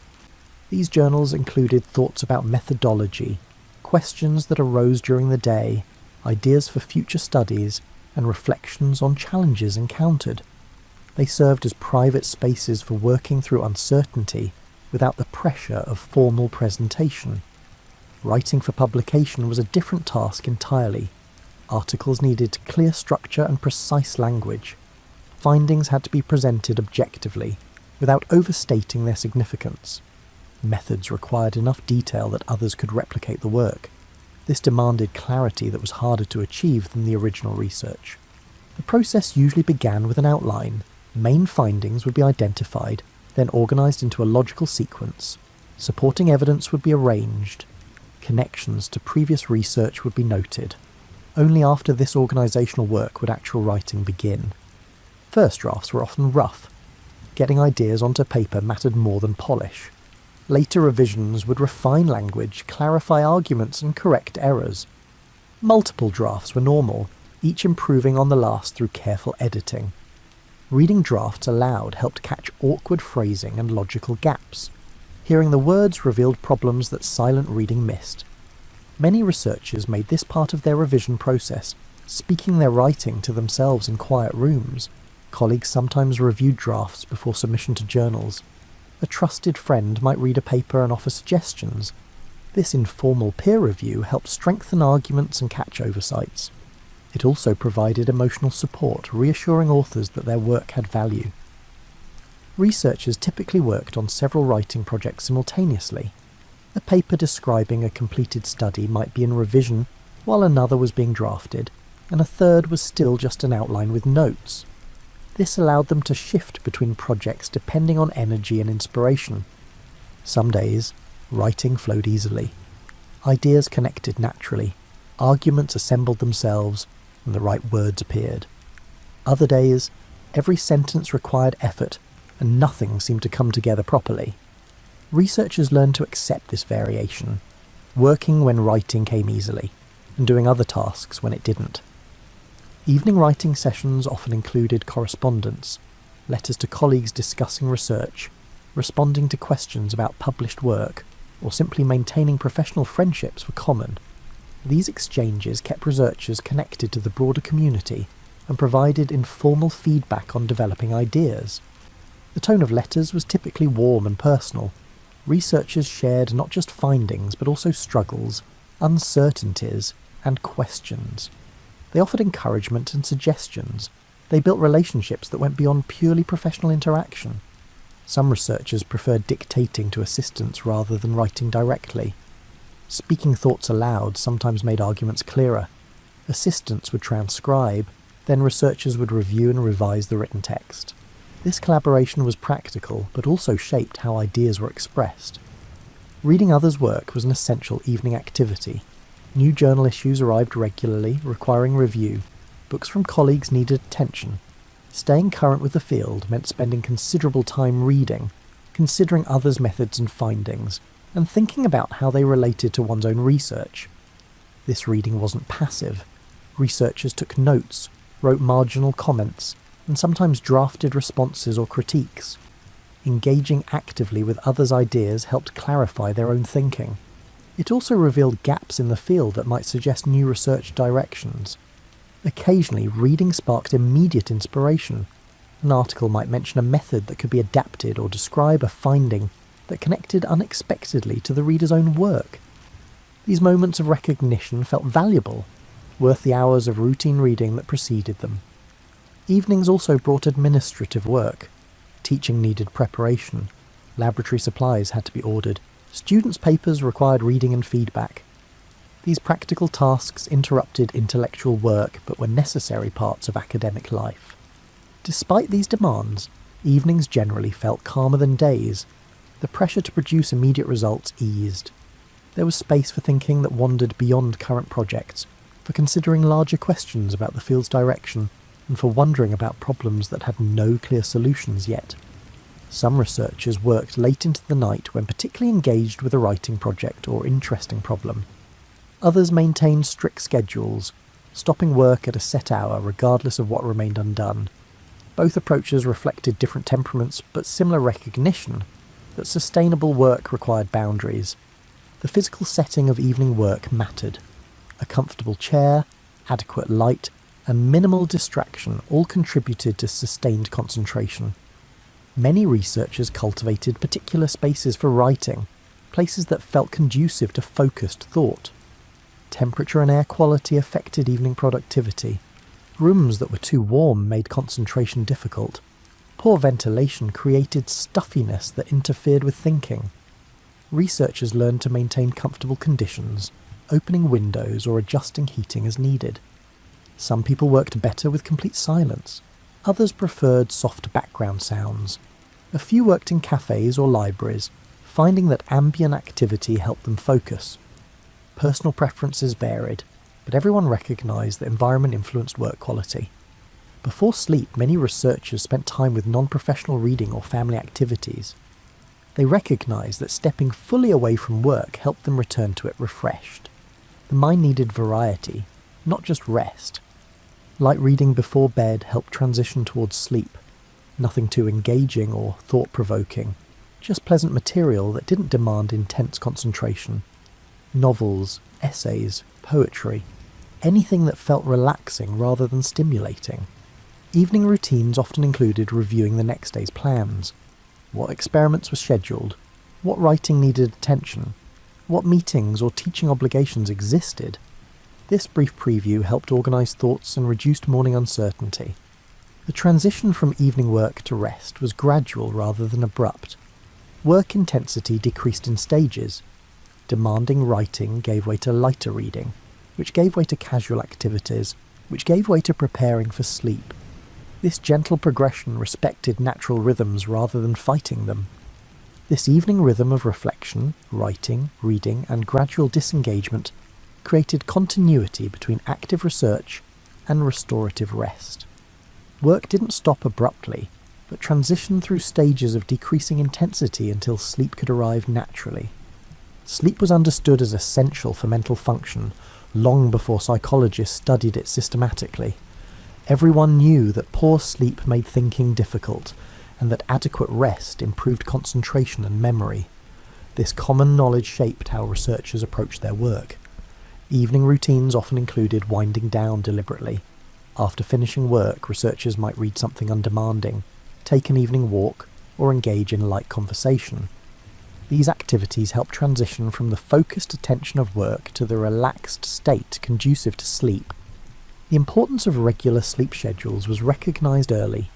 Going to bed at roughly the same time each night made falling asleep easier. Waking at consistent times made mornings less difficult. The body seemed to function better with predictable rhythms. Bedrooms were kept simple and comfortable. Heavy curtains blocked light. Bedding was clean and warm. Temperatures were kept moderate. These practical arrangements reflected an understanding that the environment affected sleep quality. Dreams were acknowledged as part of mental life, but remained largely unexplored. People remembered dreams with varying clarity.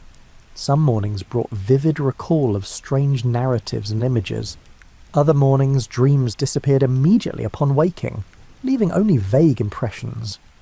Researchers occasionally kept dream journals, recording what they remembered upon waking. Patterns emerged. Dreams often included elements from recent experiences mixed with older memories and impossible combinations. They felt real while happening, but became obviously irrational upon waking. What dreams meant or how they related to waking thought remained unclear. Some researchers suspected dreams might reveal something about how memory worked, showing how the mind combined information in unusual ways. Others thought dreams might simply be random mental activity during sleep, meaningful only in their meaninglessness. The content of dreams varied enormously between individuals and across nights. Some dreams felt coherent, with recognisable narratives and clear sequences. Others were fragmentary, jumping between scenes without connection. Emotions in dreams could be intense, sometimes more vivid than waking feelings. Recurring dreams were noted as curious phenomena. The same scenes or situations might appear repeatedly over months or years. These repetitions suggested some kind of significance. but what they meant remained mysterious. Nightmares occasionally troubled sleep. Most people experienced them occasionally. They typically involved threats or danger, creating anxiety that could wake the sleeper. Upon waking, the threat revealed itself as imaginary, but the emotional impact lingered. Without methods for studying dreams systematically, they remained personal experiences rather than scientific data. Researchers noted them with interest, but didn't build theories around them. The focus stayed on aspects of mental life that could be observed and measured during waking hours. The quality of sleep affected research directly. After a poor night's rest, experiments took longer, mistakes increased, and patience wore thin. Researchers learned to postpone difficult work when they felt tired, recognizing that forcing concentration when exhausted produced unreliable results. This meant treating sleep as a professional necessity rather than a personal weakness. Taking time to rest properly wasn't indulgence, but practical requirement for good work. Universities generally supported this through reasonable schedules that didn't demand constant availability. Seasonal patterns influenced sleep and work. Winter darkness meant longer evenings and later mornings. Summer light extended active hours, but also invited more time outdoors. Researchers adjusted their schedules with seasons rather than fighting natural rhythms. The relationship between mental work and physical rest was noted but not fully understood. Thinking hard seemed to require physical recovery just as manual labour did. A day of intense mental effort left people genuinely tired, needing sleep as much as someone who had worked physically. Some researchers wondered whether different types of mental work required different kinds of rest. Did creative thinking deplete resources differently than memorization or calculation? Did some activities actually restore mental energy rather than consuming it? These questions were raised but not answered. What was clear was that regular sleep patterns supported better thinking. Going to bed and waking at consistent times made daily work easier. Irregular sleep disrupted concentration and mood, making routine tasks feel harder than they should. Physical activity during the day seemed to promote better sleep at night. Researchers who took walks or engaged in light exercise reported sleeping more soundly than those who remained sedentary. This suggested connections between physical and mental states that weren't yet understood. Diet affected sleep as well. Heavy meals late in the evening made rest uncomfortable. Stimulating drinks like coffee or tea interfered with falling asleep if consumed too close to bedtime. Moderation and timing mattered. Naps occasionally appeared in researchers' schedules. A brief afternoon rest could restore alertness for evening work. This wasn't seen as laziness, but as an efficient use of natural energy patterns. Some people felt renewed after 20 minutes of rest. Others needed longer, but the principle of midday recovery was widely accepted. The practice of napping varied by culture and individual preference. Some researchers found them essential, others never napped. Both groups recognised that what mattered was total rest quality over a full day and night, not adherence to any particular pattern. The transition to sleep was sometimes described in the research notes. People noticed the drift from waking thought to sleep's edge, when ideas became less controlled and logic loosened. This transitional state felt distinct from both alert consciousness and full sleep, suggesting that mental states existed on a continuum rather than as sharp categories. Thoughts while falling asleep often had a dreamlike quality, more associative and less constrained than normal thinking. Images might appear spontaneously. Ideas might connect in unexpected ways. This state could occasionally yield insights that more focused thinking missed. Some researchers kept paper and pen beside their beds to capture late-night thoughts. An idea that seemed important while falling asleep might vanish by morning. Writing it down preserved it, though morning often revealed that the insight was less significant than it had seemed in the moment. Morning waking brought its own patterns. Some people woke alert immediately, others needed time for full consciousness to return. These differences seemed stable for each individual, another example of variation within general patterns. The first thoughts upon waking sometimes addressed problems that had been troubling the day before. The mind seemed to have worked on them during sleep, occasionally producing solutions or new perspectives. This wasn't guaranteed, but it happened often enough to be noticed and valued. The role of sleep in memory was suspected but not proven. researchers noticed that material studied before sleep sometimes seemed clearer the next morning. This suggested sleep might help organise or strengthen memories, though the mechanisms remain unknown. Some evidence supported this. Information reviewed just before sleeping was often recalled better than information reviewed earlier in the day. Whether this reflected the absence of interference after sleep or some active consolidation process remained uncertain. Sleep deprivation experiments were rare during this period, as deliberately disrupting sleep seemed unethical and impractical. Researchers relied instead on natural variations, observing how performance changed after poor versus good sleep. The results were consistent. Sleep loss impaired everything. Memory, attention, learning, mood, and physical coordination all suffered when people didn't sleep adequately. Recovery required time. A single good night didn't fully reverse the effects of several poor ones. These observations reinforced the practical importance of sleep. Researchers who wanted to do good work needed to sleep well. This seemed obvious, but it was worth remembering when pressures to work longer hours appeared. Overall, sleep was treated with respect as a fundamental requirement for mental health and intellectual work. It wasn't something to minimise or overcome, but something to honour as essential. This attitude shaped how research was conducted and how academic life was structured. Psychology as a formal field didn't emerge through sudden revelation. Instead, it developed through decades of patient accumulation, with each generation of researchers building modestly on what came before while remaining uncertain about fundamental questions. By the early 1900s, psychology had established itself in universities across Europe and America. Laboratories existed, journals published regularly, and students could pursue formal training. Yet the field still struggled with basic problems that had plagued it from the beginning. Introspection remained unreliable. Despite refinements in method and training, people's descriptions of their thoughts continued to vary in ways that couldn't be fully resolved. This limitation pushed researchers toward approaches that didn't rely on self-report, emphasizing observable behavior and measurable performance instead. This shift happened gradually. No single researcher or moment created it. Different laboratories began emphasizing different aspects of mental life, some focusing on learning in animals, others on child development, and still others on perception and sensation.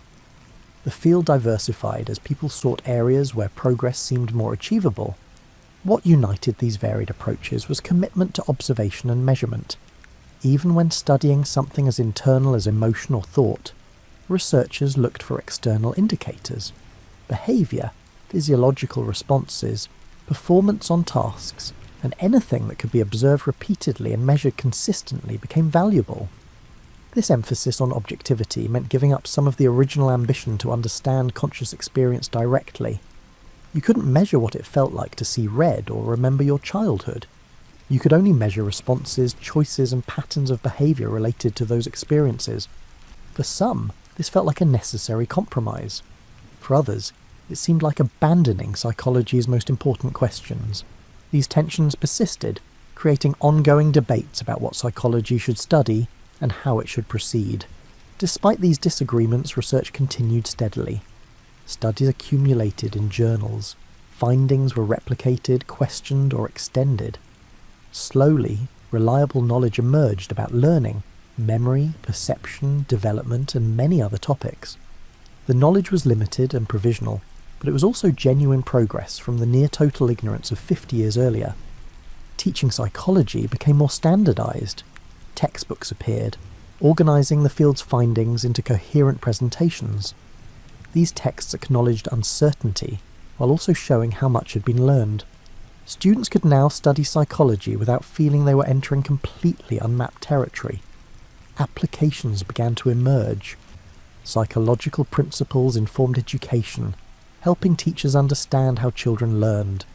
They shaped industrial practices, improving training and working conditions.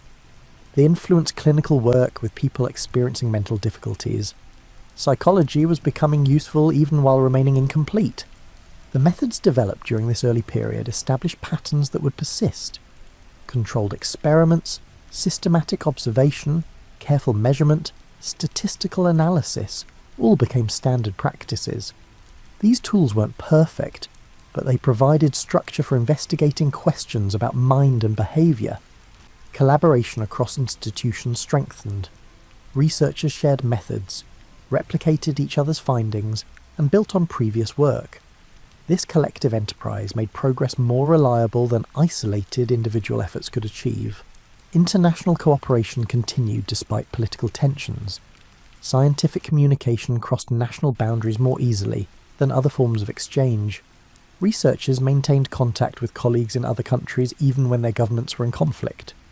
The growth of graduate education created pipelines of new researchers. Students trained in established laboratories then started their own programs elsewhere, spreading methods and standards across institutions. This geographical expansion diversified the field while maintaining some coherence in approach. Women gradually gained greater access to psychology, though barriers remained significant. Their presence began changing the field's culture and expanding the range of questions considered worthy of study. Full equality was still far in the future, but progress was visible. Funding for psychological research remained modest compared to physical sciences. This limited the scale and complexity of studies, but also kept researchers focused on questions that could be addressed with simple methods. Creativity in designing informative experiments with minimal resources became valued. What early psychologists got right was their patience. They didn't rush to conclusions or claim more than evidence supported. They accepted uncertainty as part of scientific work. They revised ideas when observations demanded it. They collaborated across distances and traditions.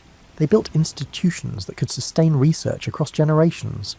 Their willingness to publish negative results and acknowledge failures created realistic expectations about scientific progress.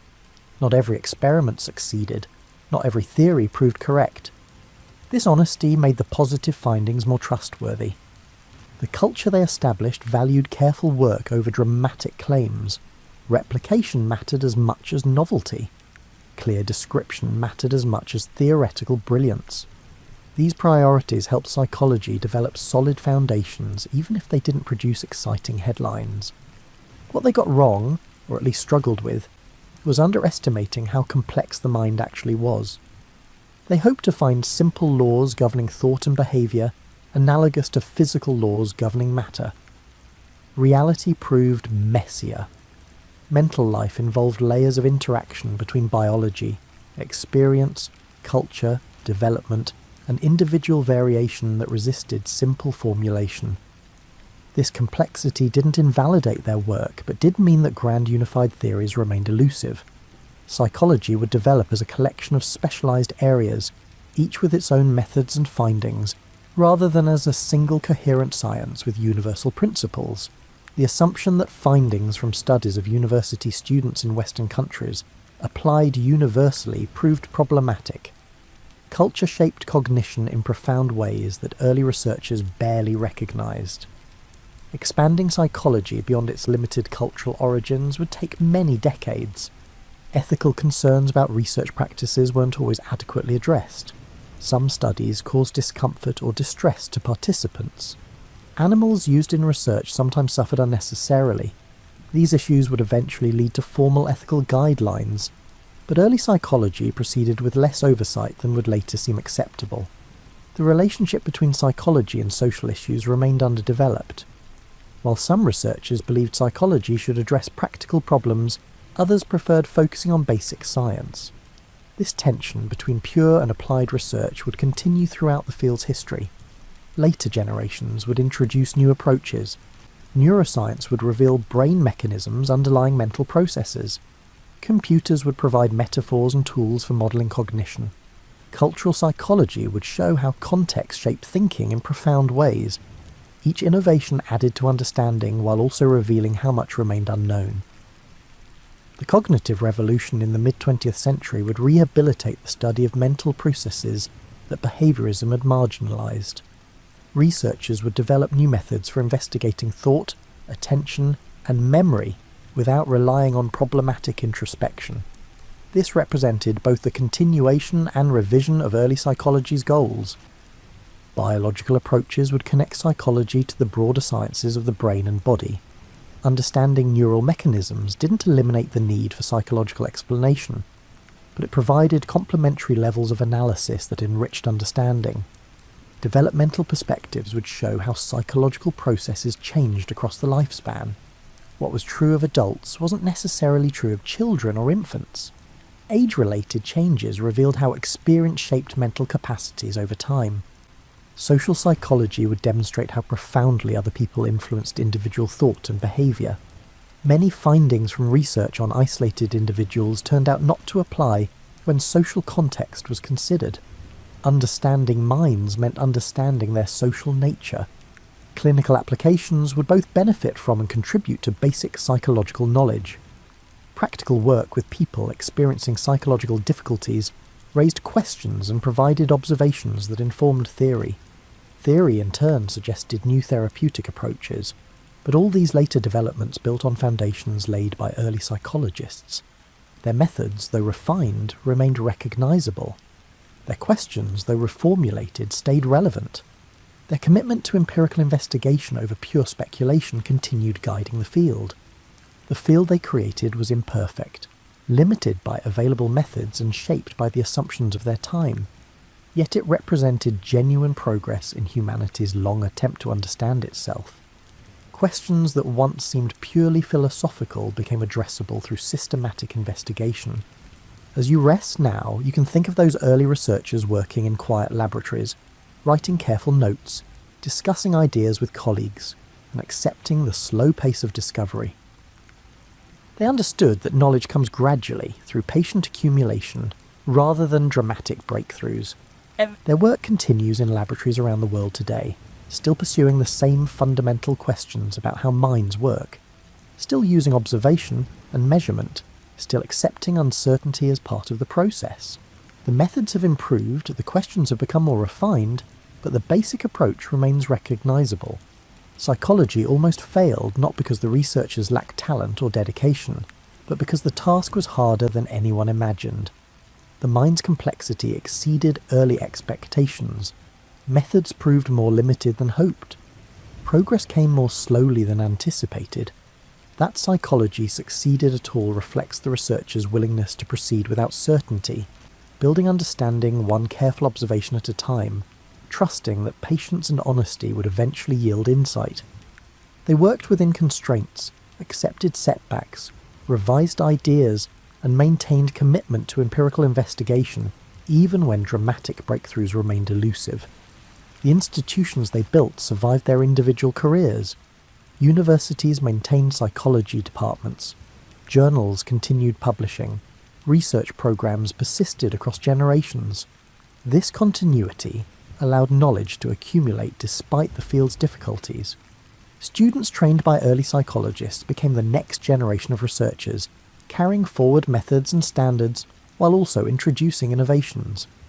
This transmission across generations created both stability and evolution, preserving what worked while adapting to new challenges.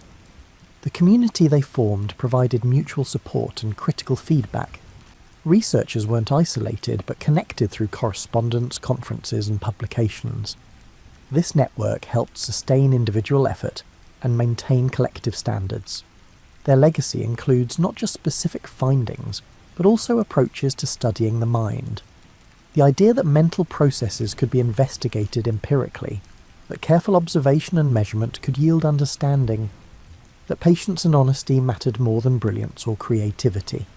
These principles shaped psychology's development. The questions they raised often mattered more than the answers they found. How does attention work? What determines what we remember? How do we learn? Why do people differ? These questions guided decades of subsequent research, even when initial answers proved incomplete. Their humility about what could be known served psychology well.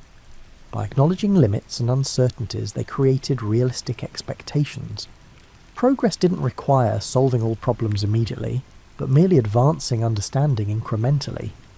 The rhythm they established, balancing active research with reflection and rest, recognized that intellectual work required the whole person. Sustainable productivity came from respecting natural limits, building in recovery time, and trusting that answers would emerge through patient engagement rather than forced effort.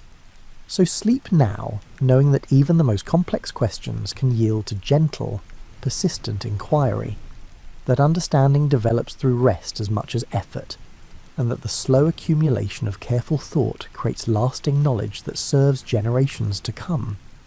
The first psychologists worked within uncertainty, making room for what they didn't know, and in that patient space of not knowing, they began to understand.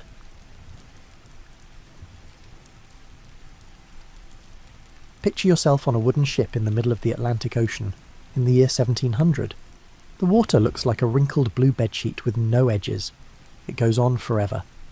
The sails made of canvas above you snap and billow in the wind, making sounds like thunder in the distance. You can hear the wood creaking all the time below deck. The ship's wooden bones bend and groan as the waves lift and drop the ship in a never-ending rhythm that makes your stomach feel bad. Now here's the scary part. You have no idea where you are. You have a pretty good idea of how far north or south you've gone. That's not too hard. A sextant can tell you the angle of the sun at noon when it is at its highest point in the sky. To find your latitude, compare that angle to tables in a book, and do some math that would make your high school geometry teacher proud. For hundreds of years, sailors had been doing this, and it worked great. But what about east and west? That's when things got hard. Scary and very hard to understand. To find out how far east or west you've travelled, your longitude, you need to know what time it is back home. This may seem easy, but it's actually very hard. You can figure out that you're about 60 degrees west of London if you know that it's noon where you are now and that it's 4 in the afternoon back in London. 15 degrees of longitude is equal to 1 hour of time difference. It's really beautiful math, the kind that makes you feel smart just thinking about it. The problem is that clocks from the 1700s were moody and worked great in your living room, but as soon as you put them on a ship, they became useless lumps of metal and gears. The metal parts of the device expanded and contracted when the temperature changed. The moisture in the air caused their delicate parts to rust. The constant rocking motion messed up their pendulums, which were the weights that kept time steady. And what about salt air? Salt air was like poison to machines. It ate away at brass and steel like the ocean waves that slowly wear down a cliff. Sailors in the age of exploration were basically driving across a flat desert with no GPS, compass, or map. They had to guess where they were by looking at the sun and making educated guesses. And as you might expect, this caused disasters that would haunt maritime history. Ships would sail confidently toward what they thought was a safe harbour, only to find themselves grinding onto rocks that shouldn't have been there for another 100 miles. Whole fleets would miss their destinations by hundreds of miles, and sailors would run out of food and water as they desperately searched the horizon for land that was actually far behind them. The ocean was hiding things, and those things were dangerous. On a foggy October night in 1707, a British naval fleet led by Admiral Sir Cloudesley Shovel was sailing home from Gibraltar. This was the worst maritime disaster of the time. The Admiral's navigators told him they were safely to the west of the dangerous rocks off the Isles of Scilly, which are near the southwestern tip of England. They were wrong. Catastrophically, it was wrong in the past. 4 ships hit the rocks that night and went down in a matter of hours. Their screams were lost in the fog and wind as almost 2,000 men drowned in the cold Atlantic waters. Admiral Shovel was one of them. He made it to shore alive, but a local woman killed him because she wanted his emerald ring. It was the kind of tragedy that shows you how cruel it can be when people make mistakes and nature acts. Britain was shocked. The country that was building an empire that stretched around the world couldn't even safely get its own ships home. It was like being a great race car driver who couldn't always park in their own garage. The embarrassment was only worse than the rising death toll and the money lost when merchant ships disappeared into the ocean's vast anonymity. There had to be a change. The question was what, and who would be smart enough to figure out a problem that had stumped the smartest people of the time?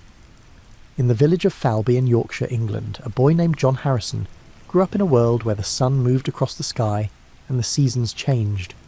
John was born in 1693 and was the kind of kid who noticed things that other kids didn't, like how shadows moved across the floor, how birds seemed to know exactly when dawn would break, and the exact rhythm of his own heartbeat.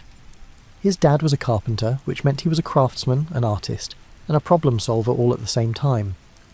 When people needed a door that fit just right, a table that wouldn't wobble, or a beam that could hold up a roof for 100 years, they came to you. Carpentry required an eye for detail and a feel for how materials worked. Young John learned these skills quickly, like a sponge soaking up water. But what really interested John was something that most carpenters didn't think about very much: time. He would watch his dad work and pay attention to how long each job took, how the quality of the wood affected how fast it could be cut, and how his dad's experience helped him guess how long a project would take with amazing accuracy. John was thinking about measurement, precision, and the unseen rhythms that controlled everything around him, while other boys his age were playing games or doing things that made their parents sigh heavily. When John was about 7 years old, he got smallpox, a disease that killed millions of people and left those who survived with scars for life. John lived, but the sickness kept him in bed for weeks. Someone gave him a watch while he was recovering, and it changed his life. You might think that a watch is a boring gift for a sick kid. There were no flashing lights, moving parts you could see, or bells and whistles. That watch, though, was a window into a world of precision for John Harrison. He would put it to his ear and listen to the steady tick-tock of brass and steel like a heartbeat. He would watch the hands move slowly around the dial, turning seconds into minutes, minutes into hours, and hours into days. He took it apart, which is the most amazing thing. Imagine being 7 years old, sick with a disease that is killing people all around you, and deciding that the most interesting thing you could do is take apart a complicated machine to see how it works. John took out each tiny screw, gear, and piece of metal with great care and put them on his bedside table. Then, with a level of focus that seems almost impossible for a child, he put it all back together, and it still worked. This wasn't just mechanical skill. It was a kind of genius that shows itself early and loudly. John Harrison knew what he wanted to do before most kids could spell their own names. John's interest in clocks didn't fade as he got older. He didn't make it less deep, he made it deeper. He started making clocks, not as a business at first, but as a hobby that took up all of his free time. He worked in his father's carpentry shop and tried out different materials, designs, and ways to fix the basic problems that made clocks inaccurate. Wood was the first thing he chose that changed everything. Other clockmakers used metal gears that changed shape with temperature changes. John, on the other hand, found that certain types of wood, like oak and boxwood, had amazing qualities. If you cut them the right way and put them together the right way, they would naturally adjust to changes in temperature. When one part got bigger, the other part got smaller, which kept the clock's accuracy stable. It was the kind of insight that seems clear in retrospect but takes real genius to find. John was learning about physics and engineering on his own, even though these ideas wouldn't be written down for decades. He did this while working in a small workshop in Yorkshire by candlelight. By the time he was in his 20s, John had made clocks that were so accurate that they only lost about 1 second a month. This was an amazing feat for the time. People would travel for miles to see his clocks, which were local wonders. But John wasn't happy. He could tell that there was something bigger that his skills could do, some bigger problem that only his unique genius could solve.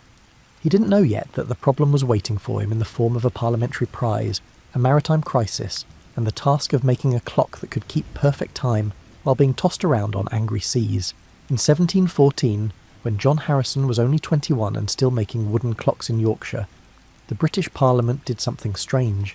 They asked for help. The Longitude Act said that anyone who could figure out the longitude problem would get a prize of £20,000, which is about the same as several £1,000,000 today. £20,000. Take a moment to think about that.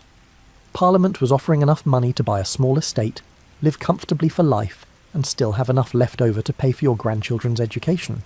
At the time, a skilled craftsman could only make £50 a year. People quit their jobs and spent their lives trying to solve problems that seemed impossible because of the prize. But there were some rules for the prize. Your solution had to be able to figure out the longitude to within half a degree after a ship had sailed to the West Indies and back, which could take months. That might not sound very exact until you remember that half a degree of longitude at the equator is about 34 miles.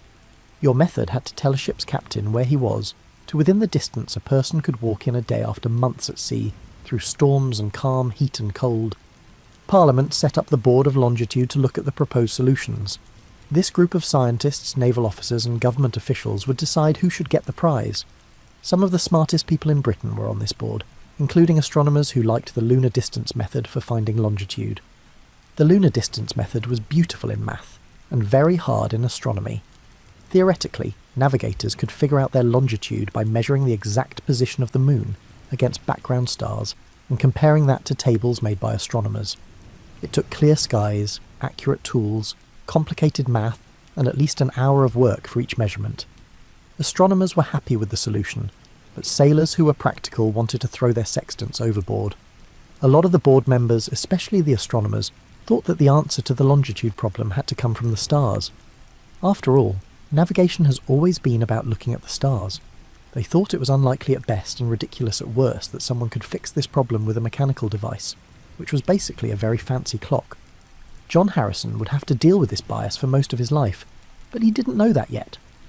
John made a choice in 1728, when he was 35, that would shape the rest of his life. He would go to London, show the Board of Longitude his ideas for a sea clock, and win the prize that no one else had been able to get. In the 1700s, it wasn't easy to get from Yorkshire to London. It took days of travel on roads that were barely improved dirt paths, staying in coaching inns where the beds had more previous occupants than you wanted to think about, and spending money that John didn't really have to spare. But he went on the trip, bringing with him drawings and descriptions of a clock that no one had ever seen before. John went to London to find Edmund Halley, the same Halley who has a comet named after him. Halley was the Astronomer Royal and a member of the Board of Longitude. This meant that he could either help or hurt John's goals. John was lucky that Halley was the kind of scientist who valued smart answers no matter where they came from. Halley looked at John's plans and saw that they were truly unique. This wasn't a crazy person with vague ideas and crazy claims. This was a craftsman who had spent a lot of time thinking about how hard it was to keep track of time at sea and come up with specific, useful solutions. Halley introduced John to George Graham, London's best clockmaker. Graham was also smart enough to know when genius came to his shop. Graham spent the whole day with John, listening to his ideas, looking at his drawings, and slowly realising that this country carpenter had ideas that London's best instrument makers had missed. Graham did something amazing by the end of their meeting. He offered to lend John money without charging him interest to help him build his first marine timekeeper. It was a leap of faith in what people could do, and it changed everything. John went back to Yorkshire with enough money to start building a clock that could work at sea. He was about to enter a part of his life that would last for decades, drive him insane, and change the world. But first, he had to make the thing. Think about how long it would take to make just one clock. Not as a hobby or a side project, but as your main focus for 5 years of calculating, adjusting, testing, and improving. That's what John Harrison did from 1730 to 1735. He made his first marine timekeeper, which would later be called H1. H1 was not a delicate pocket watch. It was a huge machine that weighed about 75 pounds and was about 2 feet tall. Your first thought when you saw it in a museum today would probably be that it looks like a steampunk sculpture with all the brass gears and strange moving parts. But every part of H1's design had a specific purpose in the fight against the forces that had stopped every other attempt at making a sea clock. John's main problem was figuring out how to make a clock that keeps accurate time even when it is moved, shaken, heated, cooled, and hit by salty air all the time. It was like asking someone to play a violin while riding a roller coaster during an earthquake. The main task is hard enough without all those extra things getting in the way. John's ideas were brilliant because he had spent years thinking about how mechanisms work when they are under stress. John used a balance mechanism with 2 weighted bars connected by springs instead of a pendulum. A pendulum needs gravity to work all the time, but it didn't work on a ship that was tilting. One bar would swing one way, and the other would swing the other way when the ship rolled, which stopped the ship from moving. It was a mechanical genius that was turned into brass and steel. The 2 balances were like dancers moving in perfect opposition, their movements so perfectly timed that the ship's rocking didn't matter. The ship pitched and rolled through the waves, but inside H1's mechanism, time moved forward with calm precision. The temperature was another problem. When you heat metal, it expands, and when you cool it, it shrinks. You may have noticed this when you run hot water over a jar lid to make it easier to open. These tiny changes in size can mess up the timing of a clock so much that it stops working. John used bimetallic strips to fix this. These strips were made of brass and steel, and reacted to changes in temperature in opposite ways, making up for each other. Then there was friction, which is bad for all moving parts. Friction was trying to slow things down and make them less accurate every time gear teeth meshed together or a bearing turned in its housing. Most clockmakers of the time used oil to reduce friction, but oil thickened in the cold, thinned in the heat, and eventually turned into sticky residue that gummed up the works. John's answer was to use lignum vitae, a very hard, heavy wood that has its own natural oils. His bearings were made from this wood that doesn't need oil, so he didn't need any at all. John knew a lot about how materials acted when they were under stress, and every problem had a solution. H1 was more than just a clock. It was a dissertation in mechanical engineering that a man who had never gone to college wrote in brass and steel. H1 was ready for its trial in 1735. The Board of Longitude sent John on the HMS Centurion to Lisbon, Portugal and back. This trip would test whether this complicated machine could really do what John said it could. Think about how John felt as he watched his 5 years of work being carefully loaded onto a Royal Navy warship. The open ocean was about to judge everything he had given up, every hour he had spent in his workshop and every calculation and adjustment he had made. The trip was hard. The Atlantic doesn't care about your precise tools or the work you've done for the rest of your life. The Centurion's deck was covered in waves, and the ship rolled at angles that made even experienced sailors hold onto the railings. Below, in the captain's cabin, H1 sat quietly ticking away, seemingly unaffected by the chaos around it. The ship's navigators thought they were getting closer to England from a certain place on the way back. John's clock said they were really about 90 miles east of where the navigators thought they were. John told the captain that they were getting close to England near the dangerous waters around Start Point. He did this with the confidence of someone who trusted his own work more than what most people thought. Roger Wills, the captain, believed what John said enough to change course, and when the fog cleared, Start Point was right where John's clock said it would be. The navigators had made a mistake that could have easily sunk the ship by almost 100 miles. H1 was correct. You might think that this successful trial would have won John the Longitude Prize right away. His clock had just shown that it could do exactly what Parliament had promised to pay £20,000 to do. But you would be underestimating how hard it is to convince experts who are doubtful that someone has solved a problem they thought was almost impossible. The Board of Longitude said that H1 had potential, which in bureaucratic language means, this is interesting, but we're not ready to give you all that money yet. They gave John £500 to keep working on it and make a better version. It was both encouragement and a clear message. Show me again and do it better. John might have been feeling down. He went back to his shop and started making plans for H2 instead. You might think that H2 would take less time now that John knew how to do it because it took him 5 years to build H1. You would be very wrong. It took John almost 20 years to finish H2, but not because he worked slowly, he kept coming up with better ideas. This is the time in John Harrison's life that will test your patience just to hear about it. Imagine spending your whole adult life trying to solve one problem, getting close, and then realising you could do better and starting over and over, for 40 years. H2, which was finished in 1741, was heavier than H1, about 86 pounds. But it had changes that made it more accurate in theory. John had fine-tuned his temperature compensation system, improved his balance mechanism, and made a lot of small changes that, when added together, made a difference. It was like seeing a perfectionist change a document, changing the words and punctuation until each sentence was as clear as glass. But before H2 could be tested at sea, John realised something that worried him. He had already come up with ways to make it better. The world of ships was also changing. The Board of Longitude had paid for the creation of a new way to measure the distance to the moon, and astronomers were publishing tables that made navigating by the stars easier. John's chance to prove his mechanical solution was running out. John started working on H3 in 1749. It would take him 17 years to finish this version. During that time, he hardly left his workshop, rarely saw friends, and focused so hard that his friends and family were worried.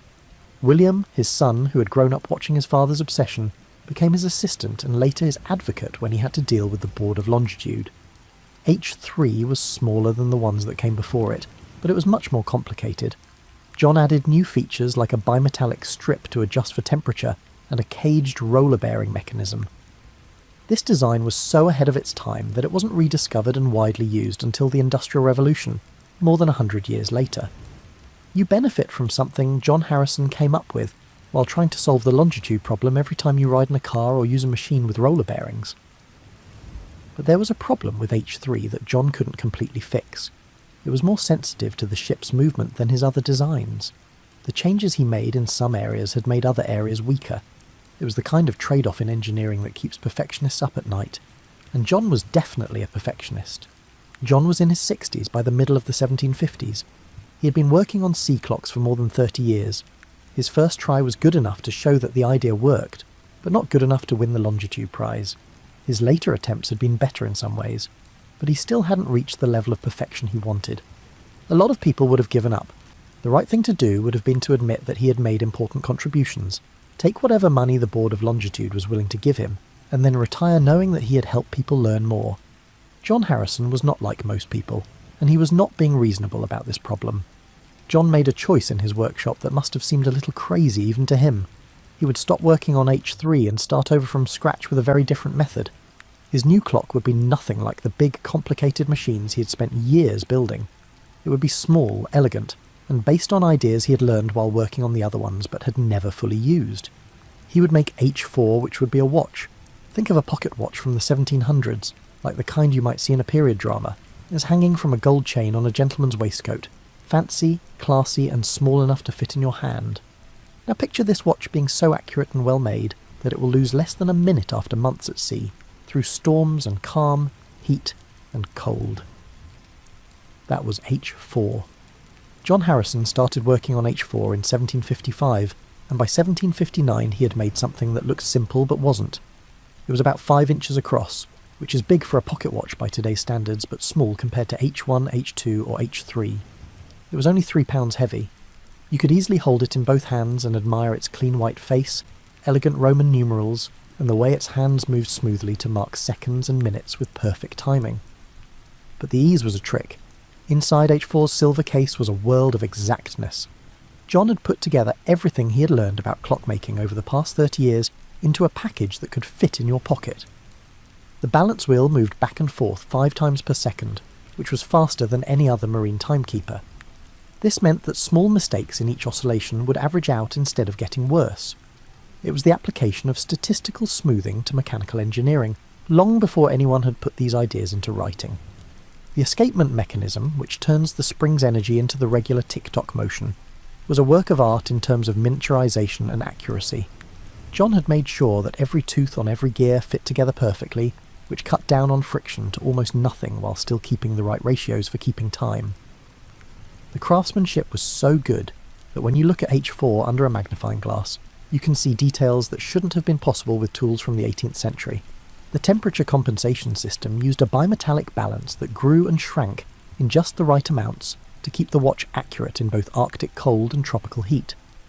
The jewelled bearings, which were tiny ruby bearings that John used at important friction points, kept the machine from wearing down and kept it accurate for a long time. Every part of H4 was the most advanced thing that could be done with machines at the time. H4 was ready for its trial in 1761, when John was 68 years old. The Board of Longitude sent the watch on a trip to Jamaica to test it. The trip would take months, and put the watch through all kinds of weather and conditions that could happen in the Atlantic. William, John's son, offered to go with H4 on the trip. This was partly because his father was too old for such a long and hard journey, and partly because someone needed to wind the watch every day and keep an eye on how it was working. Can you picture how William felt as HMS Deptford got ready to leave? He had his father's whole life's work in a silver case that was small enough to fit in his pocket. If H4 didn't work, all the work the Harrison family had done for decades would have been for nothing. If they were successful, they would gain fame, wealth, and the satisfaction of solving one of the biggest scientific problems of the time. The trip to Jamaica took 81 days, and during that time William wound H4 every day, and kept careful records of how it worked. The watch kept ticking through the heat of the Caribbean, and the storms of the Atlantic, as well as the calm times when the ship barely moved, and the gales when experienced sailors prayed for deliverance. William compared H4's time to local astronomical observations. When the Deptford finally got to Jamaica, H4 had lost 5 seconds. 5 seconds. The watch was off by 5 seconds after 81 days at sea, during which it travelled thousands of miles in all kinds of weather. That mistake meant that the longitude calculation was off by just over 1 nautical mile, which is a lot better than the 34 miles the longitude prize needed. The trip back was just as amazing. The Deptford came back to England after 161 days at sea, and H4's total error was 1 minute and 54.5 seconds. There should have been no doubt that John Harrison had solved the longitude problem because it had gone so far beyond what was needed to win the highest level of the longitude prize. At this point you might think that the Board of Longitude would have given John the full £20,000 prize right away, ordered several copies of H4 and celebrated British creativity. That is not what happened. Not even close.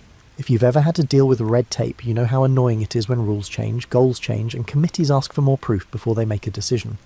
Now, multiply that frustration by a few decades and add the bitter disappointment of seeing lesser solutions get support. while your own work is met with endless doubt. John Harrison had that experience after H4's successful trial. The Board of Longitude said that H4 had done very well, but instead of giving them the prize, they asked for another trial. They said that the first trip might have been a fluke. We had to test the watch again to make sure it worked the same way every time. John, who is now 70 years old, had to agree. The second trial happened in 1764 on a trip to Barbados.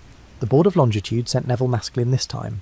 He was an astronomer who was very interested in the lunar distance method of finding longitude. Maskelyne was smart and dedicated, but unfortunately for John, he was completely sure that astronomical methods were better than mechanical ones. H4 worked perfectly during the trip, but Maskelyne's report focused on small problems and theoretical issues instead of the watch's overall accuracy. It was like complaining that the cup holder is an inch too small when you review a car that gets 100 miles per gallon.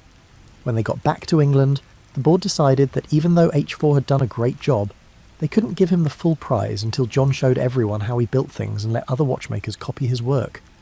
This request put John in a bad spot.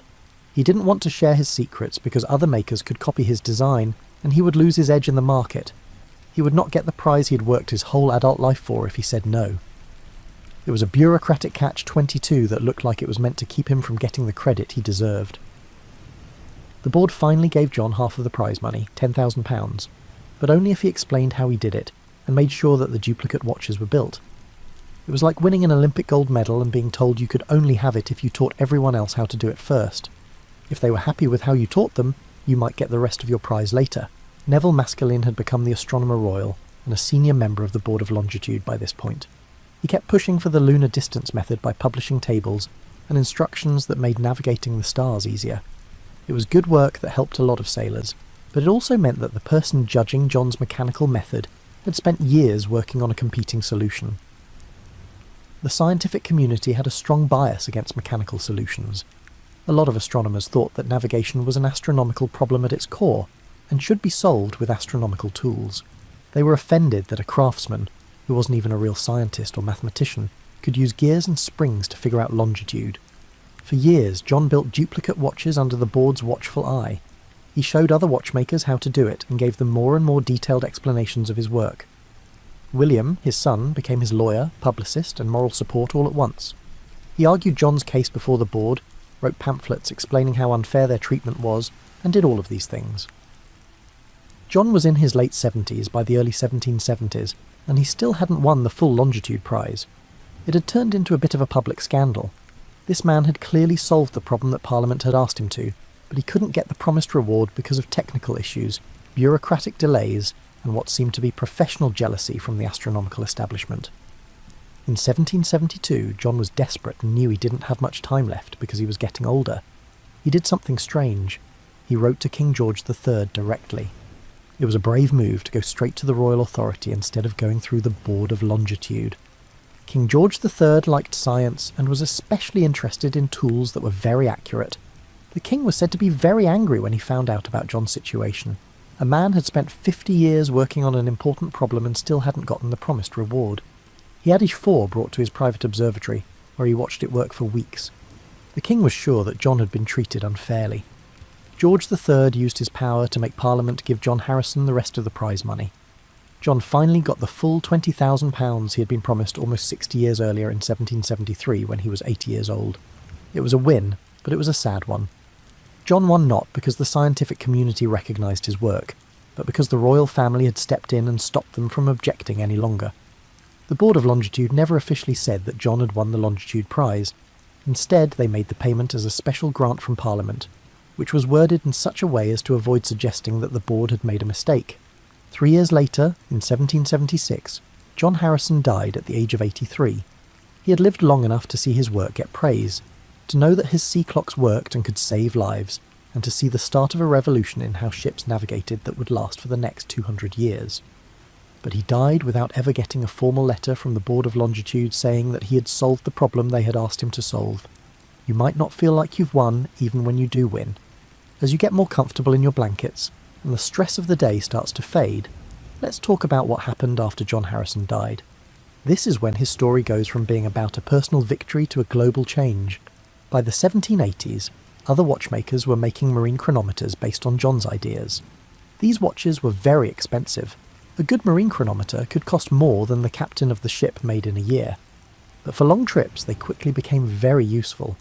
Ship owners learned that the price of a chronometer was nothing compared to the value of the cargo they could lose if they got lost. As standard equipment, the British Navy started giving ships marine chronometers. Captain James Cook took a chronometer made by Larkham Kendall on his famous Pacific voyages in the 1770s.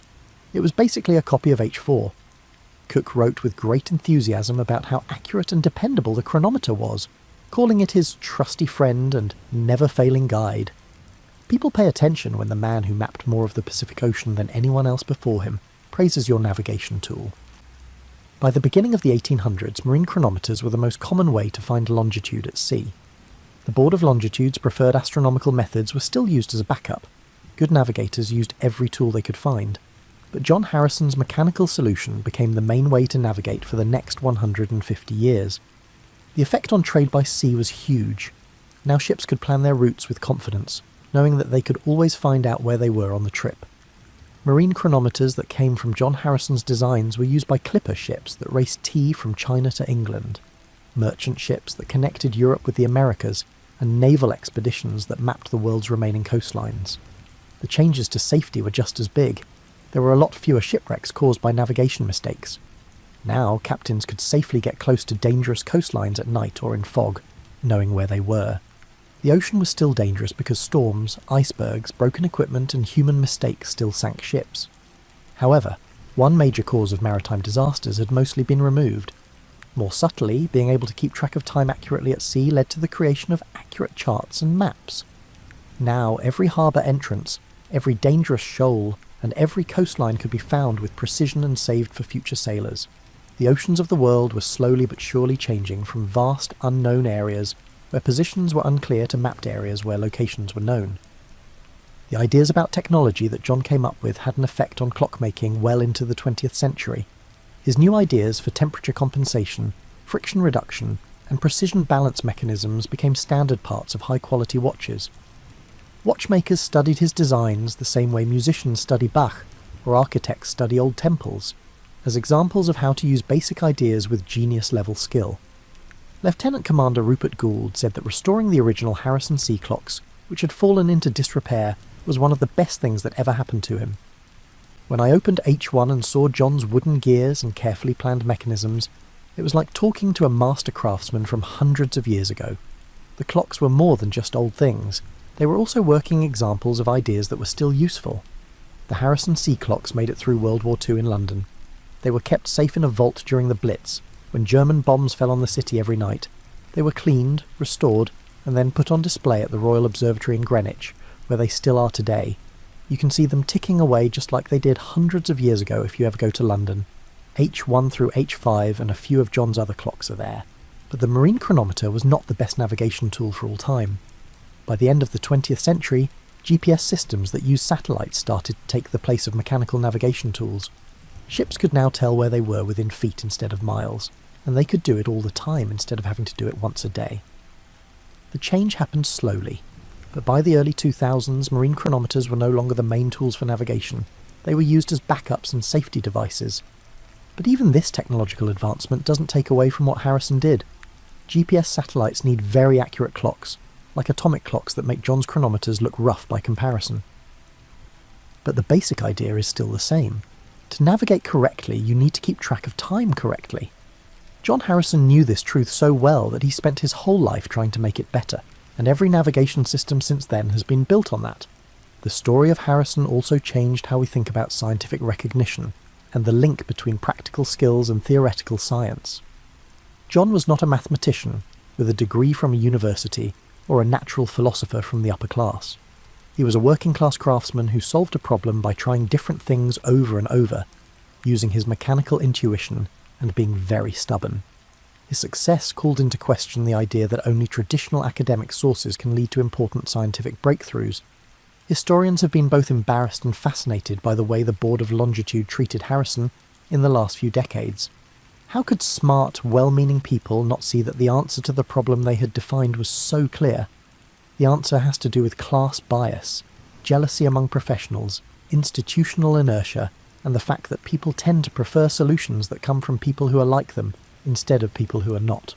Today, several museums have working copies of Harrison's chronometers that were made by skilled craftsmen who followed his original plans. These replicas still work as well as they did in the 1700s, losing only a few seconds a month even though they were made with tools and methods from that time. It shows how well John's designs worked, and how well he understood the underlying ideas. The story of Harrison has inspired books, movies, and even a best-selling novel by David Sobel called Longitude, which told millions of people about John's fight and victory. Students learn about him as a role model for hard work and new ideas.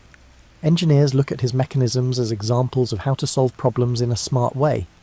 And anyone who has ever felt like an expert didn't believe in them can find something inspiring in his refusal to give up.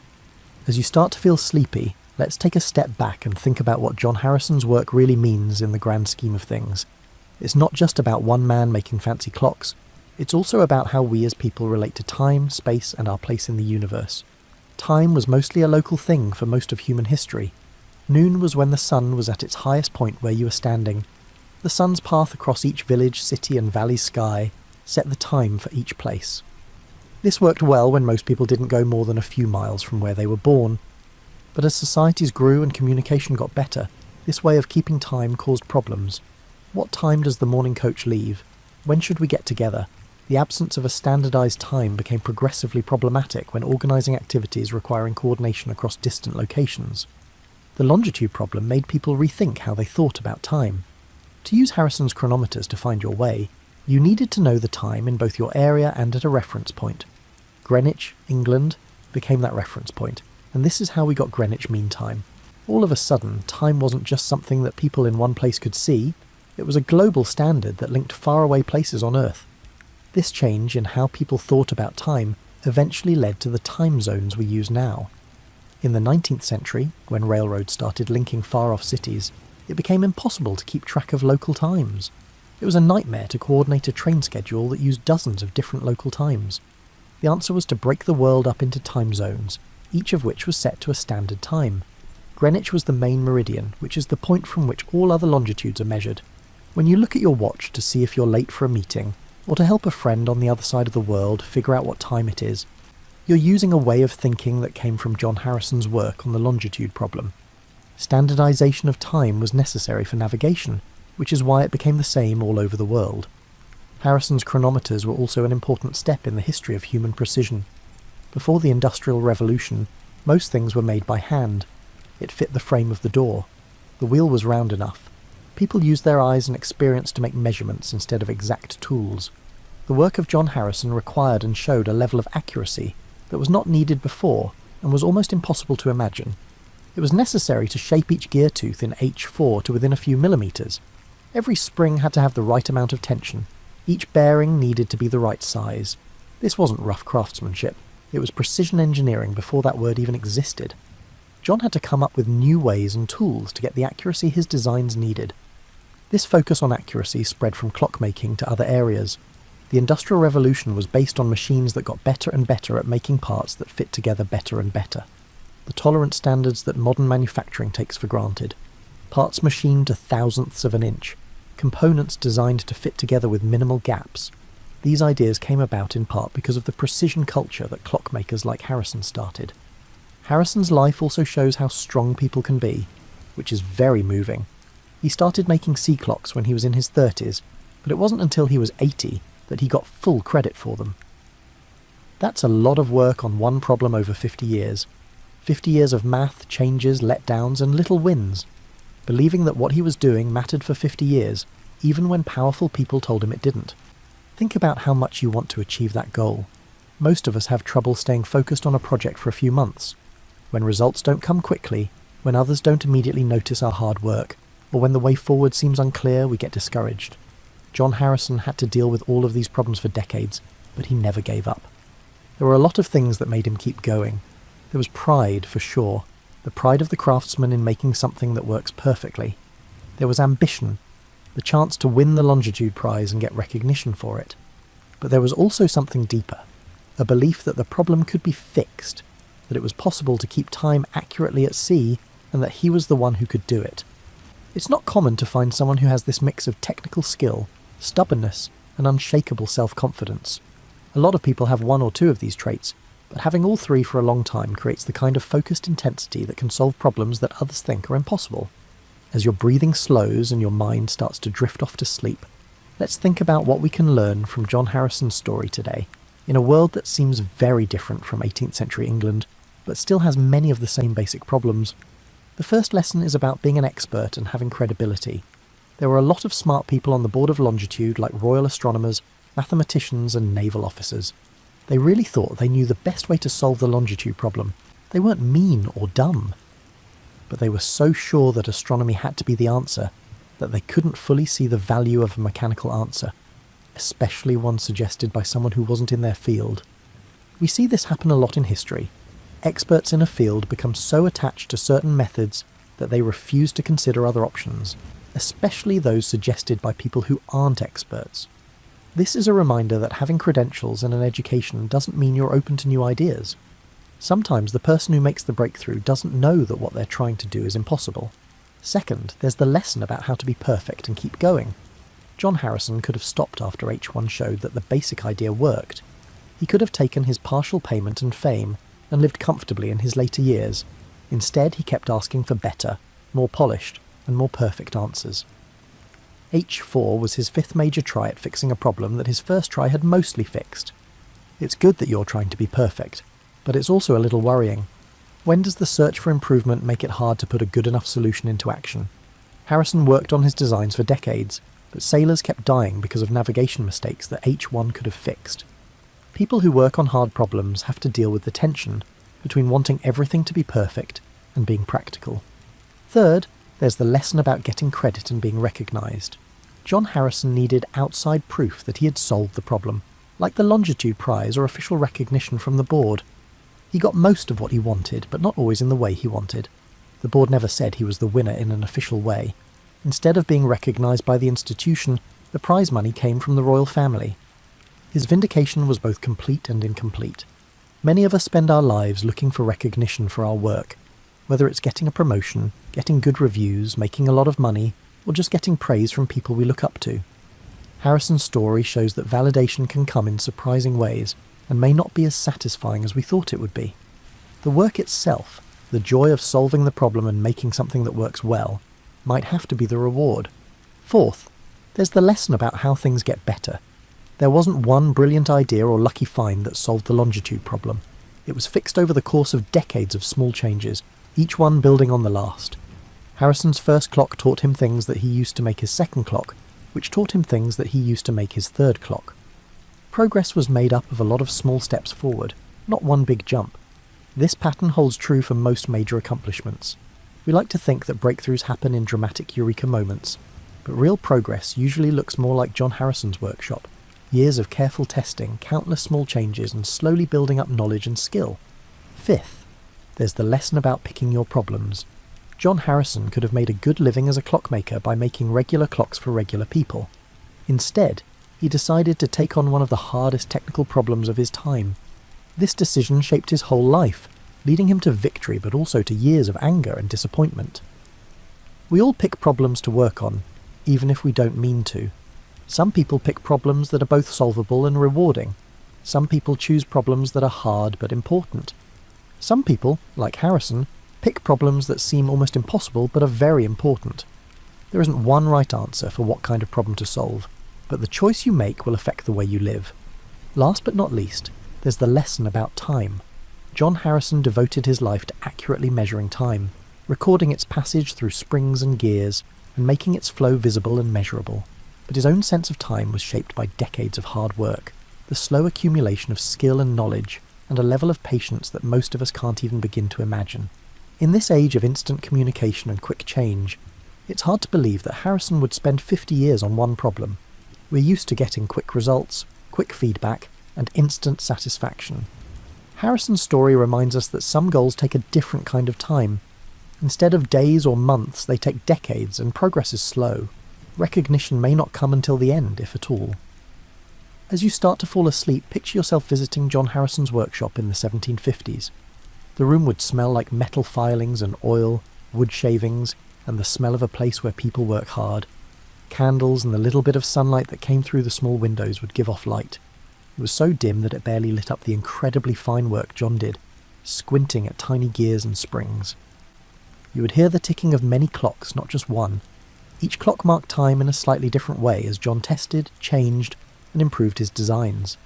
The sounds would mix and get in each other's way, making complicated rhythms that never quite fit together. Tick-tock, tick-tock, a dozen different voices are measuring the same invisible river that flows by all the time. And there would be John himself, probably in his 60s or 70s by the time Ch4 was being built. His eyesight wasn't what it used to be, but his hands were still steady, his mind was still sharp, and his determination was still strong. He would have tools he made himself for jobs that no one else had ever done before, like specialised files, custom-made measuring tools, jigs and fixtures to hold small parts while he worked on them. If you asked him why he kept going after 30 or 40 years without full recognition, he probably wouldn't have a dramatic answer. He might just say that the problem could be fixed, that he knew how to fix it, and that the world needed the fix. It might have been that easy for John Harrison. His story is ultimately about what people can do, what can happen when intelligence, skill and determination come together and stay together for a lifetime. It's about believing in your own work even when others don't. About trying to be perfect not for the sake of being perfect, but because lives depend on getting it right. And about being happy with the work itself, even when you don't get recognition right away. The marine chronometer changed navigation, which changed exploration, which changed trade, which changed how people in different parts of the world interacted and connected with each other. These changes sent waves through time that changed many lives in ways that can never be fully traced.